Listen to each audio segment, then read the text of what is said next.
ਵਾਹਿਗੁਰੂ ਜੀ ਕਾ ਖਾਲਸਾ ਵਾਹਿਗੁਰੂ ਜੀ ਕੀ ਫਤਿਹ। अस्सलाम वालेकुम आदाब बर्ज महा ਤੁਹਾਡੀ ਹੋਸਟ ਨੀਲਮ ਕੌਰ ਤੇ ਮੈਂ ਟੀਵੀ 84 ਸਾਰੇ ਦਰਸ਼ਕਾਂ ਤੇ ਸਰੋਤਿਆਂ ਨੂੰ ਜੀ ਆਇਆਂ ਕਹਿੰਦੀ ਆ ਪ੍ਰੋਗਰਾਮ ਸੱਚੋ ਸੱਚ ਵਿੱਚ ਜਿਹੜੇ ਇਸ ਪ੍ਰੋਗਰਾਮ ਨਾਲ ਦੇਸ਼ਾਂ ਵਿਦੇਸ਼ਾਂ ਤੋਂ ਜੁੜ ਚੁੱਕੇ ਨੇ। ਖਾਲਸਾ ਅਫੇਅਰ ਸੈਂਟਰ ਦੇ ਸੰਚਾਲਕ ਡਾਕਟਰ ਅਮਰਜੀਤ ਸਿੰਘ ਜੀ ਸਟੂਡੀਓ 'ਚ ਮੇਰੇ ਨਾਲ ਸ਼ਾਮਲ ਨੇ। ਉਹਨਾਂ ਨਾਲ ਗੱਲਬਾਤ ਕਰਕੇ ਅੱਜ ਦੇ ਅਹਿਮ ਇਸ਼ੂਜ਼ ਉੱਪਰ ਉਹਨਾਂ ਤੋਂ ਉਹਨਾਂ ਦਾ ਤਬਸਰਾ ਜਾਣਦੇ ਆ। ਜੀ ਡਾਕਟਰ ਸਾਹਿਬ ਵਾਹਿਗੁਰੂ ਜੀ ਕਾ ਖਾਲਸਾ ਵਾਹਿਗੁਰੂ ਜੀ ਕੀ ਫਤਿਹ। हाँ जी नीलम कौर जी ਤੁਹਾਨੂੰ भी ਤੇ ਦੁਨੀਆ ਭਰ ਚ ਬੈਠੇ ਸਾਡੇ ਬਹੁਤ ਹੀ ਪਿਆਰੇ ਸੋਹਣੇ ਸਿਆਣੇ ਟੀਵੀ 84 ਦੇ ਦਰਸ਼ਕਾਂ ਨੂੰ ਵੀ ਵਾਹਿਗੁਰੂ ਜੀ ਕਾ ਖਾਲਸਾ ਵਾਹਿਗੁਰੂ ਜੀ ਕੀ ਫਤਿਹ। ਸਾਡੇ ਬਹੁਤ ਹੀ ਪਿਆਰੇ ਮੁਸਲਮਾਨ ਭੈਣਾਂ ਭਰਾਵਾਂ ਨੂੰ अस्सलाम वालेकुम। ਗੰਗਾ ਜਮਨੀ ਤਹਿਜ਼ੀਬ ਦੇ ਹਿੰਦੂ ਤਵੀਆਂ ਨੂੰ ਨਮੋ ਨਮੇ। ਜੀ ਡਾਕਟਰ ਸਾਹਿਬ ਜੀ ਆਇਆਂ ਨੂੰ ਪ੍ਰੋਗਰਾਮ ਸੱਚੋ ਸੱਚ ਵਿੱਚ ਬਹੁਤ ਮਿਹਰਬਾਨੀ ਜੀ ਡਾਕਟਰ ਸਾਹਿਬ। ਅੱਜ 17 ਫਰਵਰੀ 2025 6 ਫੱਗਣ ਨਾਨਕਸ਼ਾਹੀ ਸੰਮਤ 556 ਦਾ ਦਿਨ ਹੈ ਤੇ ਡਾਕਟਰ ਸਾਹਿਬ ਪ੍ਰੋਗਰਾਮ ਸ਼ੁਰੂ ਕਰਨ ਤੋਂ ਪਹਿਲਾਂ ਅਸੀਂ ਆਪਣੇ ਦਰਸ਼ਕਾਂ ਤੇ ਸਰੋਤਿਆਂ ਨੂੰ ਹਮੇਸ਼ਾ ਤਰ੍ਹਾਂ ਦੱਸ ਦਈਏ ਵਿਊਅਰਸ, ਜੇ ਤੁਸੀਂ ਹੱਕ ਸੱਚ ਇਨਸਾਫ ਤੇ ਪੈਰਾ ਦਿੰਦਾ ਇੱਕੋ ਇੱਕ ਚੈਨਲ ਟੀਵੀ 84 ਨੂੰ ਦੇਖਣਾ ਚਾਹੁੰਦੇ ਹੋ ਤਾਂ ਤੁਸੀਂ ਦੇਖ ਸਕਦੇ ਹੋ ਸਪੈਕਟਰਮ ਕੇਬਲ, ਆਰਸ਼ਨ ਕੇਬਲ, ਬੈਲਫਨ ਕੈਨੇਡਾ, roku, ਜਾਦੂ ਬਾਕਸ, ਸ਼ਾਵਾ, ਫੇਸਬੁੱਕ ਟੀਵੀ 84 ਦੀ ਐਪ ਰਾਹੀਂ online streaming and IP box ਤੇ ਤੁਸੀਂ ਟੀਵੀ 84 ਨੂੰ ਦੇਖ ਸਕਦੇ ਹੋ। ਵਿਊਅਰਸ, ਜੇ ਤੁਸੀਂ ਟੀਵੀ 84 ਦਾ ਪ੍ਰੋਗਰਾਮ ਸੱਚੋ ਸੱਚ ਨਾਲ ਫੇਸਬੁੱਕ ਰਾਹੀਂ ਜੁੜੇ ਹੋ ਤਾਂ ਇਸ ਨੂੰ ਵੱਧ ਲਾਈਕ ਕਰੋ ਤੇ ਸ਼ੇਅਰ ਕਰੋ ਅਤੇ ਨਾਲ ਹੀ YouTube ਤੇ ਸਬਸਕ੍ਰਾਈਬ ਕਰੋ। ਇਹ ਵੀ ਦੱਸ ਦੇ ਕਿ ਤੁਸੀਂ ਟੀਵੀ 84 ਦੀ ਐਪ ਨੂੰ ਐਂਡਰੋਇਡ ਐਂਡ ਐਪ ਸਟੋਰ ਤੇ ਡਾਊਨਲੋਡ ਕਰਕੇ ਜੋ ਟੀਵੀ 84 ਦੀ ਲਾਈਵ ਸਟ੍ਰੀਮ ਹੈ ਉਸ ਨੂੰ ਤੁਸੀਂ 24 ਆਵਰਸ ਦੇਖ ਸਕਦੇ ਹੋ। ਸੋ ਵਿਊਅਰਸ, ਪ੍ਰੋਗਰਾਮ ਦੀ ਸ਼ੁਰੂਆਤ ਕਰਨ ਜਾ ਰਹੇ ਹਾਂ। ਇਸ ਵੀਕ ਦਾ ਪਹਿਲਾ ਪ੍ਰੋਗਰਾਮ ਕਰਨ ਜਾ ਰਹੇ ਹਾਂ ਔਰ ਆਸ ਕਰਦੇ ਹਾਂ ਜਿਹੜਾ ਤੁਹਾਡਾ ਵੀਕਐਂਡ ਹੈ ਉਹ ਬਹੁਤ ਹੀ ਵਧੀਆ ਗੁਜ਼ਰਿਆ ਹੋਵੇਗਾ। ਸੋ ਵਿਊਅਰਸ, ਅੱਜ ਦੇ ਪ੍ਰੋਗਰਾਮ ਦੇ ਵਿੱਚ ਵੀਕਐਂਡ ਦੇ ਹਵਾਲੇ ਨਾਲ ਆਪਾਂ ਗੱਲਬਾਤ ਕਰਾਂਗੇ ਔਰ ਕਰੰਟ ਇਸ਼ੂਜ਼ ਦੇ ਹਵਾਲੇ ਨਾਲ ਗੱਲਬਾਤ ਕਰਨ ਜਾ ਰਹੇ ਹਾਂ ਔਰ ਆਪਾਂ ਆਪਣੇ ਪ੍ਰੋਗਰਾਮ ਦੀ ਸ਼ੁਰੂਆਤ ਕਰਦੇ ਹਾਂ ਹਮੇਸ਼ਾ ਇਸ ਤਰ੍ਹਾਂ ਅੱਜ ਦੀ ਸਪਾਂਸਰਸ਼ਿਪ ਦੇ ਵਾਲੇ ਨਾਲ ਕਿ ਅੱਜ ਦੇ ਪ੍ਰੋਗਰਾਮ ਸੱਚੋ ਸੱਚ ਨੂੰ ਸਪਾਂਸਰ ਕੀਤਾ ਗਿਆ ਹੈ ਟੋਰਾਂਟੋ ਕੈਨੇਡਾ ਤੋਂ ਬੀਬੀ ਕੁਲਦੀਪ ਕੌਰ ਜੀ ਵੱਲੋਂ। ਸੋ ਇਹਨਾਂ ਨੇ ਟੀਵੀ 84 ਦੀ ਸਪੋਰਟ ਕਰਨ ਲਈ ਕਿਹਾ ਔਰ ਖਾਲਸਾ ਦੀ ਪ੍ਰਾਪਤੀ ਦੀ ਜਿਹੜੀ ਹੈ ਅਰਦਾਸ ਕੀਤੀ ਹੈ। ਸੋ ਅੱਜ ਦੀ ਸਪਾਂਸਰਸ਼ਿਪ ਲਈ ਅਸੀਂ ਬੀਬੀ ਕੁਲਦੀਪ ਕੌਰ ਜੀ ਦਾ ਤਹਿ ਦਿਲ ਤੋਂ ਧੰਨਵਾਦ ਕਰਦੇ ਹਾਂ ਔਰ ਤੁਹਾਨੂੰ ਵੀ ਅਪੀਲ ਤੇ ਬੇਨਤੀ ਕਰਦੇ ਹਾਂ ਕਿ ਤੁਸੀਂ ਪ੍ਰੋਗਰਾਮ ਸੱਚੋ ਸੱਚ ਨੂੰ ਵੱਧ ਤੋਂ ਵੱਧ ਸਪਾਂਸਰ ਕਰੋ। ਸਪਾਂਸਰਸ਼ਿਪ ਲਈ ਤੁਸੀਂ ਸਾਨੂੰ ਕਾਲ ਕਰ ਸਕਦੇ ਹੋ ਸਾਡੇ ਫੋਨ ਨੰਬਰ ਤੇ 5166191984, ਸੇਮ ਨੰਬਰ ਤੇ WhatsApp ਕਰ ਸਕਦੇ ਹੋ। ਤੁਸੀਂ ਸਾਨੂੰ ਈਮੇਲ ਵੀ ਕਰ ਸਕਦੇ ਹੋ info@tv84.tv ਤੇ। ਸੋ ਵਿਊਅਰਸ, ਪਹਿਲੇ ਸੈਗਮੈਂਟ ਦੇ ਵਿੱਚ ਆਪਾਂ ਗੱਲਬਾਤ ਕਰਨ ਜਾ ਰਹੇ ਹਾਂ ਕਿ ਭਾਰਤ ਦਾ ਪ੍ਰਧਾਨ ਮੰਤਰੀ ਮੋਦੀ ਅਮਰੀਕਾ ਵਿੱਚ ਆਪਣੀ ਅਤੇ ਆਪਣੇ ਮੁਲਕ ਦੀ ਟਿਕਾ ਕੇ ਬੇਇੱਜ਼ਤੀ ਕਰਵਾ ਕੇ ਵਾਪਸ ਭਾਰਤ ਮੁੜ ਗਿਆ ਔਰ ਭਾਰਤ ਦੇ ਦਰਬਾਰੀ ਮੀਡੀਆ ਨੇ ਵੀ 24 ਘੰਟਿਆਂ ਦੇ ਵਿੱਚ ਬੱਲੇ ਬੱਲੇ ਕਰਕੇ ਮੋਦੀ ਦੀ ਅਮਰੀਕਾ ਫੇਰੀ ਦੀ ਚਰਚਾ ਜਿਹੜੀ ਆ ਕਰਨੀ ਬੰਦ ਕਰ ਦਿੱਤੀ ਹੈ ਔਰ ਮੋਦੀ ਦੀ ਅਮਰੀਕਾ ਫੇਰੀ ਦੌਰਾਨ ਭਾਰਤ ਨੇ ਕਿਵੇਂ ਅਮਰੀਕਾ ਅੱਗੇ ਪੂਰੇ ਤੌਰ ਤੇ ਸਰੈਂਡਰ ਕੀਤਾ ਹੈ ਇਸ ਦੀ ਜਰੀਏ ਖੁਰਦਬੀਨ ਨਾਲ ਆਪਾਂ ਜਾਂਚ ਕਰਨ ਜਾ ਰਹੇ ਹਾਂ। ਸੋ ਅਸੀਂ ਚਾਹਾਂਗੇ ਕਿ ਤੁਸੀਂ ਇਸੇ ਤਰ੍ਹਾਂ ਬਣੇ ਰਹਿਣਾ ਦੇਖਣ ਸੁਣ ਲਈ ਤੁਹਾਡਾ ਸਭ ਦਾ ਬਹੁਤ ਬਹੁਤ ਸ਼ੁਕਰੀਆ। ਜੀ ਡਾਕਟਰ ਸਾਹਿਬ, ਕੀ ਵਿਚਾਰਾਂ ਨੇ? ਸਭ ਤੋਂ ਪਹਿਲਾਂ ਤਾਂ ਅੱਜ ਦੇ ਪ੍ਰੋਗਰਾਮ ਨੂੰ ਸਪਾਂਸਰ ਕਰਨ ਲਈ ਅਸੀਂ ਭੈਣ ਜੀ ਕੁਲਦੀਪ ਕੌਰ ਜਿਹੜੇ ਟੋਰਾਂਟੋ ਨਿਵਾਸੀ ਨੇ ਉਹਨਾਂ ਦਾ ਸ਼ੁਕਰੀਆ ਅਦਾ ਕਰਦੇ ਹਾਂ। ਅਸਲ 'ਚ ਸਾਡੇ ਲਈ ਕੁਝ ਜਿਹੜੀਆਂ ਸਪਾਂਸਰਸ਼ਿਪਸ ਹੁੰਦੀਆਂ ਉਹ ਪੈਂਡਿੰਗ ਵੀ ਹੁੰਦੀਆਂ ਨੇ। ਉਹ ਇਸ ਲਈ ਇਹ ਭੈਣ ਜੀ ਜਦੋਂ ਅਸੀਂ ਵਿੰਡਜ਼ਰ ਦੇ ਸਮਾਗਮ ਦੇ ਵਿੱਚ ਗਏ ਤੇ ਉੱਥੇ ਹਾਲਾਂ ਅੰਦਰ ਦੀਵਾਨ ਚੱਲ ਰਿਹਾ ਸੀ ਪਰ ਉਹਨਾਂ ਨੇ ਪਹਿਲਾ ਪਾਰਟ ਅਟੈਂਡ ਕਰ ਲਿਆ ਸੀ ਤੇ ਪਰਿਵਾਰ ਨਾਲ ਉਹਨਾਂ ਨੇ ਵਾਪਸ ਮੁੜਨਾ ਸੀ। ਸੋ ਉਹਨਾਂ ਨੇ ਸੁਨੇਹਾ ਭੇਜ ਕੇ ਭਾਈ ਹਰਜਿੰਦਰ ਸਿੰਘ ਹੋਰਾਂ ਨੂੰ ਕਹਿ ਕੇ ਮੈਨੂੰ ਬੁਲਾਇਆ ਔਰ ਬੜੇ ਪਿਆਰ ਨਾਲ ਜਿੱਥੇ ਉਹਨਾਂ ਨੇ ਇਹ ਸਾਰੇ ਪ੍ਰੋਗਰਾਮ ਦੀ ਤਾਰੀਫ ਕੀਤੀ, ਤੁਹਾਡਾ ਵੀ ਉਹਨਾਂ ਨੇ ਜ਼ਿਕਰ ਕਰਦਿਆਂ ਫਤਿਹ ਕਹੀ, ਉੱਥੇ ਉਹਨਾਂ ਨੇ ਜੋ ਕੰਟਰੀਬਿਊਟ ਕਰ ਸਕਦੇ ਸੀ ਉਹਨਾਂ ਨੇ ਕਿਹਾ ਕਿ ਵੀ ਅਸੀਂ ਪ੍ਰੋਗਰਾਮ ਲਗਾਤਾਰ ਸੁਣਦੇ ਹਾਂ ਔਰ ਸਾਨੂੰ ਪਤਾ ਹੈ ਵੀ ਇਹ ਸੌਖਾ ਨਹੀਂ ਹੈ, ਸਾਡੇ ਵੱਲੋਂ ਜੋ ਤਿਲ ਫੁੱਲ ਹੈ ਉਹ ਹਾਜ਼ਰ ਹੈ। ਸੋ ਇਵੇਂ ਜਿਵੇਂ ਮੈਂ ਪਹਿਲਾਂ ਵੀ ਕਿਹਾ ਵੀ ਜਿਹੜੇ ਅਨਨੋਨ ਅਦਰਵਾਈਜ਼ ਕੋਈ ਸਾਡੇ ਜਾਣੂ ਸਰਕਲ 'ਚੋਂ ਨਹੀਂ ਹੁੰਦੇ ਔਰ ਆਮ ਗੁਰਸਿੱਖ ਵੀਰ ਭੈਣਾਂ ਜਿਹੜੇ ਕਿ ਇਸ ਪ੍ਰੋਗਰਾਮ ਰਾਹੀਂ ਜੁੜੇ ਨੇ ਔਰ ਇਹ ਰਿਸ਼ਤਾ ਬਹੁਤ ਪੀੜਾ ਹੈ, ਪੰਥ ਦਾ ਰਿਸ਼ਤਾ ਹੈ, ਪੰਥ ਪਿਆਰ ਦਾ ਰਿਸ਼ਤਾ ਹੈ। ਸੋ ਅਸੀਂ ਭੈਣ ਜੀ ਕੁਲਦੀਪ ਕੌਰ ਔਰ ਸਮੁੱਚੇ ਪਰਿਵਾਰ ਦਾ ਸ਼ੁਕਰੀਆ ਅਦਾ ਕਰਦੇ ਹਾਂ। ਅਸੀਂ ਸਟੂਡੀਓ 'ਚੋਂ ਲਾਸਟ ਪ੍ਰੋਗਰਾਮ ਬੁੱਧਵਾਰ ਕੀਤਾ ਸੀ ਔਰ ਉਹਦੇ 'ਚ ਅਸੀਂ ਦੱਸਿਆ ਸੀ ਕਿ ਵੀਰਵਾਰ ਥਰਸਡੇ ਜਿਹੜਾ ਮੋਦੀ ਟਰੰਪ ਮੀਟ ਹੈ ਵਾਈਟ ਹਾਊਸ ਦੇ ਵਿੱਚ ਔਰ ਉਹਦੇ ਲਈ ਖਾਲਿਸਤਾਨ ਰੈਲੀ ਰੱਖੀ ਹੋਈ ਹੈ। ਸੋ ਅਸੀਂ ਉਸ ਦੇ ਵਿੱਚ ਇਹੀ ਨਹੀਂ ਕਿ ਵੀ ਪਾਰਟਿਸਿਪੇਟ ਕੀਤਾ, ਟੀਵੀ 84 ਦੀ ਲਾਈਵ ਕਵਰੇਜ ਵੀ ਹੋਈ। ਸਾਡੇ ਵੀਰ ਸੁਖਜਿੰਦਰ ਸਿੰਘ ਬਾਜਵਾ ਜਿਹੜੇ ਕਿ ਇੱਕ ਬਹੁਤ ਚੰਗੇ ਹੁਣ ਐਂਕਰ ਦਾ ਰੋਲ ਅਦਾ ਕਰਦੇ ਨੇ, ਉਹਨਾਂ ਨੇ ਇਸ ਨੂੰ ਕਵਰ ਕੀਤਾ ਔਰ ਸਾਡੀ ਟੀਮ ਟੈਕਨੀਕਲ ਟੀਮ ਜਿਨ੍ਹਾਂ ਨੇ ਇਸ ਨੂੰ ਯਕੀਨੀ ਬਣਾਇਆ ਕਿ ਸੱਚੋ ਸੱਚ ਪ੍ਰੋਗਰਾਮ ਦੇ ਸਲਾਟ ਦੇ ਵਿੱਚ ਹੀ ਉਸੇ ਸ਼ਾਮ ਚਲਾਇਆ ਜਾਏ ਅੱਛਾ ਔਰ ਦਰਸ਼ਕ ਹੁਣ ਵੀ ਪਿਕਚਰਸ ਦੇਖ ਸਕਦੇ ਨੇ। ਔਰ ਇਸ ਨੂੰ ਇੰਨਾ ਭਰਵਾਂ ਹੁੰਗਾਰਾ ਮਿਲਿਆ ਕਿ ਮੈਂ ਹੁਣੇ ਹੀ ਪ੍ਰੋਗਰਾਮ ਸ਼ੁਰੂ ਹੋਣ ਤੋਂ ਪਹਿਲਾਂ ਦੇਖ ਰਿਹਾ ਸੀ ਕਿ 71,000 ਤੋਂ ਜ਼ਿਆਦਾ ਵਿਊਜ਼ ਉਸ ਜਿਹੜਾ ਸਾਡੇ 1.5 ਘੰਟੇ ਦੇ ਸਲੋਟ ਦੇ ਵਿੱਚ ਚੱਲਿਆ ਪ੍ਰੋਗਰਾਮ ਹੈ ਉਸ ਨੂੰ ਮਿਲੇ।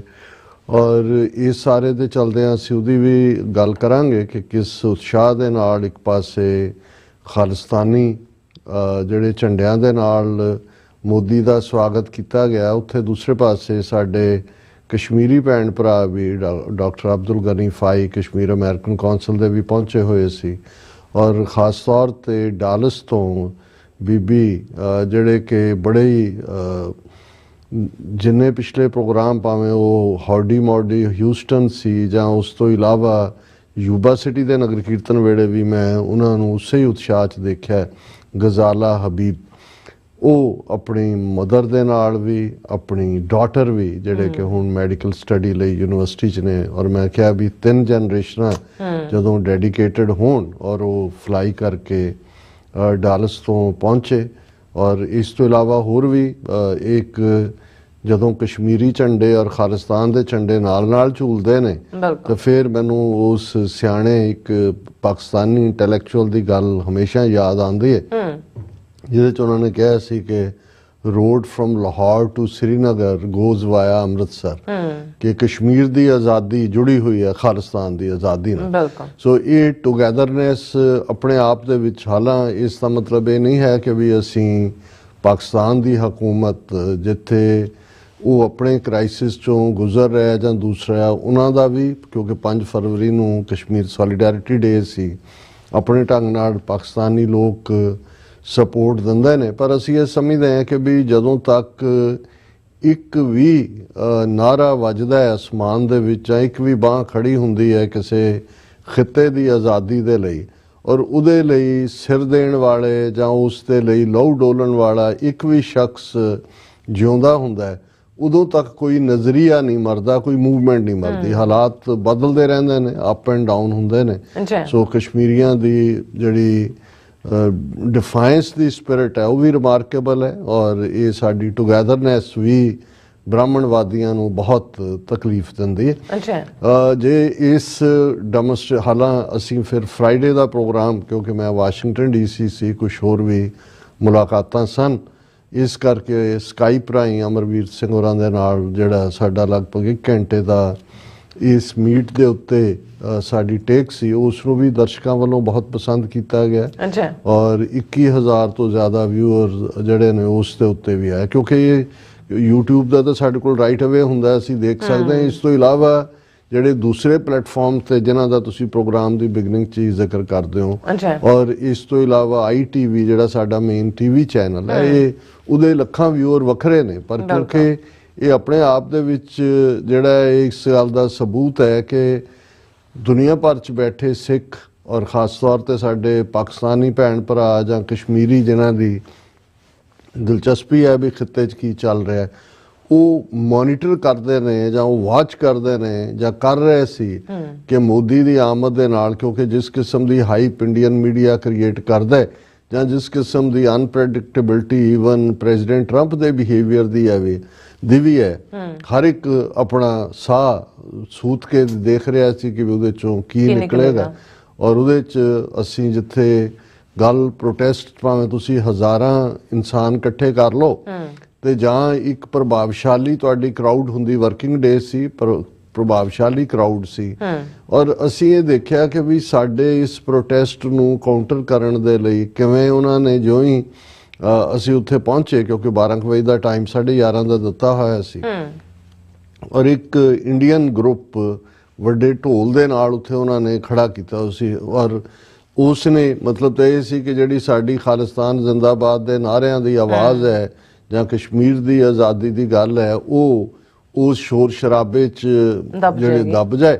ਔਰ ਨਾਲ ਦੀ ਨਾਲ ਭੜਕਾਟ ਵਾਲਾ ਮਾਹੌਲ ਵੀ ਸੀ। ਪਰ ਹਾਲਾਂ ਸਾਡੇ ਵਾਲਿਆਂ ਕੋਲ ਤਾਂ ਕੋਈ ਢੋਲ ਨਹੀਂ ਸੀ, ਪਰ ਜਿਉਂ ਹੀ ਖਾਲਸੇ ਦੇ ਜੈਕਾਰੇ ਨਗਾਰੇ ਤੇ ਘੂਰਦੀਆਂ ਅੱਖਾਂ ਉਹਨਾਂ ਨੂੰ ਇਹ ਮਜਬੂਰ ਕੀਤਾ ਕਿ ਉਹ ਬੋਲੇ ਸੋ ਨਿਹਾਲ ਦੇ ਨਾਰੇ ਲਾਉਣ ਲੱਗੇ ਕੁਝ ਦੇਰ ਬਾਅਦ। ਔਰ ਇਸ ਸਾਰੇ ਤੋਂ ਬਾਅਦ ਜਦੋਂ ਉਹਨਾਂ ਦਾ ਰਾਮ ਰੌਲਾ ਜਿਹਾ ਉਹਨਾਂ ਨੇ ਘੰਟੇ ਦੇ ਵਿੱਚ ਚੁੱਕਿਆ ਤੇ ਫਿਰ ਇਹ ਹੋਰ ਵੀ ਸੀ, ਕਿਉਂਕਿ ਅਸੀਂ ਬੰਗਲਾਦੇਸ਼ ਇਸ਼ੂ ਤੇ ਵੀ ਗੱਲ ਕਰਾਂਗੇ ਕਿ ਬੰਗਲਾਦੇਸ਼ ਇਸ਼ੂ ਨੂੰ ਕਿਵੇਂ ਇੰਡੀਅਨਸ ਨੇ ਇੱਕ ਢਾਲ ਦੇ ਤੌਰ ਤੇ ਵੀ ਔਰ ਤਲਵਾਰ ਦੇ ਤੌਰ ਤੇ ਵੀ, ਪ੍ਰੈਸ ਕਾਨਫਰੰਸ ਟਰੰਪ ਦੇ ਨਾਲ ਤਲਵਾਰ ਦੇ ਤੌਰ ਤੇ ਇੱਥੇ ਇੱਕ ਵੱਡਾ ਬੈਨਰ ਦੇ ਨਾਲ ਜਿਹੜਾ ਬਹੁਤ ਲੰਬਾ ਚੌੜਾ ਬੈਨਰ ਸੀ 16 ਬਾਈ 10 ਫੁੱਟ ਦਾ ਹੋਏਗਾ, ਉਸ ਦੇ ਉੱਤੇ ਸੀ ਕਿ ਜੀ ਬੰਗਲਾਦੇਸ਼ ਦੇ ਹਿੰਦੂਆਂ ਦੇ ਉੱਤੇ ਜੋ ਜ਼ੁਲਮ ਕਰ ਰਹੇ ਨੇ ਉਹਨੂੰ ਰੁਕਵਾਇਆ ਜਾਏ। ਔਰ ਉਹ ਬੰਗਲਾਦੇਸ਼ੀ ਹਿੰਦੂ ਸਨ ਜਾਂ ਇੰਡੀਅਨ ਹਿੰਦੂ ਸਨ ਇਹ ਤਾਂ ਪਤਾ ਨਹੀਂ, ਪਰ ਉਹ ਧੋਤੀਆਂ ਤੇ ਟੋਪੀਆਂ ਤੇ ਉਹ ਤਿਲਕਾਂ ਵਾਲਾ ਮਹਿਕਮਾ ਜ਼ਰੂਰ ਨਜ਼ਰ ਆਉਂਦਾ ਸੀ ਇਹ ਦੱਸਣ ਦੇ ਲਈ ਵੀ ਇਹ ਹਿੰਦੂ ਨੇ। ਔਰ ਉਹਨਾਂ ਨੂੰ ਬਿਲਕੁਲ ਉਹ ਸਾਡੇ ਆਪੋਜ਼ਿਟ ਆ ਕੇ ਉਸੇ ਹੀ ਸਪੇਸ ਤੇ ਜਿੱਥੇ ਪਹਿਲਾਂ, ਕਿਉਂਕਿ ਇਹਦਾ ਮਤਲਬ ਇਹ ਹੈ ਵੀ ਕਿ ਇੰਡੀਅਨ ਜਿਹੜੀਆਂ ਜਥੇਬੰਦੀਆਂ ਨੇ ਉਹਨਾਂ ਨੇ ਉਹ ਸਪੇਸ ਜਿਹੜਾ ਉਹ ਬੁੱਕ ਕਰਵਾਇਆ ਹੋਇਆ ਸੀ, ਉੱਥੇ ਹੀ ਆ ਕੇ ਉਹ ਵੀ ਖਲੋਤੇ ਸਾਨੂੰ ਉਹ ਫੇਸ ਕਰ ਰਹੇ ਸੀ। ਹਾਲਾਂ ਉਹਨਾਂ ਚੋਂ ਇੱਕ ਦੋ ਬੀਬੀਆਂ ਕ੍ਰਾਸ ਓਵਰ ਕਰਕੇ ਆਈਆਂ ਕਿ ਜੀ ਸਿੱਖਾਂ ਦੇ ਅਸੀਂ ਬੜਾ ਸ਼ੁਕਰਗੁਜ਼ਾਰ ਹਾਂ ਕਿਉਂਕਿ ਬੰਗਲਾਦੇਸ਼ 'ਚ ਆਜ਼ਾਦ ਕਰਾਉਣ 'ਚ ਬੜਾ ਰੋਲ ਅਦਾ ਕੀਤਾ। ਉਹ ਜਿਹੜਾ ਜਗਜੀਤ ਸਿੰਘ ਅਰੋੜੇ ਦਾ ਜ਼ਿਕਰ ਹੋ ਰਿਹਾ ਸੀ ਔਰ ਇਹ ਉਹਨਾਂ ਨੂੰ ਅਸੀਂ ਕਿਹਾ ਵੀ ਤੁਸੀਂ ਸਾਡੇ ਵੱਲ ਮੂੰਹ ਕਰਕੇ ਤੁਸੀਂ ਉਧਰ ਕਰੋ ਜਾ ਕੇ, ਤੁਹਾਡੇ ਨਾਲ ਅਸੀਂ ਤਾਂ ਸਾਡਾ ਤਾਂ ਕੋਈ ਲਾਗਾ ਦੇਗਾ ਨਹੀਂ ਹੈ, ਅਸੀਂ ਤਾਂ ਜੋ ਹੈ ਉਹ ਆਪਣੀ ਮੰਗ ਕਰ ਰਹੇ ਹਾਂ। ਪਰ ਇਹ ਵੀ ਇੱਕ ਤਰੀਕਾ ਸੀ ਜਿਹਦੇ 'ਚ ਕਿ ਉਹਨਾਂ ਨੇ ਸਾਨੂੰ ਨਿਊਟਰਲਾਈਜ਼ ਕਰਨ ਦੀ ਕੋਸ਼ਿਸ਼ ਕੀਤੀ, ਪਰ ਕੁੱਲ ਮਿਲਾ ਕੇ ਜਿਹੜਾ ਉਹ ਆਪਣਾ ਇੱਕ ਮੈਸੇਜ ਪ੍ਰਭਾਵਸ਼ਾਲੀ ਅੰਦਾਜ਼ ਦੇ ਵਿੱਚ ਗਿਆ। ਔਰ ਅਸੀਂ ਬਾਕੀ ਜ਼ਿਕਰ ਕਰਾਂਗੇ ਕਿ ਬਹੁਤ ਸਾਰਾ ਕੁਛ ਤਾਂ ਅੰਦਰ ਨਾਲ ਡਿਪੈਂਡੈਂਟ ਸੀ। ਹਾਲਾਂ ਇਸ ਗੱਲ ਦਾ ਜਿਹੜਾ ਉਹ ਅੰਦਾਜ਼ਾ ਹੋ ਗਿਆ ਸੀ ਕਿ ਵੀ ਮੋਦੀ ਅਨਵੈਲਕਮਿੰਗ ਹੀ ਹੈ ਔਰ ਇਹਦੀ ਹਿਊਮਿਲੇਸ਼ਨ ਹੀ ਹੋਏਗੀ। ਜਿਵੇਂ ਅਸੀਂ ਪਹਿਲਾਂ ਵੀ ਜ਼ਿਕਰ ਕੀਤਾ ਹੈ ਕਿ ਭਾਈ ਉਹਦੇ ਆਉਣ ਤੋਂ ਇੱਕ ਹਫ਼ਤਾ ਪਹਿਲਾਂ ਪਲੇਨ ਲੋਡ 104 ਜਿਹੜੇ ਡਿਪੋਰਟੀ ਨੇ ਉਹ ਅੰਮ੍ਰਿਤਸਰ ਏਅਰਪੋਰਟ ਤੇ ਉਤਾਰੇ, ਸ਼ੈਕਲਸ, ਬੀੜੀਆਂ, ਹੱਥਕੜੀਆਂ ਔਰ ਕਮਰ ਦੇ ਦੁਆੜੇ ਵੀ ਜੰਜੀਰੀ ਲਪੇਟ ਕੇ, ਔਰ ਉਹਨੂੰ ਠਹਿਰਾਇਆ ਵੀ ਮੋਦੀ ਨੂੰ ਜਿਹੜਾ ਬਲੇਅਰ ਹਾਊਸ 'ਚ ਗਿਆ ਜਿਹੜਾ ਮਹਿਮਾਨਾਂ ਲਈ ਹੈ, ਵਾਈਟ ਹਾਊਸ 'ਚ ਨਹੀਂ ਸੀ, ਔਰ ਉਹਨੂੰ ਕੋਈ ਹਾਇਰ ਲੈਵਲ ਲੈਣ ਵੀ ਨਹੀਂ ਗਿਆ। ਉਹ ਵੀ ਅਸੀਂ ਜ਼ਿਕਰ ਕਰਾਂਗੇ ਜਦੋਂ ਅਸੀਂ ਤੁਸੀਂ ਕਿਹਾ ਵੀ ਖੁਰਦਬੀਨ ਮਾਈਕਰੋਸਕੋਪ ਨੂੰ ਕਹਿੰਦੇ ਨੇ। ਔਰ ਇਹੀ ਕਾਰਨ ਹੈ ਕਿ ਜਦੋਂ ਜੇ ਪੰਜਾਬ ਦੇ ਪਿੰਡਾਂ ਦੇ ਤੁਸੀਂ ਨਾਂ ਦੇਖੋਗੇ ਕਿਸੇ ਦੇ ਨਾਲ ਖੁਰਦ ਲੱਗਾ ਹੁੰਦਾ ਤੇ ਕਿਸੇ ਦੇ ਨਾਲ ਕਲਾ ਲੱਗਾ ਹੁੰਦਾ। ਸੋ ਕਲਾ ਜਿਹਦੇ ਨਾਲ ਹੈ ਉਹ ਵੱਡਾ ਪਿੰਡ ਹੁੰਦਾ, ਖੁਰਦ ਛੋਟਾ ਹੁੰਦਾ ਮਾਈਕਰੋਸਕੋਪ ਤੇ। ਇਸ ਲਈ ਸ਼ਾਇਦ ਜਦੋਂ ਮਾਈਕਰੋਸਕੋਪ ਇਜਾਦ ਹੋਇਆ ਤੇ ਉਹਦਾ ਨਾਂ ਜਿਹੜਾ ਉਹਨਾਂ ਨੇ ਖੁਰਦਬੀਨ ਰੱਖਿਆ। ਬੀਨ ਅਸੀਂ ਦੇਖਣ ਨੂੰ ਕਹਿੰਦੇ ਹਾਂ, ਜਦੋਂ ਤੂੰ ਦਰਿਆਓ ਦਾਨਾ ਬੀਨਾ ਬੀਨ, ਔਰ ਇਸੇ ਤਰ੍ਹਾਂ ਦੂਰਬੀਨ ਲਫ਼ਜ਼ ਵੀ ਉਸ ਦੀ ਘਾੜਤ ਹੋਈ ਕਿ ਜਿਹੜੀ ਦੂਰੋਂ ਚੀਜ਼ ਨੂੰ ਦੇਖਿਆ ਜਾ ਸਕੇ। ਸੋ ਇਹ ਖੁਰਦਬੀਨ ਹੈ ਜਿਹਦੇ ਚ ਕਿ ਤੁਸੀਂ ਇੱਕ ਹੁੰਦਾ ਵੀ ਢੋਲ ਢਮੱਕੇ ਨਾਲ ਇਧਰਲਾ ਉਧਰਲਾ ਬਹੁਤ ਹੋਇਆ ਜੀ, ਬੜਾ ਉਹਨੇ ਜੱਫੀ ਪਾਈ, ਉਹਨੇ ਟਰੰਪ ਨੇ ਉਹਦੀ ਕੁਰਸੀ ਰੇੜ ਕੇ ਜਿਹੜਾ ਮੋਦੀ ਨੂੰ ਬਿਠਾਇਆ ਕਿ ਉਹਨੇ ਉਹਦੀ ਕੁਰਸੀ ਰੇੜੀ। ਇਹ ਜਿਹੜੀਆਂ ਨੇ ਆਪਟਿਕਸ ਕਹਿੰਦੇ ਨੇ ਇਹਨੂੰ ਕਿ ਵੀ ਨਜ਼ਰਾਂ ਦੇ ਲਈ ਜਦੋਂ ਤੁਸੀਂ ਖੁਰਦਬੀਨ ਜਾਂ ਜਿਹਨੂੰ ਅਸੀਂ ਪੰਜਾਬੀ 'ਚ ਕਈ ਵਾਰ ਇਹ ਵੀ ਕਹਿੰਦੇ ਹਾਂ ਵੀ ਸਾਣ ਤੇ ਚਾੜ ਕੇ ਦੇਖਣਾ, ਜਦੋਂ ਧਾਰ ਪਤਲੀ ਕੀਤੀ ਜਾਂਦੀ ਹੈ ਤੇ ਸਾਣ ਦੇ ਉੱਤੇ ਚਾੜਿਆ ਜਾਂਦਾ ਹੈ ਕਿ ਵੀ ਇਹ ਕਿੰਨੀ ਧਾਰ ਇਹਦੀ ਪਤਲੀ ਹੈ। ਸੋ ਉਸ ਦਾ ਅਸੀਂ ਜ਼ਿਕਰ ਕਰਾਂਗੇ। ਔਰ ਇਸ ਸਾਰੇ ਦੇ ਚਲਦੇ ਆ ਕਿਵੇਂ ਭਾਰਤੀ ਮੀਡੀਆ ਜਿਹੜਾ ਇੱਕ ਗੋਦੀ ਮੀਡੀਆ ਵੀ ਹੈ ਔਰ ਇੱਕ ਆਰਫਾ ਸ਼ੇਰਵਾਨੀ ਬੜੀ ਪ੍ਰੋਮੀਨੈਂਟ ਜਰਨਲਿਸਟ ਹੈ ਇਹਨਾਂ ਦੀ ਪ੍ਰਿੰਟ ਵਾਲਿਆਂ ਦੀ, ਉਹ ਦਰਬਾਰੀ ਮੀਡੀਆ ਵੀ ਕਹਿੰਦੀ ਹੈ। ਸੋ ਦਰਬਾਰੀ ਮੀਡੀਆ ਨੇ ਵੀ ਜਿਵੇਂ ਹੁੰਦਾ ਸੀ ਕਿ ਜੀ ਬਾਦਸ਼ਾਹ ਸਲਾਮਤ ਜੈ ਜੈਕਾਰ ਬੜਾ ਕੰਮ ਹੈ, ਸੋ ਉਹਨੂੰ ਤੁਸੀਂ ਗੋਦੀ ਮੀਡੀਆ ਕਹੋ ਕਿ ਦਰਬਾਰੀ ਮੀਡੀਆ ਕਹੋ, ਉਹ ਨਾਲ ਜਹਾਜ਼ ਭਰ ਕੇ ਲਿਆਂਦਾ ਹੁੰਦਾ ਔਰ ਉਹਨਾਂ ਨੇ ਤਾਂ ਆਪਣਾ ਕੰਮ ਕਰਨਾ ਹੁੰਦਾ। ਪਰ ਦਿਲਚਸਪ ਗੱਲ ਇਹ ਹੈ ਕਿ ਵੀ ਕਿੱਥੇ ਤਾਂ ਈਵਨ ਕਤਰ ਵਰਗੀ ਮੋਦੀ ਦੀ ਯਾਤਰਾ ਜਾਂ ਕਿਤੇ ਹੋਰ ਕਈ ਦਿਨ ਉਹਦੇ ਸੋਹਲੇ ਗਾਉਂਦੇ ਨੇ, ਪਰ ਇਸ ਵਾਰ ਇੰਨੀ ਜ਼ਿਆਦਾ ਹਿਊਮਿਲੇਸ਼ਨ ਹੋਈ ਔਰ ਇੰਨਾ ਜਦੋਂ ਅਸੀਂ ਇਹ ਕਹਿੰਦੇ ਹਾਂ ਵੀ ਇਹ ਤਾਂ ਜਿਹੜਾ ਉਹ ਨੀਲ ਡਾਊਨ ਤਾਂ ਹੋਇਆ ਹੀ ਹੋਏ, ਗੋਡੇ ਤਾਂ ਟਿਕਾਏ, ਪਰ ਟਿਕਾ ਕੇ ਬੇਇੱਜ਼ਤੀ ਜਿਹੜੀ ਹੋਈ ਹੁਣ ਤੁਹਾਨੂੰ ਉਹਨਾਂ ਦੇ ਮੇਨ ਮੀਡੀਆ ਦੇ ਵਿੱਚ ਦਰਬਾਰੀ ਮੀਡੀਆ ਦੇ ਕੋਈ ਚਰਚਾ ਸੁਣਨ ਨੂੰ ਨਹੀਂ ਮਿਲਦੀ ਔਰ ਸਾਹ ਰੋਕ ਕੇ ਬੈਠੇ ਹੋਏ ਨੇ। ਹਾਲਾਂਕਿ ਇਸ 'ਚ ਕੋਈ ਸ਼ੱਕ ਨਹੀਂ ਹੈ ਕਿ ਵੀ ਜੋ ਅਮਰੀਕਾ ਨੇ ਚਾਹਿਆ ਉਸ ਨਾਲੋਂ ਵੱਧ ਭਾਰਤ ਨੇ ਖੁਦ ਹੀ ਜਦੋਂ ਤੁਸੀਂ ਸਰੈਂਡਰ ਕਰ ਦਿੰਦੇ ਹੋ ਤੇ ਹਜ਼ੂਰ ਸਾਡੇ ਮਾਈ ਬਾਪ ਕਹਿ ਕੇ ਗੋਡਿਆਂ ਪਰਨੇ ਹੋ ਕੇ ਜਿਹੜਾ ਹੈ ਉਹ ਤੁਸੀਂ ਬਿਲਕੁਲ ਆਪਣੀ ਹੋਂਦ ਨੈਗੋਸ਼ੀਏਸ਼ਨ ਤਾਂ ਉਦੋਂ ਹੁੰਦੀ ਹੈ ਜਦੋਂ ਤੁਸੀਂ ਐਟਲੀਸਟ ਇੰਨੇ ਕਿਸੇ ਨੁਕਤੇ ਤੇ ਅੜਨ ਦੀ ਗੱਲ ਕਰਦੇ ਹੋ ਜਿੱਥੇ ਤੁਹਾਡੇ ਹਿੱਤ ਜੁੜੇ ਹੁੰਦੇ ਨੇ। ਅੱਛਾ। ਸੋ ਇਹਨਾਂ ਨੇ ਤਾਂ ਬਿਲਕੁਲ ਇੰਨਾ ਖੌਫਜ਼ਦਾ ਕਰ ਦਿੱਤਾ ਇਹਨਾਂ ਨੂੰ। ਔਰ ਜੇ ਤੁਸੀਂ ਈਵਨ, ਕਿਉਂਕਿ ਇਹਦੇ 'ਚ ਕੋਈ ਦੋ ਰਾਵਾਂ ਨਹੀਂ ਨੇ ਕਿ ਜਦੋਂ ਅਸੀਂ ਲੈਂਗੁਏਜ ਦੀ ਗੱਲ ਕਰਦੇ ਹਾਂ, ਇੱਕ ਤਾਂ ਜਿਵੇਂ ਅਸੀਂ ਕਹਿੰਦੇ ਹਾਂ ਜੀ ਕਿਹਨੇ ਬੋਲਿਆ, ਕੀ ਡੀਲ 'ਚ ਆਇਆ, ਜੁਆਇੰਟ ਸਟੇਟਮੈਂਟਸ ਕੀ ਆਇਆ, ਇਹ ਤਾਂ ਬਾਅਦ ਦੀ ਗੱਲ ਹੈ। ਲੇਕਿਨ ਇਸ ਸਾਰੇ 'ਚ ਕੀ ਨਹੀਂ ਕਿਹਾ, what is unsaid, ਪਰ ਸਭ ਤੋਂ ਜ਼ਿਆਦਾ ਜਿਹੜੀ ਅੱਜ ਕੱਲ ਈਵਨ ਰਿਟਨ ਲੈਂਗੁਏਜ ਜਾਂ ਸਪੋਕਨ ਲੈਂਗੁਏਜ ਨਾਲੋਂ ਵੀ ਜਿਸ ਨੂੰ ਜਿਹੜੇ ਐਕਸਪਰਟ ਨੇ ਫੀਲਡ ਦੇ, ਜਿਹੜੇ ਪਰਸਨ ਨੂੰ ਜਾਂ ਕਿਸੇ ਸਿਚੁਏਸ਼ਨ ਨੂੰ ਸਟੱਡੀ ਕਰਦੇ ਨੇ, ਉਹਨਾਂ ਸਾਹਮਣੇ ਬਾਡੀ ਲੈਂਗੁਏਜ, ਅੱਛਾ, ਕਿ ਜਦੋਂ ਤੁਸੀਂ ਬੋਲ ਰਹੇ ਹੋ ਜਾਂ ਤੁਸੀਂ ਉਸ ਸਰਾਊਂਡਿੰਗ 'ਚ ਤੁਸੀਂ ਕਿੰਨੇ ਕੰਫਰਟੇਬਲ ਹੋ, ਤੁਹਾਡੇ ਚਿਹਰੇ ਦੀਆਂ ਹਵਾਈਆਂ ਕਿੰਨੀਆਂ ਗੁੱਡੀਆਂ ਹੋਈਆਂ ਜਾਂ ਚਿਹਰੇ ਤੇ ਲਾਲੀਆਂ ਕਿੰਨੀਆਂ ਦਗ-ਦਗ ਕਰ ਰਹੀਆਂ, ਔਰ ਤੁਸੀਂ ਖੜੇ ਕਿਸ ਪੋਸਚਰ 'ਚੋਂ, ਤੁਹਾਡੇ ਮੂੰਹ 'ਚੋਂ ਆਵਾਜ਼ ਨਿਕਲਣ ਤੋਂ ਪਹਿਲਾਂ ਤੁਸੀਂ ਕਿਵੇਂ ਤੁਹਾਡਾ ਸਾਹ ਸੁੱਕਿਆ ਹੁੰਦਾ। ਔਰ ਇੱਥੇ ਤਾਂ ਹਾਲ ਇਹ ਸੀ ਕਿ ਉਹ ਮੋਦੀ ਜਿਸ ਨੂੰ RSS ਪ੍ਰਚਾਰਕ ਹੋਣ ਦਾ ਮਾਣ ਹੈ, ਔਰ RSS ਦੇ ਪ੍ਰਚਾਰਕਾਂ ਦਾ ਤਾਂ ਕੰਮ ਹੀ ਜਿਹੜਾ ਘੰਟਿਆਂ ਬਾਅਦ ਹੀ ਬੋਲਣਾ ਹੀ ਹੁੰਦਾ, ਨਫ਼ਰਤ ਹੀ ਭੜਕਾਉਣੀ ਹੈ, ਹਿੰਦੂਤਵਾ, ਪ੍ਰਾਚੀਨ, ਫਲਾਣਾ ਟਿਮਕਾ। ਔਰ ਉਸ ਮੋਦੀ ਦਾ ਜਿਹੜਾ ਔਰ ਜਿਹੜਾ ਮੋਦੀ ਈਵਨ ਫਰਾਂਸ ਦੀ ਪੈਰਿਸ ਜਿਹੜੀ ਆਰਟੀਫਿਸ਼ੀਅਲ ਇੰਟੈਲੀਜੈਂਸ ਦੀ ਸਮਿਟ ਹੋਈ ਉਹਦੇ 'ਚ ਅੰਗਰੇਜ਼ੀ ਬਾਹਰ ਰਿਹਾ ਸੀ, ਫਰੈਂਡ ਮਾਈ ਫਰੈਂਡ ਮੈਕਰੋਨ ਔਰ ਮਾਈ, ਉਹ ਜਲੂਸ ਕਢਾਇਆ ਉਹਨੇ। ਚਲੋ ਇਹ ਤਾਂ ਸਮਝ ਆਇਆ ਕਿ ਵੀ ਉਹਨੂੰ ਇਹ ਕਿਸੇ ਦੀ ਗੱਲ ਉਹਨੇ ਮੰਨ ਲਈ ਲੱਗਦੀ ਹੈ ਕਿ ਇੱਥੇ ਜੇ ਕੀਤਾ ਤੇ ਟਰੰਪ ਨੇ ਤੇਰਾ ਜਲੂਸ ਕੱਢ ਦੇਣਾ, ਇਸ ਲਈ ਤੂੰ ਇੱਥੇ ਹਿੰਦੀ ਬੋਲੀ। ਪਰ ਹਿੰਦੀ 'ਚ ਵੀ ਇੱਕ ਬਰੀਫ ਪ੍ਰੈਸ ਕਾਨਫਰੰਸ ਦੇ ਲਈ ਜੇ ਮੋਦੀ ਨੂੰ ਟੈਲੀਪ੍ਰੋਂਪਟਰਸ ਦੀ ਲੋੜ ਪਈ, ਦੋ ਉਹਨੇ ਨਾਲ ਟਰਾਂਸਲੇਟਰ ਰੱਖੇ। ਔਰ ਟੈਲੀਪ੍ਰੋਂਪਟਰ, ਹੁਣ ਉਹ ਮੋਦੀ ਜਿਹੜਾ ਧਾਰਾਵਾ ਜਾ ਕੇ ਜਿਸ ਕਿਸਮ ਦੀ ਭੜਕਾਊ ਬਿਆਨਬਾਜ਼ੀ ਔਰ ਮੁਸਲਮਾਨਾਂ ਨੂੰ ਰਿਡੀਕਿਊਲ ਕਰਨਾ ਔਰ ਕਾਂਗਰਸ ਤੋਂ ਲੈ ਕੇ ਬਾਕੀਆਂ ਦਾ ਜੋ ਜਲੂਸ ਉਹ ਕੱਢਦਾ, ਇੱਥੇ ਮੋਦੀ ਆਪਣੀ ਜ਼ੁਬਾਨ ਹਿੰਦੀ 'ਚ ਵੀ, ਉਹਦੀ 11 ਸਾਢੇ 11 12 ਮਿੰਟ ਦੀ ਪ੍ਰੈਜੈਂਟੇਸ਼ਨ ਹੈ ਸਾਰੀ, 11-12 ਮਿੰਟ ਵੀ ਉਹ ਐਕਸਟੈਂਪੋਰ ਜਾਂ ਜ਼ਬਾਨੀ ਬੋਲਣ ਦੇ ਸਮਰੱਥ ਨਹੀਂ ਸੀ। ਇਸ ਦਾ ਮਤਲਬ ਇਹ ਹੈ ਵੀ ਪਹਿਲਾਂ ਹੀ ਲੱਤਾਂ 'ਚੋਂ ਜਿਹੜਾ ਉਹ ਸਾਹ ਸੱਤ ਤਾਂ ਸੁੱਕਿਆ ਹੀ ਹੋਇਆ ਸੀ। ਔਰ ਉਸ ਟੈਲੀਪ੍ਰੋਂਪਟਰ ਜਿਹੜੇ ਹਾਲਾਂ ਉਹਨਾਂ ਨੇ ਕਿਹਾ ਜੀ ਅਸੀਂ ਐਕਸੈਪਸ਼ਨ ਦੇ ਰਹੇ ਹਾਂ, ਅਦਰਵਾਈਜ਼ ਅਸੀਂ ਵਾਈਟ ਹਾਊਸ ਤੇ ਆਪਣੇ ਲਾਉਂਦੇ, ਇਹ ਤਾਂ ਹਿੰਦੀ ਵਾਲੇ ਨਾਲ ਲਿਆਂਦੇ। ਔਰ ਇਸ ਸਾਰੇ 'ਚ ਔਰ ਜਿਵੇਂ ਉਹਦਾ ਫਿਰ ਜਦੋਂ ਆਲਮੋਸਟ ਕੁਐਸਚਨਿੰਗ ਸ਼ੁਰੂ ਹੋਈ, ਇਹ ਵੀ ਮੋਦੀ ਦੇ ਲਈ 11 ਸਾਲ 'ਚ ਉੱਥੇ ਤਾਂ ਉਹਨੇ ਕੋਈ ਪ੍ਰੈਸ ਕਾਨਫਰੰਸ ਨਹੀਂ ਅਟੈਂਡ ਕੀਤੀ। ਇੱਥੇ ਬਾਈਡਨ ਦੇ ਵੇਲੇ ਵੀ, ਔਰ ਈਵਨ ਜਦੋਂ G20 ਮੀਟ ਵੀ ਹੋਇਆ, ਬਾਈਡਨ ਦੇ ਨਾਲ ਪੂਰੀ ਟੀਮ ਅਮਰੀਕਨ ਜਰਨਲਿਸਟਾਂ ਦੀ ਸੀ, ਬਾਈਡਨ ਨੂੰ ਉੱਥੇ ਵੀ ਪ੍ਰੈਸ ਕਾਨਫਰੰਸ ਨਹੀਂ ਕਰਨ ਦਿੱਤੀ ਗਈ ਕਿਉਂਕਿ ਮੋਦੀ ਨੇ ਵੀ ਨਾਲ ਹੋਣਾ ਸੀ। ਉਹਨੇ ਕਿਹਾ ਜੀ ਨਹੀਂ ਇੱਥੇ ਨਹੀਂ, ਉਹ ਉੱਥੋਂ ਨਿਕਲਦੇ ਹੀ ਵੀਅਤਨਾਮ ਆ ਕੇ ਉਹਨੇ ਪ੍ਰੈਸ ਕਾਨਫਰੰਸ ਕੀਤੀ ਸੀ। ਪਰ ਇੱਥੇ ਬਾਈਡਨ ਨੇ ਜਦੋਂ ਇਹ ਕਿਹਾ ਵੀ ਨਹੀਂ, ਇਹ ਤਾਂ ਜਦੋਂ ਅਸੀਂ ਦੋ ਵਾਈਟ ਹਾਊਸ ਮੀਟ ਹੁੰਦੀ ਆ ਉਸ ਤੋਂ ਬਾਅਦ ਇੱਕ ਨੋਰਮ ਹੈ ਸਾਡਾ, ਕੋਈ ਟ੍ਰੈਡੀਸ਼ਨ ਨਹੀਂ ਹੈ, ਦੈਟ ਇਜ਼ ਪ੍ਰੈਸ।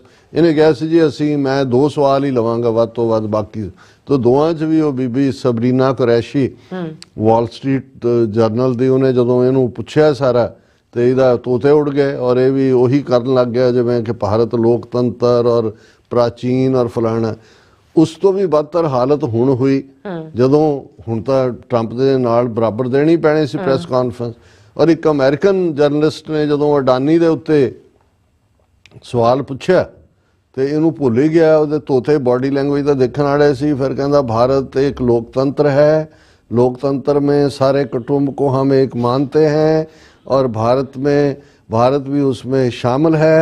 जब कोई आदमी दो बड़े व्यक्ति कहीं मिलते हैं तो वो निजी बातें और एक दूसरे के व्यापारिक संबंधों की बात नहीं करते हैं, फिर वो जाम होके खलो गए। सो ये अपने आप दे विच ये दसदा सी कि भाई एक तो चलो जदों हालांकि ट्रंप भी मीडिया नूं रिडिक्यूल कर रहा, हार्म कर रहा है, कई ਜਿਹੜੀਆਂ ਇੰਸਟੀਟਿਊਸ਼ਨਸ ਨੇ ਉਸ ਦੇ ਉੱਤੇ ਤਿੱਖਾ ਹਮਲਾ ਹੈ। ਪਰ ਫਿਰ ਵੀ ਇਹ ਅਮਰੀਕਾ ਦੀ ਬਿਊਟੀ ਹੈ ਕਿ ਉਹ ਝੂਠਾ ਬੰਦਾ ਜਿਹੜਾ ਉੱਥੇ 11 ਸਾਲ ਵਨ ਲਾਈਨਰ ਬੋਲਣ ਦੇ ਲਈ ਔਰ ਫਿਰ ਉਸ ਕਿਸਮ ਦੇ ਇੱਕ ਦੋ ਸੱਦ ਕੇ ਆਪਣੇ ਜਿਨ੍ਹਾਂ ਨੂੰ ਇੰਟਰਵਿਊ ਵੀ ਦੇਣਾ, ਉਹਨੂੰ ਪੁੱਛ ਰਿਹਾ मोदी जी आप आम कैसे खाते हैं, काट के खाते हैं, चूस के खाते हैं, पहले गुठली खाते हैं कि पहले छिलड़ खाते हैं। ਉੱਥੇ ਤਾਂ ਉਦਾਂ ਦਾ ਹੀ ਇੰਟਰਵਿਊ ਦਿੱਤੇ। ਉਹ ਕਿਹੜਾ ਉਹ ਐਕਟਰ ਸੀਗਾ ਜਿਹੜਾ ਅਕਸ਼ੇ ਕੁਮਾਰ, ਉਸ ਦੇ ਨਾਲ ਜਿਹੜਾ ਉਹ ਡਰਾਮੇ ਉੱਥੇ, ਤੇ ਇੱਥੇ ਤਾਂ ਉਸ ਨੂੰ ਪਤਾ ਹੀ ਨਹੀਂ ਲੱਗਾ ਵੀ ਦਿਨ ਹੈ ਕਿ ਰਾਤ ਚੜ੍ਹੀ ਹੈ, ਵੀ ਉਹ ਤੋਤੇ ਉੱਡ ਕੇ।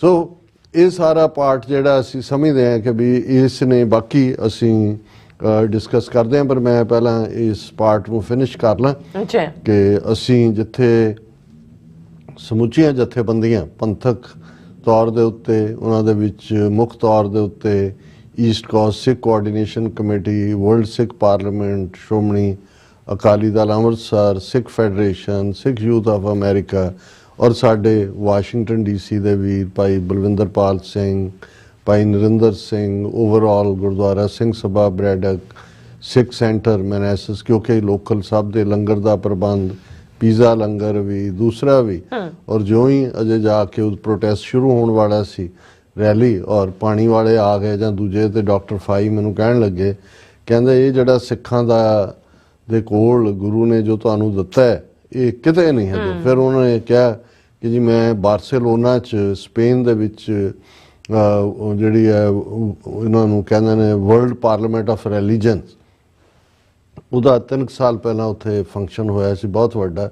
ਤੇ ਉਹ ਕਹਿੰਦੇ ਵੀ ਉੱਥੇ ਹਜ਼ਾਰਾਂ ਡੈਲੀਗੇਟ ਆਏ ਹੋਏ ਸੀ, ਆਲਮੋਸਟ 3000 ਤਾਂ ਮੁਸਲਮਾਨ ਮੁਲਕਾਂ ਦੇ ਹੀ ਸੀ। ਤੇ ਉਹ ਕਹਿੰਦੇ ਵੀ ਜਿੰਨੇ ਹਜ਼ਾਰ ਸੀ ਸਾਡਾ ਜਿਹੜਾ ਅਸੀਂ ਲੰਗਰ ਜਾਂ ਉਹ ਸਿੱਖਾਂ ਦੇ ਗੁਰਦੁਆਰੇ 'ਚ ਤੋਂ ਹੀ ਸਾਨੂੰ ਸਰਵ ਹੁੰਦਾ ਸੀ, ਅਸੀਂ ਉੱਥੇ ਖਾਣ ਲਈ ਜਾਂਦੇ ਸੀ। ਕਹਿੰਦੇ ਵੀ ਇਹ ਹਰ ਧਰਮ ਦੇ ਲਈ ਸਾਰੇ ਸਿਧਾਂਤ ਆਪਣੇ ਦੱਸ ਰਹੇ ਸੀ। ਮੈਂ ਕਿਹਾ ਜੀ ਇਹ ਗੱਲ ਵੈਸੇ ਤੁਸੀਂ ਮੈਨੂੰ ਪਹਿਲਾਂ ਵੀ ਬਰੀਫ ਕੀਤੀ ਸੀ। ਮੈਂ ਕਿਹਾ ਇਹ ਤਾਂ ਗੁਰੂ ਸਾਹਿਬਾਨ ਦੀਆਂ ਦਿੱਤੀਆਂ ਇੰਸਟੀਟਿਊਸ਼ਨਸ ਨੇ ਜਿਨ੍ਹਾਂ ਦੇ ਥੱਲੇ ਅਸੀਂ ਬਚੇ ਹੋਏ ਹਾਂ। ਇਹ ਕੋਈ ਜਿਹੜਾ ਉਹ ਇਸੇ ਲਈ ਉਹ ਕੋਵਿਡ ਹੋਏ, ਉਹ ਈਵਨ ਮਹਿੰਦਰਾ ਐਂਡ ਮਹਿੰਦਰਾ ਵੱਡਾ ਇੰਡਸਟਰੀਅਲਿਸਟ ਹੈ, ਉਹਨੇ ਪਿਛਲੇ ਦਿਨਾਂ 'ਚ ਉਹ ਟਵੀਟ ਕੀਤਾ ਸੀ ਜਿਹੜੀਆਂ ਫਾਇਰਸ LA ਦੇ ਵਿੱਚ ਹੋਈਆਂ, ਉਹਦੇ ਯੂਨਾਈਟਿਡ ਸਿੱਖਸ ਵਾਲਿਆਂ ਨੇ ਜਾ ਕੇ ਸਭ ਤੋਂ ਪਹਿਲਾਂ ਉੱਥੇ ਆਪਣੇ ਬੂਥ ਐਸਟੈਬਲਿਸ਼ ਕੀਤੇ, ਲੰਗਰ ਬਾਕੀ ਲੋੜ, ਤੇ ਉਹਨੇ ਉੱਥੋਂ ਬੈਠਿਆਂ ਉਹਨੇ ਕਿਹਾ ਵੀ ਵਾਹ ਇਹ ਸਿੱਖਾਂ ਦੀ ਕਮਾਲ ਹੈ ਕਿ ਇੱਕ ਪਾਸੇ ਅੱਗਾਂ ਨੇ ਲੋਕ ਦੌੜ ਰਹੇ ਨੇ, ਦੂਜੇ ਨੇ ਉਹ ਜਾ ਕੇ ਉੱਥੇ ਵੀ ਸਰਵ ਕਰ ਰਹੇ ਨੇ। ਸੋ ਇਹ ਬਹੁਤ ਵਾਰ ਜਦੋਂ ਦੂਸਰਿਆਂ ਵੱਲੋਂ ਇਵੇਂ ਦੀ ਦੀ ਜਿਹੜੀ ਹੈ ਕੰਪਲੀਮੈਂਟਰੀ ਕੋਈ ਗੱਲ ਹੁੰਦੀ ਹੈ ਤੇ ਚੰਗਾ ਵੀ ਲੱਗਦਾ ਆਪਣੇ ਆਪ ਨੂੰ। ਔਰ ਅਸੀਂ ਕਿਉਂਕਿ ਗਜ਼ਾਲਾ ਹਬੀਬ ਉਹਨਾਂ ਦੇ ਨਾਲ ਵੀ ਥੋੜ੍ਹਾ ਜਿਹਾ ਪਰਸਨਲ ਟਾਈਮ ਬਿਤਾਉਣਾ ਚਾਹੁੰਦੇ ਸੀ ਕਿ ਔਰ ਇਸ ਦੇ ਲਈ ਬਾਲਟੀਮੋਰ ਦੇ ਵਿੱਚ ਸਾਡਾ ਜਾਣੂ ਪਰਿਵਾਰ ਜਿਨ੍ਹਾਂ ਨੇ ਡਿਨਰ ਤੇ ਇਨਵਾਈਟ ਕੀਤਾ, ਉਹਨਾਂ ਦੀ ਕਿਉਂਕਿ ਰਾਤ ਦੀ ਫਲਾਈਟ ਸੀ, ਸੋ ਉਸ ਦੀਆਂ ਵੀ ਸਨੈਪਸ ਸਾਡੇ ਦਰਸ਼ਕ ਦੇਖ ਸਕਦੇ ਨੇ।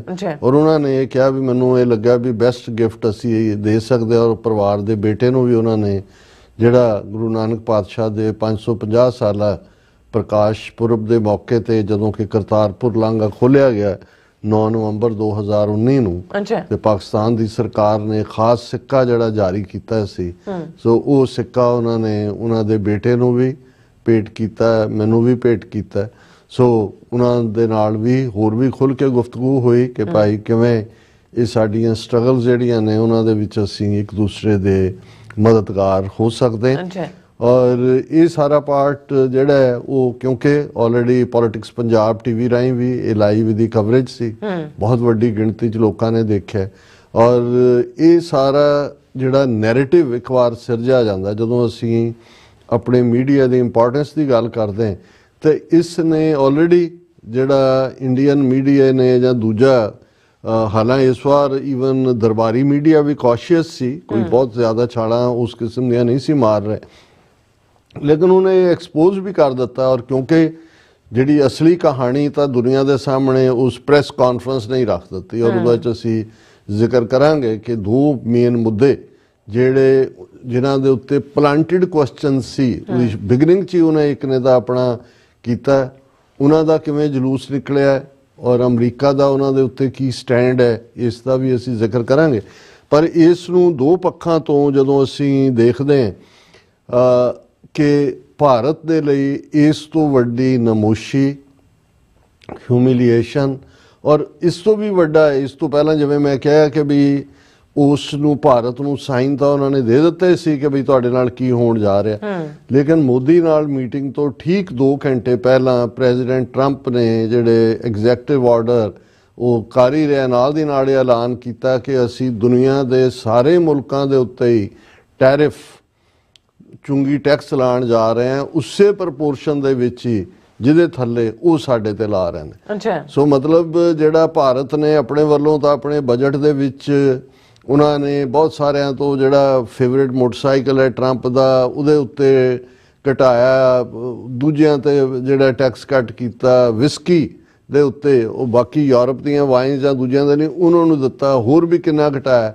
ਲੇਕਿਨ ਕਿਤੇ 80% ਦਾ 40 ਕਰਤਾ। ਪਰ ਟਰੰਪ ਨੇ ਕਿਹਾ ਵੀ ਨਹੀਂ, an eye for an eye an apple for an apple. ਜੇ ਤੁਸੀਂ ਸਾਡੀ ਇੱਕ ਅੱਖ ਕੱਢੋਗੇ ਅਸੀਂ ਵੀ ਤੁਹਾਡੀ ਇੱਕ ਅੱਖ ਕੱਢਾਂਗੇ, ਜੇ ਤੁਸੀਂ ਸਾਨੂੰ ਇੱਕ ਸੇਬ ਦਿਓਗੇ ਤੇ ਅਸੀਂ ਵੀ ਤੁਹਾਨੂੰ ਇੱਕ ਸੇਬ ਦੇਵਾਂਗੇ, ਡੇਢ ਨਹੀਂ ਦਿੰਦੇ ਹੁਣ। ਸੋ ਉਹਦੇ ਥੱਲੇ ਵੀ ਪਾਰਟ ਓਵਰ ਹੋ ਗਿਆ।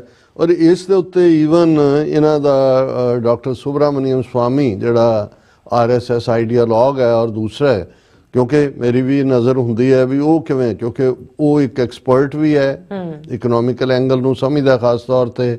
ਉਹ ਕਾਫੀ ਦੇਰ ਤੋਂ ਕਹਿ ਰਿਹਾ ਵੀ ਇੰਡੀਆ ਦੀ ਇਕਨੋਮੀ ਔਰ ਦੂਸਰੀ ਜਿਹੜੀ ਹੈ ਉਹਦਾ ਬਹੁਤ ਥੱਲੇ ਜਾ ਰਹੀ ਹੈ, ਬੜੀ ਬੁਰੀ ਤਰ੍ਹਾਂ ਇਹਨਾਂ ਦਾ ਬੱਬਲ ਫਟਣ ਵਾਲਾ ਹੈ। ਔਰ ਇਹਨਾਂ ਜੇ 2-3 ਦਿਨਾਂ 'ਚ ਅਸੀਂ ਫਿਰ ਇਹ ਹੁੰਦਾ ਹੈ ਕਿ ਜਦੋਂ ਕੋਈ ਮੁਲਕ ਦਾ ਹੈਡ ਆਉਂਦਾ ਹੈ ਜਾਂ ਜਾਂਦਾ ਹੈ, ਸ਼ੇਅਰ ਮਾਰਕੀਟ ਉਹਦਾ ਕੀ। ਔਰ ਇਹਦੇ ਬਾਵਜੂਦ ਕਿ ਡਾਲਰ ਦੇ ਸਾਹਮਣੇ ਰੁਪਈਆ ਤਾਂ ਡਾਂਸ ਕਰ ਹੀ ਰਿਹਾ ਸੀ, ਕਰਦਾ 88-99 ਤੇ ਪਹੁੰਚਿਆ, 90 ਤੇ ਪਹੁੰਚਿਆ ਹੋਣਾ ਸੀ, ਪਰ $3 ਬਿਲੀਅਨ ਰਿਜ਼ਰਵ ਬੈਂਕ ਨੇ ਪੰਪ ਇਨ ਕੀਤੇ।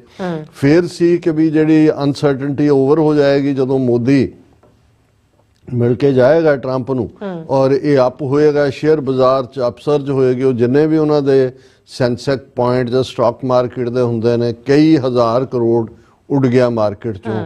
ਜਿਹੜੇ ਇਨਵੈਸਟਰ ਨੇ ਉਹ ਪੈਸਾ ਵਾਪਸ ਖਿੱਚ ਰਹੇ ਨੇ। ਔਰ ਇਸ ਸਾਰੇ ਨੇ ਔਰ ਆਲਰੇਡੀ ਕਿਉਂਕਿ ਜਦੋਂ ਹੁਣ ਟੈਰਿਫ ਦਾ ਜ਼ਿਕਰ ਹੈ ਔਰ ਭਾਰਤ ਦਾ $42 ਬਿਲੀਅਨ ਦਾ ਸਰਪਲਸ ਟ੍ਰੇਡ ਸੀ ਪਿਛਲੇ ਸਾਲ, ਸੋ ਉਹ ਵੀ ਲੈਵਲ ਹੋਣਾ। ਇਹਦਾ ਮਤਲਬ ਇਹ ਹੈ ਵੀ ਉਹਨਾਂ ਦੀ ਜਿਹੜੀ ਹੈ ਐਕਸਪੋਰਟ ਇੰਡੀਆ ਦੀ ਹੋਰ ਥੱਲੇ ਜਾਏਗੀ, ਇੰਪੋਰਟ ਜਿਹੜੀ ਹੈ ਉਹ ਜਦੋਂ ਤੁਸੀਂ ਇਹ ਸਾਰੇ ਨੂੰ ਉਹ ਕਿੰਨੇ ਹੁਣ ਜਿੰਨੇ ਵੀ ਫੋਰਨ ਐਕਸਚੇਂਜ ਰਿਜ਼ਰਵ ਪਏ ਨੇ ਕੱਢ ਕੇ ਇਧਰ ਪਾ ਰਹੇ ਨੇ ਕਿ ਵੀ ਬਿਲਕੁਲ ਪੈਨਿਕ ਨਾ ਹੋ ਜਾਏ, ਰੁਪਈਆ ਟਿਕੇ 87-88 ਤੇ ਟਿਕਾ ਲਿਆ, ਪਰ ਇਹਦਾ ਹਾਲ ਜਿਹੜਾ ਹੋਰ ਵੀ ਮੰਦਾ ਹੋਏਗਾ। ਸੋ ਅਸੀਂ ਸਭ ਤੋਂ ਪਹਿਲਾਂ ਤਾਂ ਇਹ ਉਹਦੀ ਵਿਜ਼ਿਟ ਨੂੰ ਲੈ ਕੇ ਜੇ ਇਹ ਕਹਿਣਾ ਹੋਏ ਕਿ ਵੀ ਔਰ ਇਹਦੇ 'ਚ ਵੀ ਕਨਕਲੂਜਨ ਇਹੀ ਹੈ ਜਿਹੜਾ ਤੁਸੀਂ ਟਾਈਟਲ 'ਚ ਵੀ ਹੈ ਕਿ ਨੀਲ ਡਾਊਨ ਸੈਸ਼ਨ ਜਾਂ ਜਿਹਨੂੰ ਕਹਿੰਦੇ ਬੈਂਡਿੰਗ ਸੈਸ਼ਨ। ਹੁਣ ਇਹਨੂੰ ਟ੍ਰਾਇੰਫ ਤਾਂ ਦੂਰ ਦੀ ਗੱਲ, ਕੋਈ ਜਿੱਤ ਤਾਂ ਕੀ ਹੋਣੀ ਸੀ ਜੇ ਇਹ ਵੀ ਹੁੰਦਾ ਵੀ ਵਿਨ ਵਿਨ ਸਿਚੁਏਸ਼ਨ। ਹਾਲਾਂ ਇੱਕ ਤਬਕਾ ਪਹਿਲਾਂ ਸੋਚਦਾ ਸੀ ਕਿ ਵੀ ਥੋੜਾ ਬਹੁਤ ਟਰੰਪ ਪਿੱਛੇ ਨੂੰ ਹਟੇਗਾ, ਥੋੜਾ ਬਹੁਤ ਇੰਡੀਆ ਹੋਰ ਅੱਗੇ ਨੂੰ ਆਏਗਾ ਤੇ ਇਸ ਸਾਰੇ ਨੂੰ ਪ੍ਰੈਜ਼ੈਂਟ ਕੀਤਾ ਜਾ ਸਕੇਗਾ ਜਾਂ ਪ੍ਰੋਜੈਕਟ ਕੀਤਾ ਜਾ ਸਕੇਗਾ ਵਿਨ ਵਿਨ ਸਿਚੁਏਸ਼ਨ। ਪਰ ਇਵੇਂ ਨਹੀਂ ਹੋਇਆ, ਇਹ ਹੋਇਆ ਨੀਲ ਡਾਊਨ ਸਿਚੁਏਸ਼ਨ, ਗੋਡੇ ਟਿਕਾਏ। ਔਰ ਇਹ ਸਾਰੇ ਦੇ ਉੱਤੇ ਥੋੜਾ ਜਿਹਾ ਅਸੀਂ ਪੁਆਇੰਟ ਵਾਈਜ਼ ਡਿਸਕਸ ਕਰਨਾ ਚਾਹਾਂਗੇ ਕਿ ਜਿਹੜਾ ਓਵਰਵਿਊ ਹੈ ਉਹ ਇਹ ਹੈ ਕਿ ਵੀ ਇਹ ਸਾਰੇ ਦੇ ਵਿੱਚ ਇਹਦੇ ਬਾਵਜੂਦ ਕਿ ਮੀਡੀਆ ਹਾਈਪ ਇੰਡੀਆ ਦੇ ਵਿੱਚ ਕ੍ਰੀਏਟ ਕੀਤੀ ਗਈ, ਪਰ ਜਿਹੜੇ ਇਸ ਸਾਰੇ ਚੋਂ ਜਿਹੜੇ ਸੀਰੀਅਸ ਐਨਾਲਿਸਟ ਨੇ ਉਹ ਦੇਖਦੇ ਨੇ ਵੀ ਕੋਈ ਵੀ ਬੈਨੀਫਿਟ ਜਾਂ ਕੋਈ ਸਟ੍ਰੈਟੇਜਿਕ ਬ੍ਰੇਕ ਥਰੂ ਵੀ ਇਸ ਚੋਂ ਨਹੀਂ ਨਿਕਲੀ। ਹੁਣ ਪਹਿਲਾਂ ਤਾਂ ਰਿਸੈਪਸ਼ਨ ਤੇ ਆਪਟਿਕਸ ਜਿਹੜੇ ਨੇ ਉਹ ਡਿਸਾਈਡ ਕਰਦੇ ਨੇ ਕਿ ਕੌਣ ਕਿੰਨਾ ਇੰਪੋਰਟੈਂਟ ਹੈ। ਕੋਈ ਹਾਈ ਲੈਵਲ ਅਮਰੀਕਨ ਅਫੀਸ਼ੀਅਲ ਜਿਹੜਾ PM ਮੋਦੀ ਨੂੰ ਗ੍ਰੀਟ ਕਰਨ ਦੇ ਲਈ ਨਹੀਂ ਗਿਆ। ਟਾਰਮੈਕ ਦੇ ਉੱਤੇ ਜਦੋਂ ਆਇਆ ਹੀ ਹੈ, ਕੋਈ ਵੀ ਹਾਇਰ ਲੈਵਲ ਨਹੀਂ ਸੀ। ਸੋ ਇਹ ਆਪਣੇ ਆਪ ਦੇ ਵਿੱਚ ਜਿਹੜਾ ਉਹ ਮੈਸੇਜ ਦੇ ਦਿੱਤਾ ਹੋਇਆ ਸੀ। ਫਿਰ ਉਹ ਮੈਂ ਆਲਰੇਡੀ ਜ਼ਿਕਰ ਕੀਤਾ ਵੀ ਉਹਨੂੰ ਵਾਈਟ ਹਾਊਸ 'ਚ ਨਹੀਂ ਠਹਿਰਾਇਆ ਗਿਆ, ਬਲੇਅਰ ਹਾਊਸ ਜਿਹੜਾ ਕਿ ਗੈਸਟ ਹਾਊਸ ਹੈ ਉਸ ਦੇ ਵਿੱਚ। ਫਿਰ ਜਿਹੜਾ ਇਸ ਤੋਂ ਪਹਿਲਾਂ ਮੈਸੇਜ ਤਾਂ ਆਲਰੇਡੀ ਇੰਡੀਆ ਨੂੰ ਦਿੱਤਾ ਹੋਇਆ ਸੀ ਜਦੋਂ ਟਰੰਪ ਦੀ ਇਨੋਗ੍ਰੇਸ਼ਨ ਤੇ ਇਹਨੂੰ ਇਨਵਾਈਟ ਨਹੀਂ ਸੀ ਕੀਤਾ ਗਿਆ ਮੋਦੀ ਨੂੰ। ਔਰ ਇਸ ਸਾਰੇ ਦੇ ਚੱਲਦੇ ਆ ਜਿਹੜਾ ਇਹ ਜਿਹੜੇ ਸਿੰਬੋਲਿਕ ਸਾਈਟ ਦੇ ਮੁਤਾਬਕ ਮੋਦੀ ਨੂੰ ਇੱਕ ਇੰਪੋਰਟੈਂਟ ਗੈਸਟ ਦੇ ਤੌਰ ਤੇ ਦੇਖਿਆ ਜਾਣਾ ਜਾਂ ਦੂਜਾ ਸੀ, ਉਹ ਪਹਿਲਾਂ ਹੀ ਜਿਹੜਾ ਉਹਨਾਂ ਦੀ ਜਿਹੜੀ ਆ ਉਹ ਫੂਕ ਕੱਢ ਦਿੱਤੀ ਗਈ ਸੀ। ਹੁਣ ਅਸੀਂ ਦੇਖਦੇ ਹਾਂ ਕਿ ਵੀ ਮੀਡੀਆ ਕਵਰੇਜ ਕਿ ਇੰਡੀਅਨ ਮੀਡੀਆ ਤੋਂ ਜੋ ਆਇਆ ਸੀ ਜਾਂ ਉੱਥੇ ਉਹਨਾਂ ਨੇ ਜੀਤ ਗਏ ਉਹ ਤਾਂ ਉਹਨਾਂ ਨੇ ਕਰਨਾ ਹੀ ਸੀ ਜਿਹੜਾ ਉਹਨਾਂ ਨੇ 24 ਘੰਟੇ ਕੀਤਾ। ਪਰ ਤੁਸੀਂ ਮੇਨ ਸਟ੍ਰੀਮ ਮੀਡੀਆ ਦੇ ਉੱਤੇ ਜਿਹੜਾ ਹੈ ਉਹ ਬਿਲਕੁਲ ਕੋਈ ਵੀ ਜਿਹੜੀ ਹੈ ਇਸ ਦੀ ਮੀਟਿੰਗ ਨੂੰ ਲੈ ਕੇ ਟਰੰਪ ਜਾਂ ਮੋਦੀ ਦੀ ਜਾਂ ਭਾਰਤ ਦੀ ਇੰਪੋਰਟੈਂਸ ਜਾਂ ਪਹਿਲੀ ਵਿਜ਼ਿਟ ਵੇਲੇ ਜਿਵੇਂ ਉਸ ਨੂੰ ਸੀ ਉਹ ਬਿਲਕੁਲ ਨਹੀਂ। ਜਿਹੜੀਆਂ ਅਮਰੀਕਾ ਦੇ ਮੇਨ ਪ੍ਰਿੰਟ ਮੀਡੀਆ ਜਾਂ ਦੂਸਰਿਆਂ ਦੇ ਵਿੱਚ ਫਰੰਟ ਲਾਈਨ ਸਟੋਰੀਜ਼ ਚੱਲੀਆਂ ਉਹ ਪੇਡ ਐਡ ਨੇ ਇੰਡੀਅਨ ਐਮਬੈਸੀ ਦੀਆਂ। ਉੱਥੇ ਲੱਖਾਂ ਡਾਲਰ ਉਹਨਾਂ ਨੇ ਖਰਚ ਕੀਤੇ, ਲੇਕਿਨ ਇਹ ਆਪਣੇ ਆਪ ਦੇ ਵਿੱਚ ਜਿਹੜਾ ਅਮਰੀਕਾ ਦੇ ਮੀਡੀਆ ਦੀ ਕੋਈ ਸਟੋਰੀ ਨਹੀਂ ਬਣ ਸਕੀ। ਜੇ ਥੋੜੀ ਬਹੁਤ ਕਵਰੇਜ ਹੋਈ ਤੇ ਉਹ ਸੀ ਰਿਡੀਕਿਊਲ ਕਰਨ ਵਾਲੀ ਕਿ ਐਲਨ ਮਸਕ ਦੇ ਨਾਲ ਜਦੋਂ ਮੋਦੀ ਮਿਲਿਆ ਤੇ ਐਲਨ ਮਸਕ ਨੇ ਆਪਣੇ 3 ਜਿਹੜੇ ਉਹ ਬੱਚੇ ਨੇ, ਉਹ 3 ਜਨਾਨੀਆਂ ਚੋਂ 12 ਬੱਚੇ ਜੰਮੇ ਹੋਏ ਨੇ ਉਹਨੇ, ਉਹ ਇਹਦਾ ਨਾਲ national security adviser, foreign minister ਦੂਜੇ ਸੀ, ਉਹ ਨਿਆਣੇ ਜਿਹੜੇ ਨੇ ਉਹ ਉੱਥੇ ਆ ਕੇ ਜਿਹੜੇ ਨੇ ਉਹ ਜੰਪ ਕਰਦੇ ਰਹੇ ਜਾਂ ਦੂਜੇ ਕਰਦੇ ਰਹੇ। ਕਿਸੇ ਨੇ ਇਹ ਨਹੀਂ ਹੈ ਵੀ ਕੋਈ ਗੇਂਦ ਮੋਦੀ ਦੇ ਸਿਰ 'ਚ ਮਾਰਿਆ, ਲੇਕਿਨ ਮੀਡੀਆ 'ਚ ਜੇ ਕੋਈ ਦਿਲਚਸਪੀ ਸੀ ਕਿ ਵੀ ਐਲਨ ਮਸਕ ਕਿਵੇਂ ਜਿਹੜਾ ਵਾਈਟ ਹਾਊਸ ਜਾਂ ਈਵਨ ਡਿਪਲੋਮੈਟਿਕ ਨਾਈਸਟੀਜ਼ ਦੀਆਂ ਧੱਜੀਆਂ ਉਡਾ ਰਿਹਾ। ਉਹ ਜਿੱਥੇ ਜਾਂਦਾ ਆਪਣੇ ਬੱਚਿਆਂ ਨੂੰ ਕੋਈ ਉਹਦਾ ਮੋਢੇ ਤੇ ਚੜਿਆ ਹੁੰਦਾ, ਕੋਈ ਦੂਜਾ ਹੁੰਦਾ। ਹਾਲਾਂ ਉਹਦੇ ਤੇ ਕਿਸੇ ਐਕਸਪਰਟ ਦਾ ਮੈਂ ਦੇਖ ਰਿਹਾ ਸੀ ਵੀ ਇਹ ਟੈਕਟਿਕ ਇਹਨਾਂ ਨੂੰ ਸੂਟ ਕਰਦਾ ਕਿਉਂਕਿ ਅਸਲੀ ਗੱਲ ਵੱਲੋਂ ਧਿਆਨ ਹਟਾਉਣ ਦੇ ਲਈ ਦੂਜਾ। ਪਰ ਜੇ ਮੀਡੀਆ 'ਚ ਦਿਲਚਸਪੀ ਸੀ ਤਾਂ ਉਹਦੇ ਸੀ ਕਿ ਉਹਦੇ ਨਿਆਣੇ ਮਿਸਟਰ ਐਕਸ ਨੇ ਕੀ ਕੀਤਾ ਤੇ ਉਹਨੇ ਕੀ ਕਿਹਾ, ਤੇ ਉਹਨੇ ਮੋਦੀ ਨੇ ਉਹਨਾਂ ਨਿਆਣਿਆਂ ਨੂੰ 3 ਕਿਤਾਬਾਂ ਗਿਫਟ ਕੀਤੀਆਂ, ਇੱਕ ਟੈਗੋਰ ਦੀ, ਇੱਕ ਉਹ ਵਿਸ਼ਨੂੰ ਦੀ ਪੰਚਤੰਤਰ, ਮੈਂ ਕਿਹਾ ਦੱਸੋ ਐਲਨ ਮਸਕ, ਇੱਕ ਆਰ.ਕੇ. ਨਾਰਾਇਣਨ ਦੀ, ਹੈ ਨਾ। ਸੋ ਉਹਨੂੰ ਵੀ ਇਹ ਸੀ। ਸੋ ਇਹ ਵੀ ਹੈ ਕਿ ਵੀ ਤੁਸੀਂ ਜਾ ਰਹੇ ਹੋ ਮਿਲਣ ਐਲਨ ਮਸਕ ਨੂੰ ਜਾਂ ਦੂਜੇ ਜਿਹੜਾ ਡੀ ਫੈਕਟੋ ਜਿਹਨੂੰ ਪ੍ਰੈਜ਼ੀਡੈਂਟ ਕਿਹਾ ਜਾਂਦਾ, ਤੇ ਉਹ ਨਿਆਣਿਆਂ ਨਾਲ ਹੀ ਗੱਲਾਂ ਕਰ ਰਹੇ ਹੋ। ਇਹ ਵੀ ਆਪਣੇ ਆਪ ਦੇ ਮੀਡੀਆ 'ਚ ਇਹ ਦਿਲਚਸਪੀ ਦਾ ਵਾਇਸ ਬਣਿਆ। ਹੁਣ ਅਸੀਂ ਜੇ ਦੇਖੀਏ ਵੀ ਦੂਸਰਾ ਜਿਹੜਾ ਇਹ ਸੀ ਕਿ ਜੇ ਕੋਈ ਵਪਾਰਕ ਟ੍ਰੀਟੀ ਸਾਈਨ ਹੋਏਗੀ ਅਮਰੀਕਾ ਔਰ ਭਾਰਤ 'ਚ ਔਰ ਕੋਈ ਟੈਰਿਫ ਡਾਇਨਾਮਿਕਸ ਕੀ ਹੋਣਗੀਆਂ, ਉਹਦਾ ਨਤੀਜਾ ਕਿ ਵੀ ਇਹ ਜਿਵੇਂ ਮੈਂ ਕਿਹਾ ਵੀ $42 ਬਿਲੀਅਨ ਦਾ ਸਰਪਲਸ ਹੈ ਇੰਡੀਆ ਦੀ ਟ੍ਰੇਡ ਦਾ। ਔਰ ਇਹਦੇ ਉਲਟ ਰਾਦਰ ਟਰੰਪ ਨੇ ਉਹਨਾਂ ਨੂੰ ਇਹ ਕਿਹਾ ਕਿ ਭਾਈ ਇੰਡੀਅਨ ਗੂਡਸ ਦੇ ਉੱਤੇ ਤੁਸੀਂ ਜਿਹੜਾ ਉਹ ਰਿਆਇਤ ਲੈਂਦੇ ਉਹਨੂੰ ਖਤਮ ਕਰੋ। ਔਰ ਜਿਵੇਂ ਅਸੀਂ ਕਿਹਾ ਵੀ ਸਟੀਲ ਐਲੂਮੀਨੀਅਮ ਜਿਹੜਾ ਆਉਂਦਾ ਹੈ ਉਸ ਦੇ ਉੱਤੇ ਇੰਡੀਆ ਨੂੰ ਹੋਰ ਵੀ ਨੁਕਸਾਨ ਹੋਏਗਾ ਔਰ ਉਹਨਾਂ ਦਾ ਫੋਰਨ ਐਕਸਚੇਂਜ ਰਿਜ਼ਰਵ ਜਿਹੜਾ ਜਾਏਗਾ। ਔਰ ਕੋਈ ਵੀ ਇਸ ਲੈਵਲ ਦੇ ਉੱਤੇ ਇੰਡੀਅਨ ਪੁਸ਼ ਬੈਕ ਨਹੀਂ ਸੀ। ਜਦੋਂ ਤੁਸੀਂ ਟ੍ਰੇਡ ਡੀਲ ਕਰਦੇ ਹੋ ਉਦੋਂ ਤੁਸੀਂ ਆਪਣੇ interest, no Indian push back, total surrender. ਇੱਥੇ ਤੱਕ ਇਹ ਯੂਨੀਲੈਟਰਲ ਹੀ ਸੀ। ਅਮਰੀਕਾ ਨੇ ਜੋ ਕਿਹਾ ਇਹ ਹਾਂਜੀ ਹਾਂਜੀ ਕਰਦੇ ਰਹੇ। ਈਵਨ ਜਿਵੇਂ ਅਸੀਂ ਜ਼ਿਕਰ ਕੀਤਾ ਹੈ ਵੀ ਅਮਰੀਕਨ ਵਿਸਕੀ ਦੇ ਉੱਤੇ ਉਹਨਾਂ ਨੇ ਕਾਫੀ ਲੋਅਰ ਕੀਤਾ, ਜਦੋਂ ਕਿ ਯੂਰਪ ਜਿਹੜਾ ਇਹਨਾਂ ਦੇ ਨਾਲ ਜਿਹੜਾ ਉਹ ਟ੍ਰੇਡ ਕਰਦਾ ਕਾਫੀ ਅਮਰੀਕਾ ਤੋਂ ਬਾਅਦ, ਉਹਨਾਂ ਨੂੰ ਉਹਦੀ ਕੋਈ ਰਿਆਇਤ ਨਹੀਂ ਹੈ। ਫਿਰ ਹੁਣ ਟਰੰਪ ਨੇ ਮੋਦੀ ਨੂੰ ਕੋਲ ਖੜਾ ਕਰਕੇ ਜੋ ਹਸ਼ਰ ਬ੍ਰਿਕਸ ਦਾ ਕੀਤਾ, ਉਹਨੇ ਕਿਹਾ ਕਿ ਇਹ ਡੈਡ ਹੈ। ਔਰ ਹੁਣ ਉਹ ਇੰਡੀਆ ਜਿਹੜਾ ਫਾਊਂਡਰ ਹੈ ਬ੍ਰਿਕਸ ਦਾ, ਜਿਹੜਾ ਪਿਛਲੀ ਮੀਟ ਵੇਲੇ ਡਾਲਰ ਦੇ ਬਰਾਬਰ ਕਰੰਸੀ ਫਲੋਟ ਕਰਨ ਦੀ ਗੱਲ ਕਰ ਰਿਹਾ ਸੀ, ਉਹ ਬਿਲਕੁਲ ਉਸ ਦੇ ਉੱਤੇ ਸੁੰਨ ਹੋ ਕੇ ਖਲੋਤਾ ਰਿਹਾ। ਫਿਰ ਟ੍ਰੇਡ ਦੇ ਹਵਾਲੇ ਨਾਲ ਵੀ ਇੰਡੀਆ ਵਰਲਡ ਟ੍ਰੇਡ ਆਰਗੇਨਾਈਜੇਸ਼ਨ ਦਾ ਮੈਂਬਰ ਹੈ, ਕੋਈ ਨਾ ਕੋਈ ਤੁਸੀਂ ਬਾਈਲੈਟਰਲ ਗੱਲ ਕਰਦੇ ਹੋ। ਔਰ ਇਹ ਜਿਹੜਾ ਇੱਕ ਪਾਸੇ ਉਹ ਯੂਨੀਲੈਟਰਲੀ ਗੱਲਾਂ ਕਰ ਰਿਹਾ ਔਰ ਟਰੰਪ ਨੇ ਇਹ ਜਿਹੜਾ ਬਾਈਪਾਸ ਕੀਤਾ ਸਾਰੇ ਵਰਲਡ ਟ੍ਰੇਡ ਆਰਗੇਨਾਈਜੇਸ਼ਨ ਰੈਗੂਲੇਸ਼ਨਸ ਨੂੰ। ਪਰ ਮੋਦੀ ਦੇ ਕੋਲ ਇਹ ਮੌਕਾ ਸੀ ਕਿ ਵੀ ਉਹ ਘੱਟੋ ਘੱਟ ਆਪਣੇ ਹੱਕਾਂ ਦੀ ਗੱਲ ਤਾਂ ਕਰੇ। ਮਲਟੀਲੈਟਰਲ ਫਰੇਮਵਰਕ ਜਿਹੜਾ WTO ਦੀ ਜਿਸਟ ਹੈ ਉਸ ਦੇ ਉੱਤੇ ਗੱਲ ਕਰੇ। ਪਰ ਇੰਡੀਆ ਨੇ ਜਿਹੜਾ ਬਿਲਕੁਲ ਇਸ ਦੇ ਉੱਤੇ ਵੀ ਸਰੈਂਡਰ ਕੀਤਾ। ਫਿਰ ਡਿਫੈਂਸ ਡੀਲ ਔਰ ਟੈਕਨੋਲੋਜੀ, ਟਰੰਪ ਨੇ ਕਿਹਾ ਕਿ ਜੀ F-35 ਅਸੀਂ ਇੰਡੀਆ ਨੂੰ ਦਿਆਂਗੇ। ਹੁਣ ਇਹੀ ਐਲਨ ਮਸਕ ਜਦੋਂ F-35 ਦੇ ਉੱਤੇ ਕਹਿ ਚੁੱਕਾ ਵੀ ਇਹ ਕੂੜ ਕਬਾੜ ਹੈ, ਕਾਸੇ ਦਾ ਨਹੀਂ। ਅੱਜ ਦਾ ਯੁੱਗ ਜਦੋਂ ਸਪੇਸ ਔਰ ਦੂਸਰੇ ਦਾ ਇਹਨਾਂ ਦੀ ਕੋਈ ਲੋੜ ਨਹੀਂ। ਔਰ ਜਿਹੜੇ ਰਸ਼ੀਅਨ ਨੇ ਪਲੇਨ ਇਸ ਦੇ ਸੁਜ਼ੂਕੀ ਕੀ ਇਸ ਕਿਸਮ ਦਾ ਉਹਨਾਂ ਦੇ ਹੈ, ਉਹ 10 ਗੁਣਾ ਇਹਦੇ ਨਾਲੋਂ ਚੀਪਰ ਹੈ। ਸੋ ਉਹਨਾਂ ਨੇ F-35 ਜਿਹੜਾ ਹੈ ਉਹ ਜਿਹੜਾ ਇੰਡੀਆ ਦੇ ਗਲ ਮੜ ਦਿੱਤਾ, ਜਿਹਦੀ ਕੋਈ ਹੈ ਨਹੀਂ। ਇਹ ਕਾਸਟਲੀ ਵੀ ਨੇ ਔਰ ਇੰਡੀਆ ਦੇ ਉੱਤੇ ਪ੍ਰੈਸ਼ਰ ਵੀ ਕਿ ਵੀ ਇਹਨੂੰ ਖਰੀਦੋ, ਪਰ ਨਾ ਹੀ ਇਹਦੀ ਲਾਇਸੈਂਸ ਪ੍ਰੋਡਕਸ਼ਨ ਦਾ ਹੱਕ ਇੰਡੀਆ ਕੋਲ ਹੋਏਗਾ ਤੇ ਨਾ ਹੀ ਟ੍ਰਾਂਸਫਰ ਆਫ ਟੈਕਨੋਲੋਜੀ ਬੈਨੀਫਿਟਸ ਹੋਣਗੇ।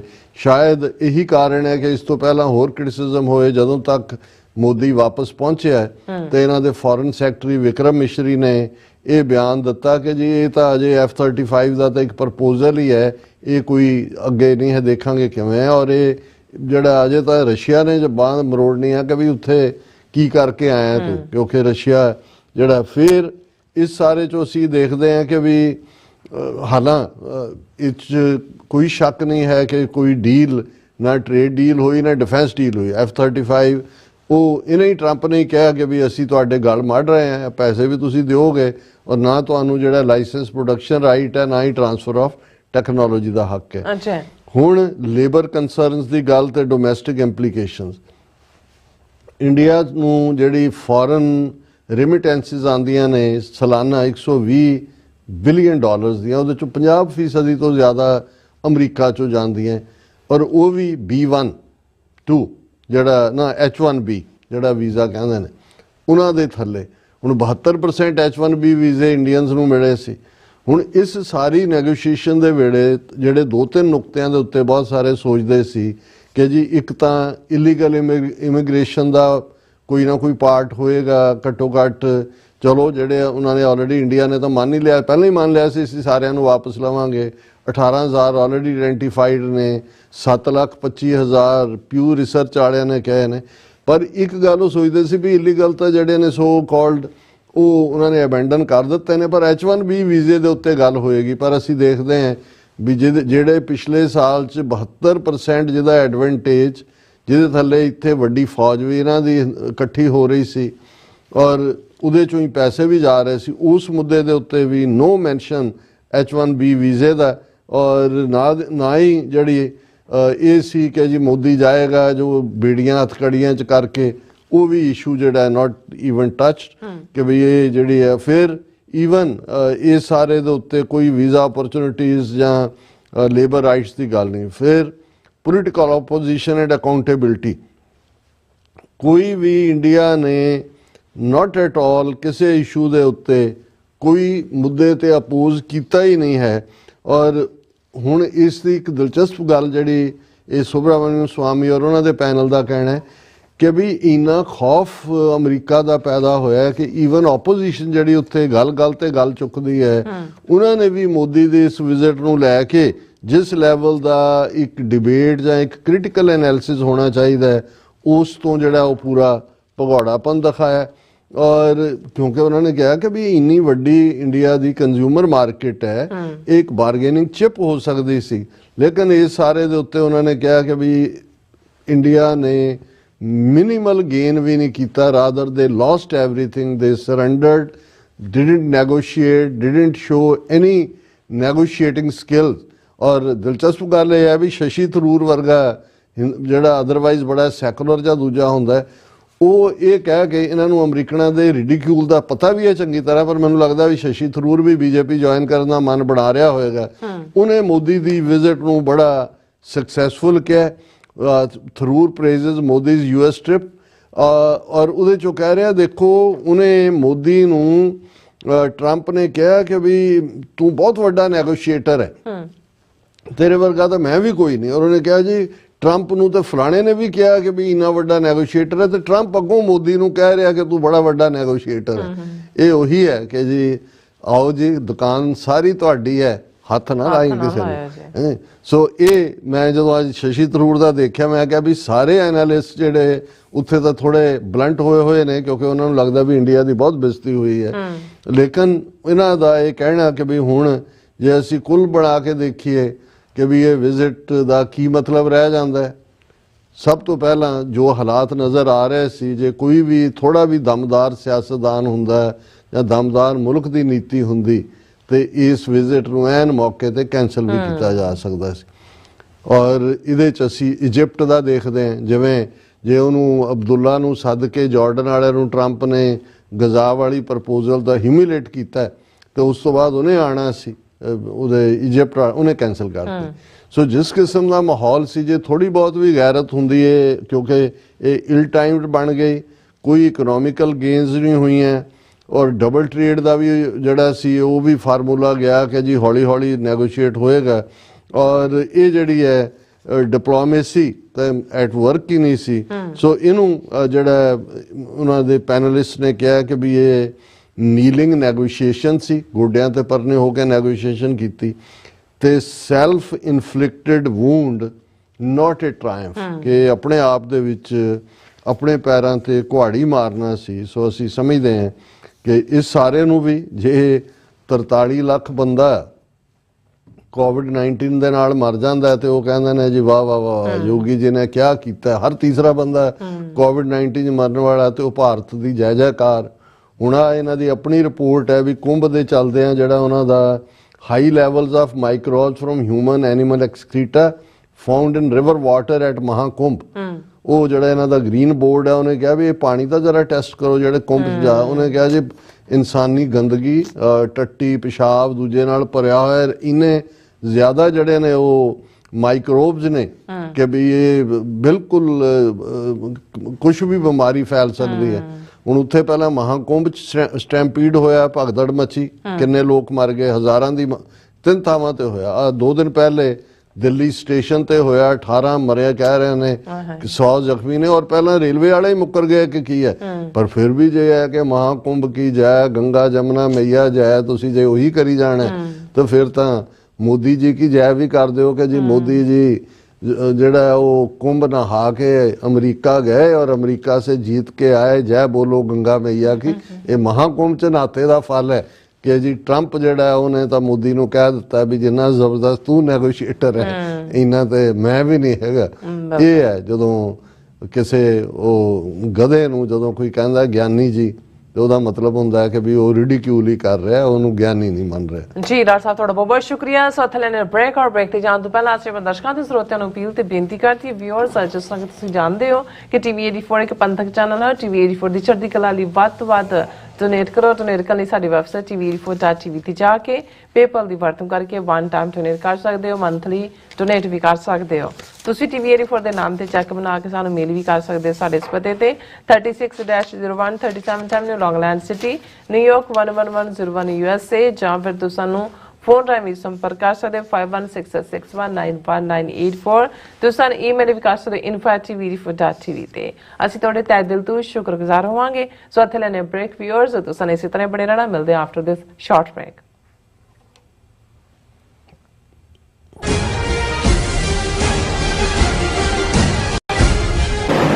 ਲਾਸ ਐਂਜਲਸ ਕਾਉਂਟੀ ਵਿੱਚ ਵਿਨਾਸ਼ਕਾਰੀ ਜੰਗਲੀ ਅੱਗ ਕਾਰਨ ਪ੍ਰਭਾਵਿਤ ਪੀੜਤਾਂ ਦੀ ਸਹਾਇਤਾ ਲਈ ਯੂਨਾਈਟਿਡ ਸਿਕਸ ਇੱਕ ਐਮਰਜੈਂਸੀ ਰਾਹਤ ਮੁਹਿੰਮ ਚਲਾ ਰਹੀ ਹੈ।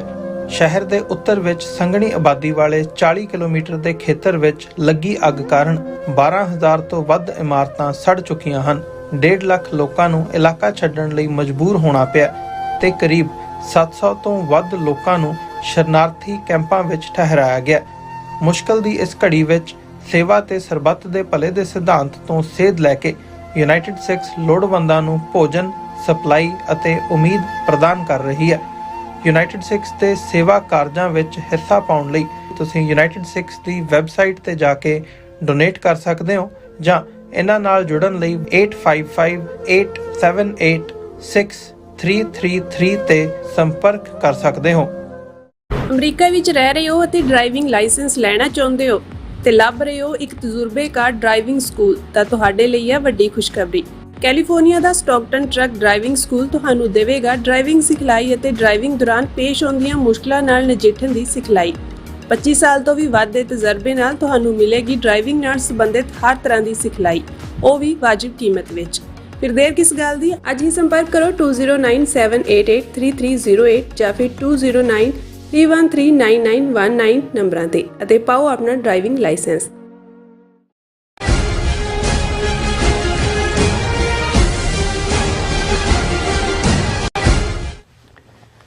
Viewers welcome back to programme. So viewers, ਦੂਸਰੇ ਸੈਗਮੈਂਟ 'ਚ ਆਪਾਂ ਗੱਲਬਾਤ ਕਰਨ ਜਾ ਰਹੇ ਹਾਂ ਕਿ ਟਰੰਪ ਤੇ ਮੋਦੀ ਦੀ ਸਾਂਝੀ ਕਾਨਫਰੰਸ ਨੇ ਜਿੱਥੇ ਮੋਦੀ ਦੀ ਅਸਲੀ ਔਕਾਤ ਜ਼ਾਹਿਰ ਕੀਤੀ ਹੈ, ਉੱਥੇ ਭਾਰਤੀ ਪੱਤਰਕਾਰਾਂ ਵੱਲੋਂ 2 ਪਲਾਂਟਡ ਸਵਾਲਾਂ ਨੇ ਅਮਰੀਕਾ ਦੀ ਖਾਲਿਸਤਾਨ ਅਤੇ ਬੰਗਲਾਦੇਸ਼ ਪ੍ਰਤੀ ਗੁੱਝੀ ਨੀਤੀ ਦਾ ਝਲਕਾਰਾ ਵੀ ਦਿੱਤਾ। ਸੋ ਇਸ ਬਾਰੇ ਆਪਾਂ ਗੱਲਬਾਤ ਕਰਨ ਜਾ ਰਹੇ ਹਾਂ। ਸੋ ਅਸੀਂ ਚਾਹਾਂਗੇ ਕਿ ਤੁਸੀਂ ਇਸੇ ਤਰ੍ਹਾਂ ਬਣੇ ਰਹਿਣਾ। ਦੇਖਣ ਸੁਣ ਲਈ ਐਂਡ ਲਿਖਣ ਲਈ ਤੁਹਾਡਾ ਸਭ ਦਾ ਬਹੁਤ ਬਹੁਤ ਧੰਨਵਾਦ। ਜੀ ਡਾਕਟਰ ਸਾਹਿਬ, ਕੀ ਕਹਿਣਾ ਚਾਹੋਗੇ?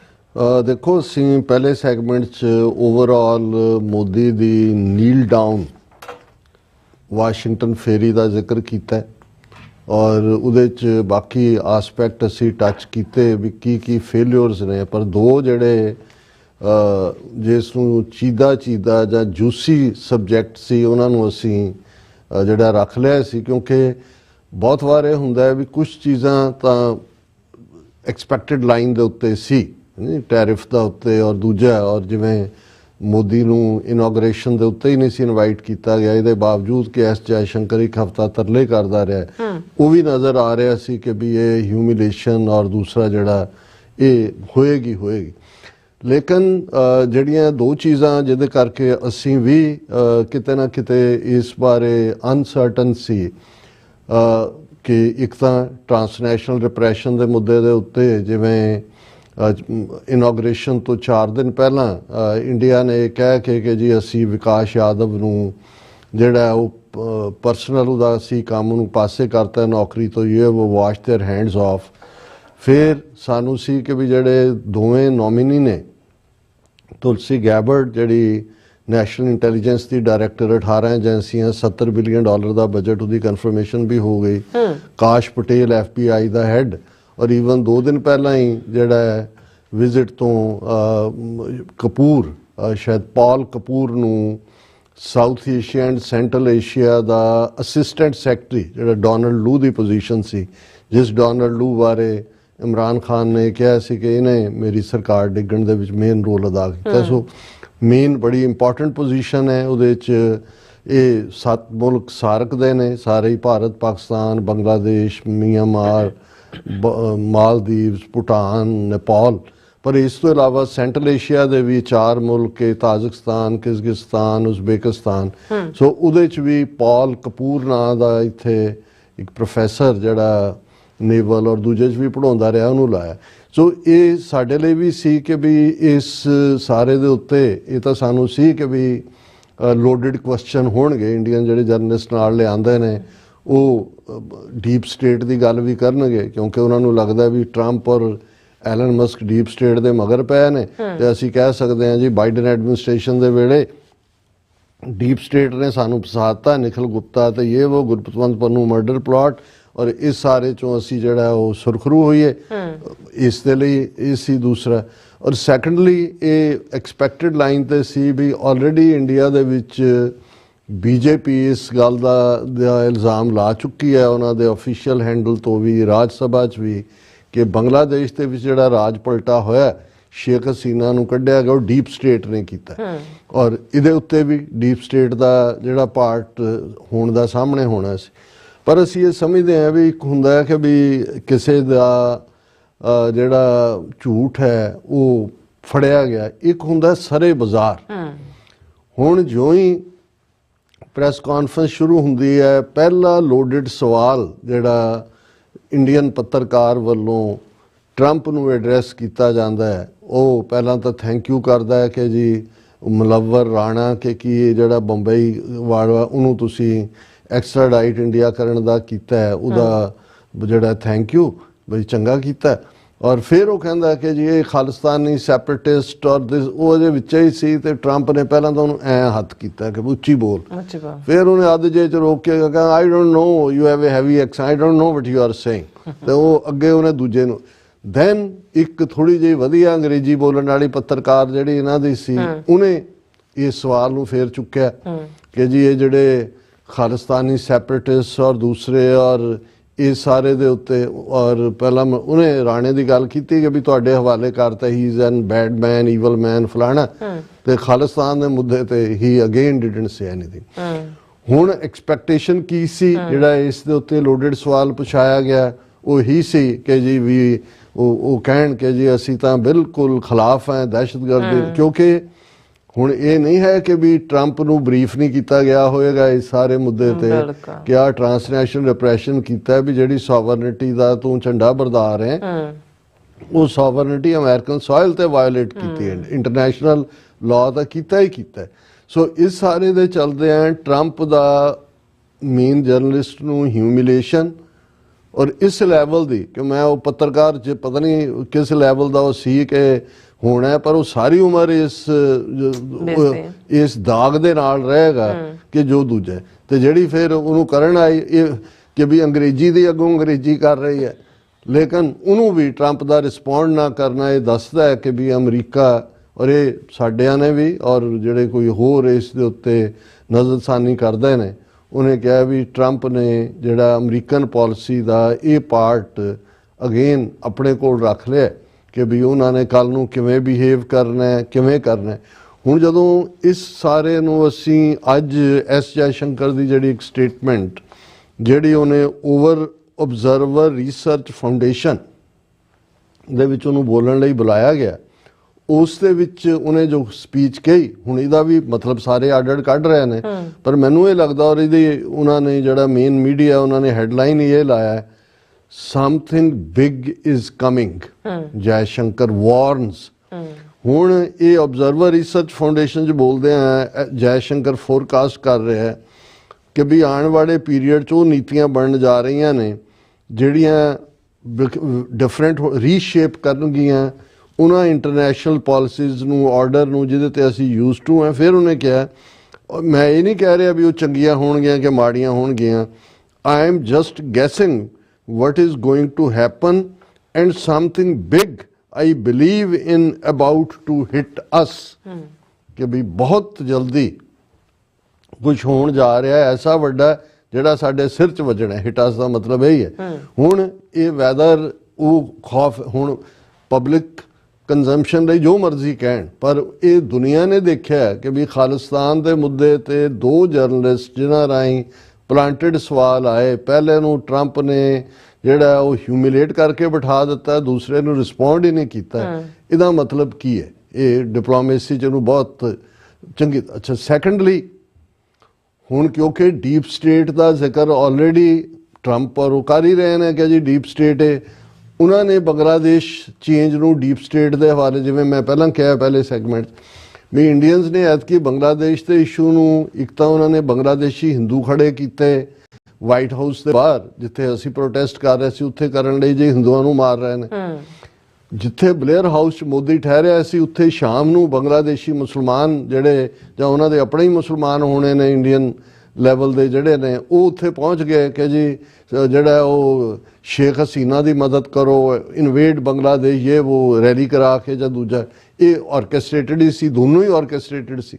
ਹੁਣ ਜਦੋਂ ਵਿਦਨ ਪ੍ਰੈਸ ਕਾਨਫਰੰਸ ਬੰਗਲਾਦੇਸ਼ ਦੇ ਉੱਤੇ ਸਵਾਲ ਕਿ ਜੀ ਉੱਥੇ ਇਹ ਔਰ ਡੀਪ ਸਟੇਟ ਨੇ ਇਹ ਕਿਹਾ ਤੇ ਉੱਥੇ ਕੀ ਹੈ, ਹੁਣ ਟਰੰਪ ਨੇ ਕਿਵੇਂ ਉਸ ਨੂੰ ਸਾਰੇ ਨੂੰ ਅਗੇਨ ਉਹਨੇ ਕਿਹਾ ਜੀ ਇਹ ਇਸ਼ੂ ਜਿਹੜਾ ਹੈ ਇਹ ਇੰਡੀਆ ਤਾਂ ਬਹੁਤ ਪੁਰਾਣਾ ਜਾਣਦਾ, Bangladesh for hundreds of years they have been working on it, ਔਰ ਇਹ ਹੁਣ ਮੋਦੀ ਜੀ ਜਵਾਬ ਦੇਣਗੇ। ਹੁਣ ਉਹਦੇ ਮੂੰਹ 'ਚ ਐਸਾ ਉਹਨੇ ਜਿਹੜਾ ਉਹ ਫਸਾਈ ਕੋਡ ਕਰ ਲਈ ਕਿ ਮੋਦੀ ਵੀ ਭੱਜ ਗਿਆ ਉਸ। ਹੁਣ ਉਹਨੂੰ ਵੀ ਪਤਾ ਹੈ ਵੀ ਆਲਰੇਡੀ ਬੇਸ਼ੱਕ ਉਹ ਸ਼ੇਖ ਹਸੀਨਾ ਨੂੰ ਬਿਠਾ ਕੇ ਉੱਥੇ ਕੋਈ ਨਾ ਕੋਈ ਸ਼ਰਾਰਤ ਮਿਥ ਰਹੇ ਨੇ, ਬੰਗਲਾਦੇਸ਼ ਤੇ ਅਟੈਕ ਕਰਨ ਦੀ ਲਾਈਨ ਵੀ ਕਰ ਸਕਦੇ ਨੇ, ਜਿਹੜਾ ਕਿ ਹੁਣ ਬੰਗਲਾਦੇਸ਼ ਪਾਕਿਸਤਾਨ ਦਾ ਨੇੜੇ ਆਣਾ ਉਹਨੂੰ ਪੋਸੀਬਲ ਨਹੀਂ ਹੋਣ ਦੇਗਾ। ਲੇਕਿਨ ਮੋਦੀ ਵੀ ਦੌੜ ਗਿਆ। ਪਰ ਟਰੰਪ ਦਾ ਜਿਹੜਾ ਇੱਕ ਫੀਅਰ ਜਿਹੜਾ ਸਾਨੂੰ ਵੀ ਸੀ ਕਿ ਵੀ ਕਿਉਂਕਿ ਜਾਰਜ ਸੋਰਸ ਜਿਹੜਾ ਪ੍ਰੋ ਡੈਮੋਕ੍ਰੇਟ ਔਰ ਬੈਟੇਨੋਇਰ ਹੈ ਟਰੰਪ ਦਾ, ਉਹ ਸਪੋਰਟਰ ਹੈ ਇਹਦਾ ਮੁਹੰਮਦ ਯੂਨਸ ਦਾ। Muhammad Yunus Clinton, lady Clinton, ਉਹਨਾਂ ਦੀ ਕਲਿੰਟਨ ਫਾਊਂਡੇਸ਼ਨ ਦੇ ਫੰਕਸ਼ਨ ਤੇ ਵੀ ਇੱਥੇ ਆਇਆ, ਤੇ ਜਾਰਜ ਸੋਰਸ ਨੂੰ ਜਿਹੜਾ US ਏਡ ਦੇ ਮਾਮਲੇ 'ਚ ਵੀ ਉਸਨੇ ਕੀਤਾ ਸਾਰਾ ਪਾਰਟ, ਔਰ ਦੂਜਾ ਔਰ ਸ਼ਾਇਦ ਟਰੰਪ ਜਿਹੜਾ ਹੈ ਇਸ ਨੂੰ ਅਨਡੂ ਕਰ ਦੇ ਜੇ ਜਾਰਜ ਸੋਰਸ ਰਾਹੀਂ, ਜਾਂ ਜਿਵੇਂ ਇੰਡੀਆ ਨੇ ਚਾਰਜ ਲਾਇਆ ਸੀ ਕਿ ਜੀ ਉਹ ਉਹਦੇ ਲਈ ਡੀਪ ਸਟੇਟ ਦੇ ਲਈ ਜ਼ਿੰਮੇਵਾਰ ਹੈ। ਤੇ ਇਸ ਸਾਰੇ ਦੇ ਉੱਤੇ ਹਾਲਾਂ ਜੋ ਹੀ ਮੋਦੀ ਵਾਪਸ ਗਿਆ, ਈਵਨ US ਏਡ ਦੇ ਥੱਲੇ ਜਿਹੜਾ $21 ਮਿਲੀਅਨ ਇੰਡੀਆ ਨੂੰ ਜਾਂਦਾ ਸੀ ਉਹਨਾਂ ਦੀ ਡੈਮੋਕ੍ਰੇਸੀ ਦੇ ਨਾਂ ਥੱਲੇ ਕਿ ਜੀ ਵੋਟਰ ਟਰਨ ਆਊਟ ਜ਼ਿਆਦਾ ਹੋਏ, ਉਹ ਵੀ ਅਮਰੀਕਾ ਨੇ ਬੰਦ ਕਰਤਾ। ਪਰ ਜਿਵੇਂ ਟਰੰਪ ਨੇ ਉਹ ਸਵਾਲ ਜਿਹੜਾ ਐਨ ਪਾਸੇ ਕਰਕੇ ਮੋਦੀ ਦੀ ਥਾਲੀ 'ਚ ਰੱਖਤਾ, ਤੇ ਮੋਦੀ ਨੂੰ ਹੁਣ ਪਤਾ ਨਾ ਲੱਗੇ, ਨਾ ਖਾਏ, ਨਾ ਚਬਾਏ, ਨਾ ਦੂਜਾ ਕਰੇ, ਉਹਨੇ ਵੀ ਥਾਲੀ ਪਾਸੇ ਕਰਕੇ ਜਿਵੇਂ ਵੀ ਉਹਨੇ ਦੇਖਿਆ ਹੀ ਨਹੀਂ ਹੈ। ਸੋ ਇਹਦੇ ਤੋਂ ਵੀ ਇਹ ਮੈਸੇਜ ਆਉਂਦਾ ਹੈ ਕਿ ਅਮਰੀਕਾ ਦੀ ਸੋਲਿਡ ਨੀਤੀ ਹੈ ਬੰਗਲਾਦੇਸ਼ ਦੀ ਫੇਵਰ ਦੇ ਵਿੱਚ। ਮੁਹੰਮਦ ਯੂਨਸ ਵਾਲਾ ਸਾਰਾ ਮੂਵ ਜਿਹੜਾ ਹੈ ਜਾਂ ਦੂਜਾ, ਉਹਨੂੰ ਜਿਵੇਂ ਬਾਈਡਨ ਐਡਮਿਨਿਸਟ੍ਰੇਸ਼ਨ ਦੀ ਹਮਾਇਤ ਸੀ ਇਵੇਂ ਹੀ ਇਹਨਾਂ ਦੀ ਹਮਾਇਤ ਹੈ। ਔਰ ਇਕੱਲਾ ਇਹੀ ਨਹੀਂ, ਜਿਉਂ ਹੀ ਐਲਨ ਮਸਕ ਦੇ 3 ਛੋਕਰਿਆਂ ਨੂੰ ਮਿਲ ਕੇ ਮੋਦੀ ਨਿਕਲਿਆ, ਉਸ ਤੋਂ ਥੋੜੀ ਦੇਰ ਬਾਅਦ ਐਲਨ ਮਸਕ ਦੀ ਗੱਲਬਾਤ ਮੁਹੰਮਦ ਯੂਨਸ ਦੇ ਨਾਲ ਹੋਈ, ਬੰਗਲਾਦੇਸ਼ ਵਾਲੇ ਨਾਲ। ਔਰ ਅਸੀਂ ਡਿਸਕਸ ਕਰਾਂਗੇ ਵੀ ਆਲਰੇਡੀ ਜਿਹੜਾ ਐਲਨ ਮਸਕ ਦਾ ਸਟਾਰਲਿੰਕ ਹੈ ਬੰਗਲਾਦੇਸ਼ ਨੇ ਲਾਂਚ ਕਰਨ ਦਾ ਫੈਸਲਾ ਕੀਤਾ ਹੈ। ਸੋ ਇਹ ਮੈਸੇਜ ਵੀ ਉਹਨਾਂ ਨੂੰ ਦੇ ਦਿੱਤਾ ਹੈ ਕਿ ਭਾਈ ਅਸੀਂ ਕਿੱਥੇ ਖੜੇ ਹਾਂ। ਹੁਣ ਇਹ ਦੋਨੋਂ ਹੀ ਜਿਹੜੇ ਨੇ ਸਾਡੇ ਲਈ ਸਕੂਨ ਵਾਲੀ ਗੱਲ ਵੀ ਹੈ, but at the same time again ਮੈਂ ਜਿਹੜੀ ਇੱਕ ਗੱਲ ਜ਼ਰੂਰ ਕਹਿਣਾ ਚਾਹੁੰਦਾ ਕਿ ਇਹਦੇ 'ਚ ਕੋਈ ਸ਼ੱਕ ਨਹੀਂ ਹੈ ਜੇ ਐਸ ਜੈਸ਼ੰਕਰ ਨੂੰ ਲੱਗਦਾ ਹੈ ਕਿ ਵੀ in the coming year something big is going to happen, ਤੇ ਉਸ ਬਿਗ ਦੇ ਲਈ ਫਿਰ ਤਿਆਰੀ ਵੀ ਜ਼ਰੂਰੀ ਹੁੰਦੀ ਹੈ। ਔਰ ਸਾਨੂੰ ਇਹ ਸਮਝਣਾ ਹੋਏਗਾ कि कोऊ किसी को राज न दे हैं, जो ले हैं निज बल से ले हैं। जियोपॉलिटिकल सिचुएशन पॉजिटिव हो सकती है, उस एनवायरनमेंट ਤੁਸੀਂ ਆਪਣਾ ਜਿਹੜਾ ਹੈ ਉਹ ਦਾ ਲਾ ਸਕਦੇ ਹੋ, ਲੇਕਿਨ ਜਿਹੜੀਆਂ ਆਜ਼ਾਦੀਆਂ ਨੇ ਇਹ ਕੌਮਾਂ ਨੂੰ ਖੁਦ ਖੋਣੀਆਂ ਪੈਂਦੀਆਂ। ਇਹੀ ਹੈ ਕਿ ਵੀ ਕੋਈ ਤੁਹਾਨੂੰ ਪਲੇਟਰ ਤੇ ਰੱਖ ਕੇ ਨਹੀਂ ਦਿੰਦਾ, it has to be grabbed. ਔਰ ਇਸ ਸਿਚੁਏਸ਼ਨ ਨੂੰ ਘੱਟੋ ਘੱਟ ਅਮਰੀਕਾ ਨੇ ਖਾਲਿਸਤਾਨ ਦੇ ਮੁੱਦੇ ਤੇ ਔਰ ਬੰਗਲਾਦੇਸ਼ ਦੇ ਮੁੱਦੇ ਦੇ ਉੱਤੇ ਵਾਜ਼ਿਆ ਕਰ ਦਿੱਤਾ ਹੈ ਕਿ ਅਮਰੀਕਾ ਦੀ ਪੋਲਿਟਿਕਸ ਇਸ ਦੇ ਉੱਤੇ ਕੀ ਹੈ। ਜੀ ਡਾਕਟਰ ਸਾਹਿਬ ਤੁਹਾਡਾ ਬਹੁਤ ਬਹੁਤ ਧੰਨਵਾਦ। ਸੋ ਇੱਥੇ ਲੈਣਾ ਬ੍ਰੇਕ ਫਿਊਅਰਸ, ਤੁਸੀਂ ਇਸੇ ਤਰ੍ਹਾਂ ਜੁੜੇ ਰਹਿਣਾ। ਮਿਲਦੇ ਹਾਂ ਛੋਟੇ ਜਿਹੇ ਵਕਫੇ ਤੋਂ ਬਾਅਦ।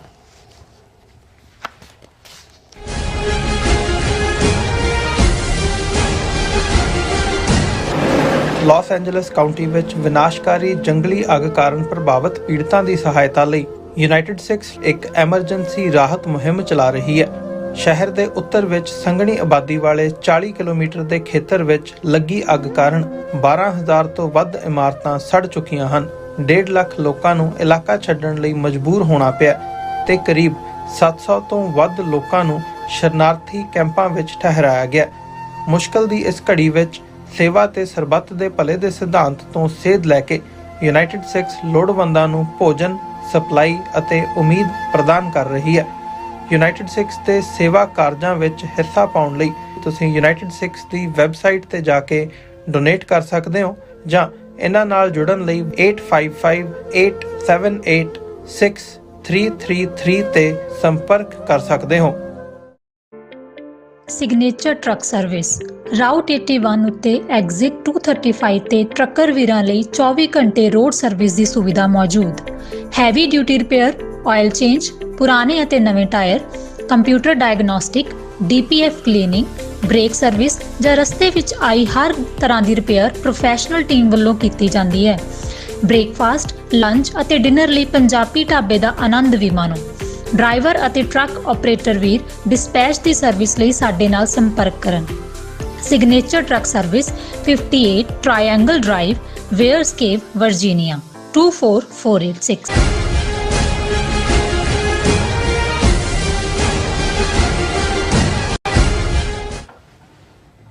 ਦਰਸ਼ਕੋ ਬ੍ਰੇਕ ਤੋਂ ਬਾਅਦ ਫਿਰ ਦੁਬਾਰਾ ਤੁਹਾਡਾ ਸਵਾਗਤ ਹੈ। ਸੋ ਗੱਲਬਾਤ ਕਰਨ ਜਾ ਰਹੇ ਹਾਂ ਕਿ ਅਮਰੀਕਾ ਨੇ ਮੋਦੀ ਦੀ ਵਾਸ਼ਿੰਗਟਨ ਫੇਰੀ ਤੋਂ ਇੱਕ ਹਫ਼ਤਾ ਪਹਿਲਾਂ 104 ਭਾਰਤੀਆਂ ਨੂੰ ਫੌਜੀ ਜਹਾਜ਼ ਵਿੱਚ ਬੇਆਬਰੂ ਕਰਕੇ ਅੰਮ੍ਰਿਤਸਰ ਹਵਾਈ ਅੱਡੇ ਤੇ ਉਤਾਰਿਆ ਸੀ ਔਰ ਮੋਦੀ ਦੇ ਵਾਪਸ ਜਾਣ ਤੋਂ ਬਾਅਦ ਉੱਪਰੋਂ ਥਲੀ 2 ਜਹਾਜ਼ਾਂ ਵਿੱਚ ਹੋਰ ਭਾਰਤੀਆਂ ਨੂੰ ਡਿਪੋਰਟ ਕੀਤਾ ਗਿਆ ਹੈ ਔਰ ਜਿਨ੍ਹਾਂ ਵਿੱਚ ਪੰਜਾਬੀ ਵੀ ਸ਼ਾਮਲ ਹਨ ਔਰ ਡਿਪੋਰਟੀਆਂ ਨੂੰ ਉਵੇਂ ਹੀ ਹੱਥ ਕੜੀਆਂ ਵਿੱਚ ਜਕੜ ਕੇ ਭੇਜਿਆ ਜਾ ਰਿਹਾ ਤੇ ਸਿੱਖ ਡਿਪੋਰਟੀਆਂ ਦੀਆਂ ਜਿਹੜੀਆਂ ਦਸਤਾਰਾਂ ਨੂੰ ਵੀ ਅਪਮਾਨਿਤ ਕਰਨ ਦੀਆਂ ਖਬਰਾਂ ਨੇ। ਸੋ ਪਰ ਅਫਸੋਸ ਬੜੀਆਂ ਡਿੰਗਾਂ ਮਾਰਨ ਵਾਲੇ ਮੋਦੀ ਦੇ ਮੂੰਹੋਂ ਸਾਂਝੀ ਕਾਨਫਰੰਸ ਵਿੱਚ 2 ਲਫ਼ਜ਼ ਵੀ ਡਿਪੋਰਟੀਆਂ ਨਾਲ ਕੀਤੇ ਜਾ ਰਹੇ ਅਣਮਨੁੱਖੀ ਵਰਤਾਰੇ ਸੰਬੰਧੀ ਨਹੀਂ ਨਿਕਲੇ। ਸੋ ਇਸ ਬਾਰੇ ਆਪਾਂ ਗੱਲਬਾਤ ਕਰਨ ਜਾ ਰਹੇ ਹਾਂ। ਸੋ ਅਸੀਂ ਚਾਹਾਂਗੇ ਕਿ ਤੁਸੀਂ ਇਸੇ ਤਰ੍ਹਾਂ ਬਣੇ ਰਹਿਣਾ। ਦੇਖਣ ਸੁਣ ਲਈ ਐਨ ਲਿਖਣ ਲਈ ਤੁਹਾਡਾ ਸਭ ਦਾ ਬਹੁਤ ਧੰਨਵਾਦ। ਜੀ ਰਾਜ ਸਾਹਿਬ ਕੀ ਵਿਚਾਰਾਂ ਨੇ? ਦੇਖੋ, ਇੱਕ ਪਾਸੇ ਬੇਸ਼ੱਕ ਡਾਇਸਪੋਰਾ ਸਿੱਖਾਂ ਲਈ ਇਨ ਜਨਰਲ ਔਰ ਓਵਰਆਲ ਸਿੱਖ ਕੌਮ ਲਈ ਇਨ ਪਾਰਟਿਕੂਲਰ ਇਹ ਵਿਜ਼ਿਟ ਜਿਹੜੀ ਟਰੰਪ ਨੇ ਜਿਸ ਵਿਜ਼ਿਟ ਮੋਦੀ ਦੀ ਦੇ ਦੌਰਾਨ ਖਾਲਿਸਤਾਨ ਦੇ ਮੁੱਦੇ ਤੇ ਗੁੱਝਵਾਂ ਸੁਨੇਹਾ ਦਿੱਤਾ ਹੈ, ਗੁੱਝਾ ਸੁਨੇਹਾ ਔਰ ਲੁਕਵਾਂ ਸੁਨੇਹਾ ਜਿਹੜਾ ਕਿ ਪੋਲਿਟਿਕਸ ਦੇ ਵਿੱਚ ਬਹੁਤ ਵਾਰ ਐਕਸਪ੍ਰੈਸ ਨਹੀਂ ਕੀਤਾ ਜਾਂਦਾ, ਲੇਕਿਨ ਇੰਡੀਕੇਸ਼ਨਸ ਹੁੰਦੀਆਂ ਨੇ ਕਿ ਵੀ 2 ਸਵਾਲ ਜਿਹੜੇ ਨੇ 2 ਅੱਡ-ਅੱਡ ਪੱਤਰਕਾਰਾਂ ਵੱਲੋਂ ਇੱਕੋ ਹੀ ਮੁੱਦੇ ਤੇ ਖਾਲਿਸਤਾਨ ਦੇ ਜਾਂ ਅਮਰੀਕਾ ਦੇ ਵਿੱਚ ਖਾਲਿਸਤਾਨੀ ਐਕਟੀਵਿਟੀਜ਼ ਦੇ ਉੱਤੇ ਕਰਨ ਦੀ ਜਿਹੜੀ ਕੋਸ਼ਿਸ਼ ਹੈ ਉਹਨੂੰ ਟਰੰਪ ਨੇ ਨਾ ਸਿਰਫ ਨਕਾਰਿਆ ਸਗੋਂ ਉਹਨੂੰ ਰਿਡੀਕਿਊਲ ਵੀ ਕੀਤਾ। ਪਰ ਇੱਕ ਪਾਰਟ ਜਿਹੜਾ ਕਿ ਆਲਰੇਡੀ ਇੰਡੀਆ ਨੇ ਜਿਸ ਮੁੱਦੇ ਦੇ ਉੱਤੇ ਬਿਲਕੁਲ ਬੇਗੈਰਤੀ ਦੇ ਨਾਲ ਸਰੈਂਡਰ ਕਰ ਦਿੱਤਾ ਸੀ, ਉਸ ਨਾਲ ਰਿਲੇਟਡ ਖਬਰਾਂ ਜਿਨ੍ਹਾਂ ਦੇ ਵਿੱਚ ਜ਼ਾਹਰ ਹੈ ਪੰਜਾਬ ਤੋਂ ਗਏ ਵੀ ਉਹ ਨੌਜਵਾਨ ਜਾਂ ਕਈ ਪਰਿਵਾਰ ਜਿਨ੍ਹਾਂ 'ਚ ਕੁਝ ਬੱਚੇ ਵੀ ਸੀ ਪਹਿਲੀ ਫਲਾਈਟ ਦੇ ਵੇਲੇ ਜਿਨ੍ਹਾਂ ਨੂੰ ਡਿਪੋਰਟ ਕੀਤਾ ਜਾ ਰਿਹਾ, ਉਹਨਾਂ ਦੀਆਂ ਕਹਾਣੀਆਂ ਜਿਹੜੀਆਂ ਨੇ, ਇੱਕ ਤਾਂ ਕਿਹਨਾਂ ਹਾਲਾਤਾਂ 'ਚ ਉਹ ਡੋਂਕੀ ਰੂਟ ਦੇ ਥੱਲੇ ਕਿਵੇਂ ਉਹਨਾਂ ਦੇ ਨੂੰ ਲੁੱਟਿਆ ਗਿਆ, 60 ਲੱਖ ਤੋਂ 80 ਲੱਖ ਕਰੋੜ ਤੱਕ ਦੇਣ ਦੀਆਂ ਕਹਾਣੀਆਂ ਨੇ, ਕਿਹਨਾਂ ਹਾਲਾਤਾਂ 'ਚੋਂ ਉਹ ਕਿੰਨਾ ਲੰਬਾ ਸਫ਼ਰ, ਕਿੱਥੇ ਜੰਗਲਾਂ 'ਚ ਤੁਰਨਾ, ਕੀ ਆ ਉਹ ਕਹਾਣੀਆਂ। ਫਿਰ ਇਸ ਤੋਂ ਵੀ ਪਾਰਟ ਜਦੋਂ ਤੁਸੀਂ ਬਜ਼ੁਰਗਾਂ ਦੀਆਂ ਉੱਥੇ ਅੱਖਾਂ 'ਚ ਅਥਰੂ ਦੇਖਦੇ ਹੋ ਕਿ ਭਾਈ ਅਸੀਂ ਤਾਂ ਜ਼ਮੀਨ ਵੀ ਵੇਚੀ, ਹੁਣ ਤਾਂ ਗਹਿਣੇ ਪਾਉਣ ਵਾਲਾ ਵੀ ਕੰਮ ਨਹੀਂ, ਵੇਚਣ ਵਾਲਾ, ਕਿਉਂਕਿ ਇੰਨਾ ਅਮਾਊਂਟ ਜਿਹੜਾ ਉਹ ਗਹਿਣੇ ਪਾ ਕੇ ਤਾਂ ਤੁਹਾਨੂੰ ਕਰਜ਼ਾ ਨਹੀਂ ਮਿਲਦਾ ਹੈ। ਫਿਰ ਕਈਆਂ ਨੇ ਘਰ ਵੀ ਵੇਚੇ, ਔਰ ਕਿਹਨਾਂ ਹਾਲਾਤਾਂ 'ਚ ਕੌਣ ਕਿੱਥੇ ਪਹੁੰਚਿਆ, ਔਰ ਫਿਰ ਜਿਸ ਬਿਲਕੁਲ ਅਪਮਾਨਿਤ ਢੰਗ ਨਾਲ ਉਹਨਾਂ ਨੂੰ ਵਾਪਸ ਸ਼ੈਕਲਸ ਔਰ ਹੱਥਕੜੀਆਂ ਔਰ ਇਹ ਸਾਰੇ ਦੇ ਨਾਲ, ਇਹਦੇ 'ਚ ਕੋਈ ਸ਼ੱਕ ਨਹੀਂ ਹੈ ਕਿਉਂਕਿ ਸਾਡੀ ਆਪਣੀ ਧਰਤੀ ਦੇ ਬੱਚੇ ਬੱਚੀਆਂ ਨੇ, ਸਾਡੀਆਂ ਅੱਖਾਂ 'ਚ ਵੀ ਅਥਰੂ ਹੁੰਦੇ ਨੇ ਔਰ ਇੱਕ ਬੇਬਸੀ ਵੀ ਮਹਿਸੂਸ ਹੁੰਦੀ ਹੈ ਕਿ ਭਾਈ ਕਿੱਥੇ ਸਾਡੇ ਕੋਲ ਜਦੋਂ ਪੋਲੀਟੀਕਲ ਪਾਵਰ ਸੀ, ਯੂਰਪ ਅਮਰੀਕਾ, ਉਹ ਜਾ ਕੇ ਉੱਥੇ ਨੌਕਰੀ ਕਰਦੇ ਸੀ, ਤੇ ਅੱਜ ਕਿਹਨਾਂ ਹਾਲਾਤਾਂ 'ਚ ਸਾਨੂੰ ਪੰਜਾਬ ਨੂੰ, ਜਿਹੜੀ ਕਿਸੇ ਵੇਲੇ ਈਵਨ ਪੋਸਟ 47 ਆਰਥਿਕ ਤੌਰ ਤੇ ਨੰਬਰ 1 ਸਟੇਟ ਸੀ, ਅੱਜ 20ਵੇਂ 22ਵੇਂ ਨੰਬਰ ਤੇ ਧੱਕਿਆ ਹੋਇਆ ਹੈ, ਕਰਜ਼ਾਈ ਹੈ ਕਿਸਾਨ, ਆਤਮਘਾਤ ਕਰ ਰਿਹਾ ਹੈ, ਕੋਈ ਓਪਰਚੁਨਿਟੀਜ਼ ਨਹੀਂ ਨੇ, ਕੋਈ ਬਾਂਹ ਫੜਨ ਵਾਲਾ ਨਹੀਂ ਹੈ, ਇੱਕ ਤੋਂ ਬਾਅਦ ਇੱਕ ਧੋਖੇਬਾਜ਼ ਜਿਹੜੇ ਨੇ ਉਹ ਸਿਆਸੀ ਹਾਕਮ ਬਣੇ। ਜੇ ਕਾਂਗਰਸ ਬਾਦਲਾਂ ਤੋਂ ਛੁਟਕਾਰਾ ਹੋਇਆ ਤੇ ਕਾਲੇ ਚੋਰ ਦੀ ਹਕੂਮਤ ਆ ਗਈ, ਉਹ ਆਪਣੀ ਡਰਾਮੇਬਾਜ਼ੀ ਤੇ ਲੱਗੇ ਹੋਏ ਨੇ, ਔਰ ਉਹ ਇਸ ਗੱਲ ਨੂੰ ਹੁਣ ਵੀ ਮਲੀ ਦੇ ਬਾਵਜੂਦ ਕਿ ਪੰਜਾਬ ਦੀਆਂ ਮੁੱਢਲੀਆਂ ਸਮੱਸਿਆਵਾਂ ਦੇ ਨਾਲ ਕੋਈ ਨਜਿੱਠ ਨਹੀਂ ਰਿਹਾ ਜਾਂ ਇਮਾਨਦਾਰੀ ਦੂਰ ਦੀ ਗੱਲ, ਪਰ ਉੱਥੇ ਭਗਵੰਤ ਮਾਨ ਵੀ ਪਹੁੰਚਿਆ ਹੁੰਦਾ ਹੁਣ ਡਿਪੋਰਟੀਜ਼ ਨੂੰ ਲੈਣ ਦੇ ਲਈ, ਦੂਜੀਆਂ ਪਾਰਟੀਆਂ ਵੀ ਇਸ ਦੇ ਉੱਤੇ ਸਿਆਸਤ ਇਹ ਹੋਣਾ ਚਾਹੀਦਾ ਹੈ। ਪੁਲਿਸ ਨੇ ਵੀ 2-4 ਏਜੰਟ ਛਾਪੇ ਮਾਰ ਕੇ ਚੁੱਕਣੇ ਸ਼ੁਰੂ ਕਰਤੇ ਨੇ ਵੀ ਤੁਹਾਨੂੰ ਪਹਿਲਾਂ ਨਹੀਂ ਪਤਾ ਵੀ ਕੌਣ ਭੇਜ ਰਿਹਾ ਹੈ, ਕੀ ਹੈ। ਆਈਲੈਟਸ ਜਿਹੜੇ ਨੇ ਵੱਡੀਆਂ ਵੱਡੀਆਂ ਥਾਵਾਂ ਦੇ ਉੱਤੇ ਸੈਂਕੜਿਆਂ ਦੀ ਗਿਣਤੀ 'ਚ ਖੁੱਲ੍ਹੇ ਹੋਏ ਨੇ, ਕਿਸ ਲੈਵਲ ਦਾ ਫਰਾਡ ਹੋ ਰਿਹਾ, ਪਰ ਉਹ ਆਪਣੇ ਪਾਸੇ। ਪਰ ਕੁੱਲ ਮਿਲਾ ਕੇ ਈਵਨ ਜਿਹੜੀ ਜਦੋਂ ਪਹਿਲੀ ਫਲਾਈਟ ਉੱਥੇ ਲੈਂਡ ਕੀਤੀ 104 ਮੁਸਾਫਰਾਂ ਦੇ ਨਾਲ, ਪਹਿਲਾਂ ਤਾਂ ਇਹੀ ਉਹ ਬਿਸਤੀ ਲਗਾਤਾਰ ਜਾਰੀ, ਅੰਮ੍ਰਿਤਸਰ ਨੂੰ ਇਹਨਾਂ ਨੇ ਡਿਪੋਰਟੀ ਹੱਬ ਬਣਾਤਾ ਹਾਂਜੀ, ਔਰ ਉਹਦੇ 'ਚ ਪਹਿਲੀ 'ਚ ਵੀ ਜਿਹੜੇ ਨੇ ਜ਼ਿਆਦਾ ਡਿਪੋਰਟ ਹੋਣ ਵਾਲੇ ਹਰਿਆਣਾ ਔਰ ਗੁਜਰਾਤ ਦੇ ਸੀ, ਲੇਕਿਨ ਇਹ ਹੁਣ ਸਿਲਸਿਲਾ ਲਗਾਤਾਰ ਜਾਰੀ ਹੈ। ਇੱਕ ਜਹਾਜ਼ ਗਿਆ, ਇੱਕ ਆਇਆ, ਆਲਮੋਸਟ 2 ਫਲਾਈਟਸ ਮੁਸਾਫਰਾਂ ਦੀਆਂ ਜਿਹੜੀਆਂ ਨੇ ਡਿਪੋਰਟੀਜ਼ ਇੱਥੋਂ ਭੇਜੇ ਨੇ ਮੋਦੀ ਦੇ ਜਾਣ ਤੋਂ ਬਾਅਦ। ਔਰ ਉਹੀ ਕਹਾਣੀ ਇਹ ਜਦੋਂ ਪਾਰਲੀਮੈਂਟ 'ਚ ਮੰਗ ਉੱਠੀ, ਆਪੋਜੀਸ਼ਨ ਨੇ ਵੀ ਕਿਹਾ ਕਿ ਵੀ ਘੱਟੋ ਘੱਟ ਉਹਨਾਂ ਨੂੰ ਸ਼ੈਕਲ 'ਚ ਨਾ ਭੇਜਿਆ ਜਾਏ ਉਹਨਾਂ ਨੂੰ ਇਸ ਹਾਲਤ 'ਚ, ਲੇਕਿਨ ਇਹ ਜਿਹੜੀਆਂ ਹੁਣ ਵੀ ਫਲਾਈਟਸ ਆਈਆਂ ਨੇ ਉਹਨਾਂ ਦੀ ਕਹਾਣੀ ਉਹਨਾਂ ਡਿਪੋਰਟੀਜ਼ ਦੀ ਉਹੀ ਹੈ ਕਿ ਭਾਈ ਸਾਨੂੰ ਜਿਹੜਾ ਹੈ ਉਹ ਇਵੇਂ ਬੇਇੱਜ਼ਤ ਕੀਤਾ ਗਿਆ। ਔਰ ਇਸ ਦੇ ਨਾਲ ਨਾਲ ਈਵਨ ਜਿਹੜਾ ਕਈਆਂ ਦੀ ਕਹਾਣੀ ਤਾਂ ਦਿਲ ਦਹਿਲਾ ਦੇਣ ਵਾਲੀਆਂ ਨੇ, ਜਿਵੇਂ ਕਿ ਵੀ ਅਸੀਂ ਸਨੇਕਸ ਕਰੋਕੋਡਾਇਲ 'ਚੋਂ ਨਿਕਲੇ। ਫਿਰ ਇੱਕ ਸਾਬਕਾ ਫੌਜੀ ਜਿਹੜਾ ਕਿ ਅੰਮ੍ਰਿਤਧਾਰੀ ਸੀ, ਉਹਨੇ ਕਿਹਾ ਵੀ ਮੈਨੂੰ ਮਜਬੂਰ ਕੀਤਾ ਏਜੰਟ ਨੇ ਕਿ ਜ਼ਬਰਦਸਤੀ ਮੇਰੀ ਦਾੜੀ ਦੀ ਬੇਅਦਬੀ ਕੀਤੀ, ਕੇਸ ਵੀ ਔਰ ਦੂਜੇ ਵੀ। ਔਰ ਈਵਨ ਜਦੋਂ ਇਹਨਾਂ ਨੂੰ ਜਿਹੜਾ ਉਹ ਡਿਟੈਂਸ਼ਨ ਸੈਂਟਰ 'ਚ ਰੱਖਿਆ ਜਾਂਦਾ ਹੈ, ਔਰ ਇਹ ਸਾਰੇ ਦੇ ਉੱਤੇ ਵੀ ਇਹ ਸਾਹਮਣੇ ਆਇਆ ਕਿ ਭਾਈ ਕਿਵੇਂ ਉਹਨਾਂ ਨੂੰ ਜਿਹੜਾ US ਡਿਪੋਰਟੀ ਫਰੋਮ ਪੰਜਾਬ ਆਸ ਟੂ ਰਿਮੂਵ ਟਰਬਨ ਐਂਡ ਕੜਾ ਐਟ ਸੈਨ ਡਿਆਗੋ ਡਿਟੈਂਸ਼ਨ ਸੈਂਟਰ। ਉਹਨੇ ਕਿਹਾ ਜੀ ਮੇਰੀ ਪੱਗ ਉੱਤੇ ਕੜਾ ਵੀ ਲਵਾ ਲਿਆ, ਔਰ ਈਵਨ ਜਿਹੜਾ ਡਿਪੋਰਟੀਜ਼ ਨੂੰ ਭੇਜਿਆ ਇੱਕ ਦੇ ਸਿਰ ਤੇ ਪੱਗ ਸੀ ਉਹਨੂੰ ਲਾ ਕੇ ਡਸਟਬਿਨ ਦੇ ਵਿੱਚ ਸੁੱਟਿਆ। ਸੋ ਕੁੱਲ ਮਿਲਾ ਕੇ ਮਤਲਬ ਇਹ ਹੈ ਵੀ ਜੇ ਹੁਣ ਪ੍ਰਾਈਮ ਮਿਨਿਸਟਰ ਜਿਸ ਮੁਲਕ ਨੇ ਐਕਸੈਪਟ ਕੀਤਾ ਵੀ ਅਸੀਂ ਸਾਰੇ ਲੈ ਲਾਂਗੇ ਵਾਪਸ, ਇੰਨਾ ਵੀ ਸਵਾਲ ਨਹੀਂ ਚੁੱਕਿਆ ਉਹਨੇ। ਔਰ ਜਦੋਂ ਉਹਨੂੰ ਸਵਾਲ ਪੁੱਛਿਆ ਗਿਆ ਇਲੀਗਲ ਦੇ ਉੱਤੇ, ਮੋਦੀ ਨੇ ਲੰਬਾ ਚੌੜਾ ਲੈਕਚਰ ਦਿੱਤਾ ਕਿ ਜੀ ਇਹ ਬਿਲਕੁਲ ਨਹੀਂ ਹੋਣਾ ਚਾਹੀਦਾ, ਅਸੀਂ ਬਿਲਕੁਲ ਅਮਰੀਕਾ ਦੇ ਨਾਲ ਹੈ। ਦੂਜੇ ਉਹਦੇ 'ਚ ਇੱਕ ਲਫ਼ਜ਼ ਕਹਿੰਦਾ ਕਿ ਭਾਈ ਈਵਨ ਉਹ ਕੋਈ ਕ੍ਰਿਮੀਨਲ ਨਹੀਂ ਹੈਗੇ, ਉਹਨਾਂ ਦੇ ਵੀ ਰਾਈਟ ਨੇ, ਜਿਹੜੇ ਜੇਲ੍ਹਾਂ ਦੇ ਵਿੱਚ ਜਿਹਨੂੰ ਫਾਂਸੀ ਲਾਉਣਾ ਹੁੰਦਾ ਹੈ ਉਹਦੇ ਵੀ ਹੱਕ ਹੁੰਦੇ ਨੇ ਵੀ ਤੂੰ ਉਹਨਾਂ ਨੂੰ ਵਿਦ ਡਿਗਨਿਟੀ ਤੋਰਿਆ ਜਾਣਾ ਚਾਹੀਦਾ। ਪਰ ਉਹ ਤਾਂ ਬਿਲਕੁਲ ਗੂੰਗਾ ਭਗਤ ਬਣਿਆ ਸੀ ਉੱਥੇ, ਔਰ ਬਾਅਦ ਦੇ ਵਿੱਚ ਵੀ ਕੋਈ ਕਿਸੇ ਲੈਵਲ ਤੇ ਨਹੀਂ ਰਿਹਾ। ਨਤੀਜੇ ਦੇ ਤੌਰ ਤੇ ਉਵੇਂ ਹੀ ਹਿਊਮਿਲੇਸ਼ਨ ਦੇ ਨਾਲ ਉਹਨਾਂ ਨੂੰ ਭੇਜਿਆ ਜਾ ਰਿਹਾ। ਔਰ ਈਵਨ ਇਸ ਦੇ ਉੱਤੇ ਈਵਨ TMC ਜਿਹੜੀ ਪਾਰਟੀ ਹੈ ਤਾਂ ਤ੍ਰਿਣਮੂਲ ਕਾਂਗਰਸ, ਉਹਨਾਂ ਦਾ MP ਹੈ ਗੋਖਲੇ, ਉਹਨੇ ਕਿਹਾ ਕਿ ਇਹ ਜਿਹੜਾ S ਜੈਸ਼ੰਕਰ ਨੂੰ ਕਲੈਰੀਫਾਈ ਕਰਨਾ ਚਾਹੀਦਾ ਹੈ ਕਿ ਵੀ ਕੀ ਉਹਨੇ ਇਹਨਾਂ ਡਿਪੋਰਟੇਸ਼ਨ ਇਸ਼ੂ ਵਾਲੇ ਜਿਹੜੇ ਡਿਪੋਰਟੀਜ਼ ਦਾ ਦੀ ਹਿਊਮੈਨਿਟੀ ਨੂੰ ਵੀ ਈਵਨ ਠੁਕਰਾਇਆ ਗਿਆ ਹੈ। ਉਸ ਇਸ਼ੂ ਨੂੰ ਚੱਕਿਆ ਕਿਸੇ ਨੇ ਨਹੀਂ ਚੱਕਿਆ ਹੈ, ਕਿਉਂਕਿ ਇੱਥੇ ਤਾਂ ਬੋਲੇ ਹੀ ਨਹੀਂ, ਸੱਪ ਸੁੰਘਿਆ ਰਿਹਾ ਇਹਨਾਂ ਨੂੰ।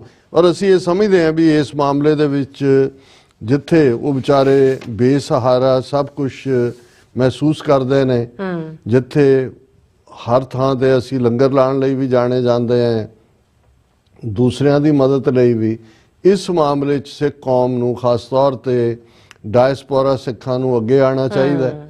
ਇੱਕ ਸਪੈਸ਼ਲ ਫੰਡ ਬਣਾਇਆ ਜਾਏ। ਹੁਣ ਸ਼੍ਰੋਮਣੀ ਕਮੇਟੀ ਜਾਂ ਬਾਕੀਆਂ ਨੂੰ ਤਾਂ ਕੀ ਕਹਿਣਾ ਕਿ ਭਾਈ ਜਿਹੜੇ ਇਵੇਂ ਗਏ ਨੇ ਉਹਨਾਂ ਨੂੰ ਉੱਥੇ ਕੋਈ ਕਾਰੋਬਾਰ ਲੱਭ ਕੇ ਦੇਣ 'ਚ, ਜਿਨ੍ਹਾਂ ਦੇ ਆਲਰੇਡੀ ਘਰ ਘੁਰ ਜਾਂ ਦੂਜੇ ਵਿਚਾਰੇ ਵੀ ਰਹਿਣ ਲਈ ਵੀ ਥਾਂ ਨਹੀਂ ਹੈ, ਉਹਨਾਂ ਦੀ ਮਦਦ ਕਰਨੀ ਚਾਹੀਦੀ ਹੈ। ਕਿਉਂਕਿ ਅਲਟੀਮੇਟਲੀ ਸਾਡੇ ਬੱਚੇ ਬੱਚੀਆਂ ਨੇ, ਸਾਡੀ ਧਰਤੀ ਦੇ ਲੋਕ ਨੇ। ਔਰ ਇਹ ਇੱਕ ਅਫਸੋਸ ਹੈ ਕਿ ਵੀ ਸਾਡੇ ਇੱਕ ਵੱਡੇ ਤਬਕੇ ਨੂੰ ਇਹ ਸਮਝ ਨਹੀਂ ਆ ਰਿਹਾ ਅੱਜ ਵੀ ਕਿ ਭਾਈ ਇਹ ਜੋ ਕੁਝ ਵਾਪਰ ਰਿਹਾ ਹੈ ਇਹ ਗੁਲਾਮੀ ਦੀਆਂ ਅਲਾਮਤਾਂ ਨੇ। ਜਿਹੜੀਆਂ ਕੌਮਾਂ ਆਜ਼ਾਦ ਹੁੰਦੀਆਂ ਨੇ, ਜਿਨ੍ਹਾਂ ਦੇ ਕੋਲ ਆਪਣਾ ਘਰ ਹੁੰਦਾ ਹੈ, ਉਹ ਇਵੇਂ ਜਿਹੜੀਆਂ ਥਾਂ ਥਾਂ ਦੇ ਉੱਤੇ ਬੇਇੱਜ਼ਤ ਨਹੀਂ ਹੁੰਦੀਆਂ। ਔਰ ਖਾਲਿਸਤਾਨ ਦੀ ਕਾਇਮੀ ਇਸ ਗੱਲ ਨੂੰ ਯਕੀਨੀ ਬਣਾਏਗੀ ਕਿ ਪਹਿਲੇ 10 ਸਾਲ ਦੇ ਵਿੱਚ ਖਾਲਿਸਤਾਨ ਦੁਨੀਆ ਦੀਆਂ ਫਸਟ ਵਰਲਡ ਕੰਟਰੀ 'ਚ ਹੋਏਗਾ। ਇਹ ਥਰਡ ਵਰਲਡ ਕੰਟਰੀ 'ਚ ਨਹੀਂ ਜਿੱਥੇ ਅਸੀਂ 75 ਸਾਲ ਤੋਂ ਫਸੇ ਹੋਏ ਹਾਂ, ਜਿੱਥੇ ਅਸੀਂ ਆਪਣੀਆਂ ਜ਼ਮੀਨਾਂ ਜਿਹੜੀਆਂ ਪੋਲਿਊਟ, ਮਿੱਟੀ ਵੀ, ਪਾਣੀ ਵੀ, ਹਵਾ ਵੀ, ਬਿਮਾਰੀ ਵੀ ਹੈ, ਕੋਈ ਓਪਰਚੁਨਿਟੀ ਵੀ ਨਹੀਂ ਹੈ। ਸੋ ਉਸ ਦੇ ਲਈ ਇਹ ਸਾਡਾ ਫਰਜ਼ ਵੀ ਬਣਦਾ ਹੈ ਕਿ ਭਾਈ ਘੱਟੋ ਘੱਟ ਜਿਹੜੇ ਸਾਡੇ ਵੀਰ ਭੈਣਾਂ ਜਾ ਰਹੇ ਨੇ, ਇਹਨਾਂ ਦੀ ਕਿਸੇ ਨਾ ਕਿਸੇ ਲੈਵਲ ਤੇ ਘੱਟੋ ਘੱਟ ਜੇ ਕੋਈ ਯੂਨੀਫਾਈਡ ਕਮਾਂਡ ਦੇ ਥੱਲੇ ਨਹੀਂ ਵੀ ਅਜੇ ਸ਼ੁਰੂ ਹੁੰਦਾ, ਜਿਨ੍ਹਾਂ ਪਿੰਡਾਂ ਦਾ ਜ਼ਿਕਰ ਹੁੰਦਾ, ਜਿਨ੍ਹਾਂ ਦੀਆਂ ਸਟੋਰੀਜ਼ ਆਉਂਦੀਆਂ ਨੇ, ਜਿਹੜੇ ਸਾਡੇ ਵੀਰ ਭੈਣਾਂ ਉਹਨਾਂ ਇਲਾਕਿਆਂ ਦੇ ਨੇ, ਉਹਨਾਂ ਦੀ ਨਿੱਜੀ ਮਦਦ ਕਰਕੇ ਉਹਨਾਂ ਨੂੰ ਇਹ ਪ੍ਰਾਈਡ ਮਹਿਸੂਸ ਕਰਵਾਇਆ ਜਾਏ ਵੀ ਤੁਹਾਨੂੰ ਇੰਡੀਆ ਨੇ ਹਿਊਮਿਲੀਏਟ ਕਰਕੇ ਉੱਥੋਂ ਨਿਕਲਣ 'ਤੇ ਮਜਬੂਰ ਕੀਤਾ ਸੀ, ਬਾਹਰਲਿਆਂ ਨੇ ਵੀ ਤੁਹਾਨੂੰ ਨਹੀਂ ਜਰਿਆ ਹੈ, ਔਰ ਅਸੀਂ ਜਿਹੜਾ ਬਤੌਰੇ ਸਿੱਖ ਤੁਹਾਡੇ ਨਾਲ ਖਲੋਤੇ ਹਾਂ। ਜੀ ਡਾਕਟਰ ਸਾਹਿਬ, ਤੁਹਾਡਾ ਬਹੁਤ ਬਹੁਤ ਧੰਨਵਾਦ। ਸਾਥ ਲੈਣ ਬ੍ਰੇਕ ਵਿਊਅਰਸ, ਤੁਸੀਂ ਇਸ ਤਰ੍ਹਾਂ ਜੁੜੇ ਰਹਿਣਾ। ਮਿਲਦੇ ਹਾਂ ਛੋਟੇ ਜਿਹੇ ਬ੍ਰੇਕ ਤੋਂ ਬਾਅਦ।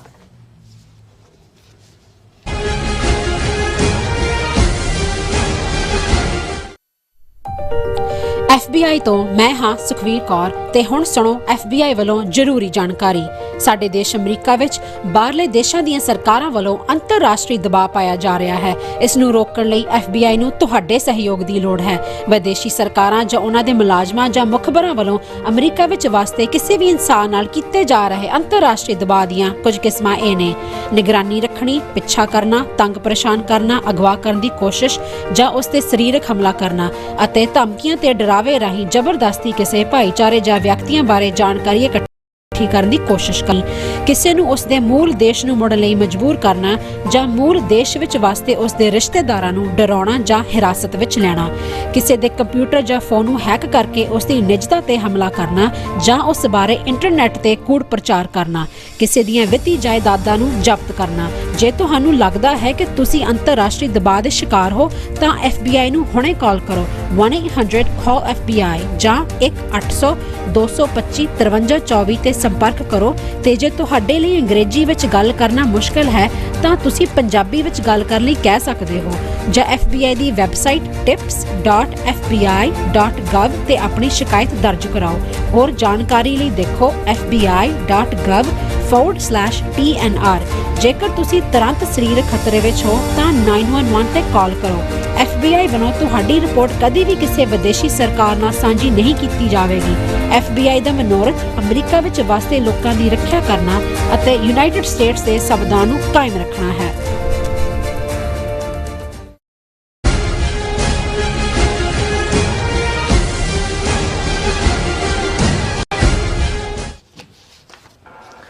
Viewers, welcome back on programme. So viewers, ਗੱਲਬਾਤ ਕਰਨ ਜਾ ਰਹੇ ਹਾਂ ਕਿ ਮੀਡੀਆ ਰਿਪੋਰਟਾਂ ਅਨੁਸਾਰ ਐਲਨ ਮਸਕ ਦਾ ਸਟਾਰਲਿੰਕ ਨੈਟਵਰਕ ਪਟਾਉਣ ਤੋਂ ਬਾਅਦ ਹੁਣ ਬੰਗਲਾਦੇਸ਼ ਵੀ ਪਹੁੰਚ ਗਿਆ ਹੈ ਔਰ ਬੰਗਲਾਦੇਸ਼ ਦੇ ਚੀਫ ਐਡਵਾਈਜ਼ਰ ਮੁਹੰਮਦ ਯੂਨਸ ਨੇ ਇਸ ਦੀ ਖੁਦ ਜਾਣਕਾਰੀ ਦਿੰਦਿਆਂ ਕਿਹਾ ਹੈ ਕਿ ਐਲਨ ਮਸਕ ਨਾਲ ਮੁਲਾਕਾਤ ਤੋਂ ਬਾਅਦ ਬੰਗਲਾਦੇਸ਼ ਵਿੱਚ ਸਟਾਰਲਿੰਕ ਬਹੁਤ ਜਲਦੀ ਸ਼ੁਰੂ ਕਰਨ ਦਾ ਫੈਸਲਾ ਲਿਆ ਗਿਆ ਹੈ ਔਰ ਭਾਰਤ ਨੇ ਮੁੱਢਲੇ ਤੌਰ ਤੇ ਸਟਾਰਲਿੰਕ ਨੂੰ ਵੜਨ ਨਹੀਂ ਸੀ ਦਿੱਤਾ ਕਿਉਂਕਿ ਉਸ ਦੀ ਦਿਲਚਸਪੀ ਰਿਲਾਇੰਸ ਜੀਓ ਦੇ ਹਿੱਤਾਂ ਨੂੰ ਪ੍ਰਮੋਟ ਕਰਨਾ ਸੀ।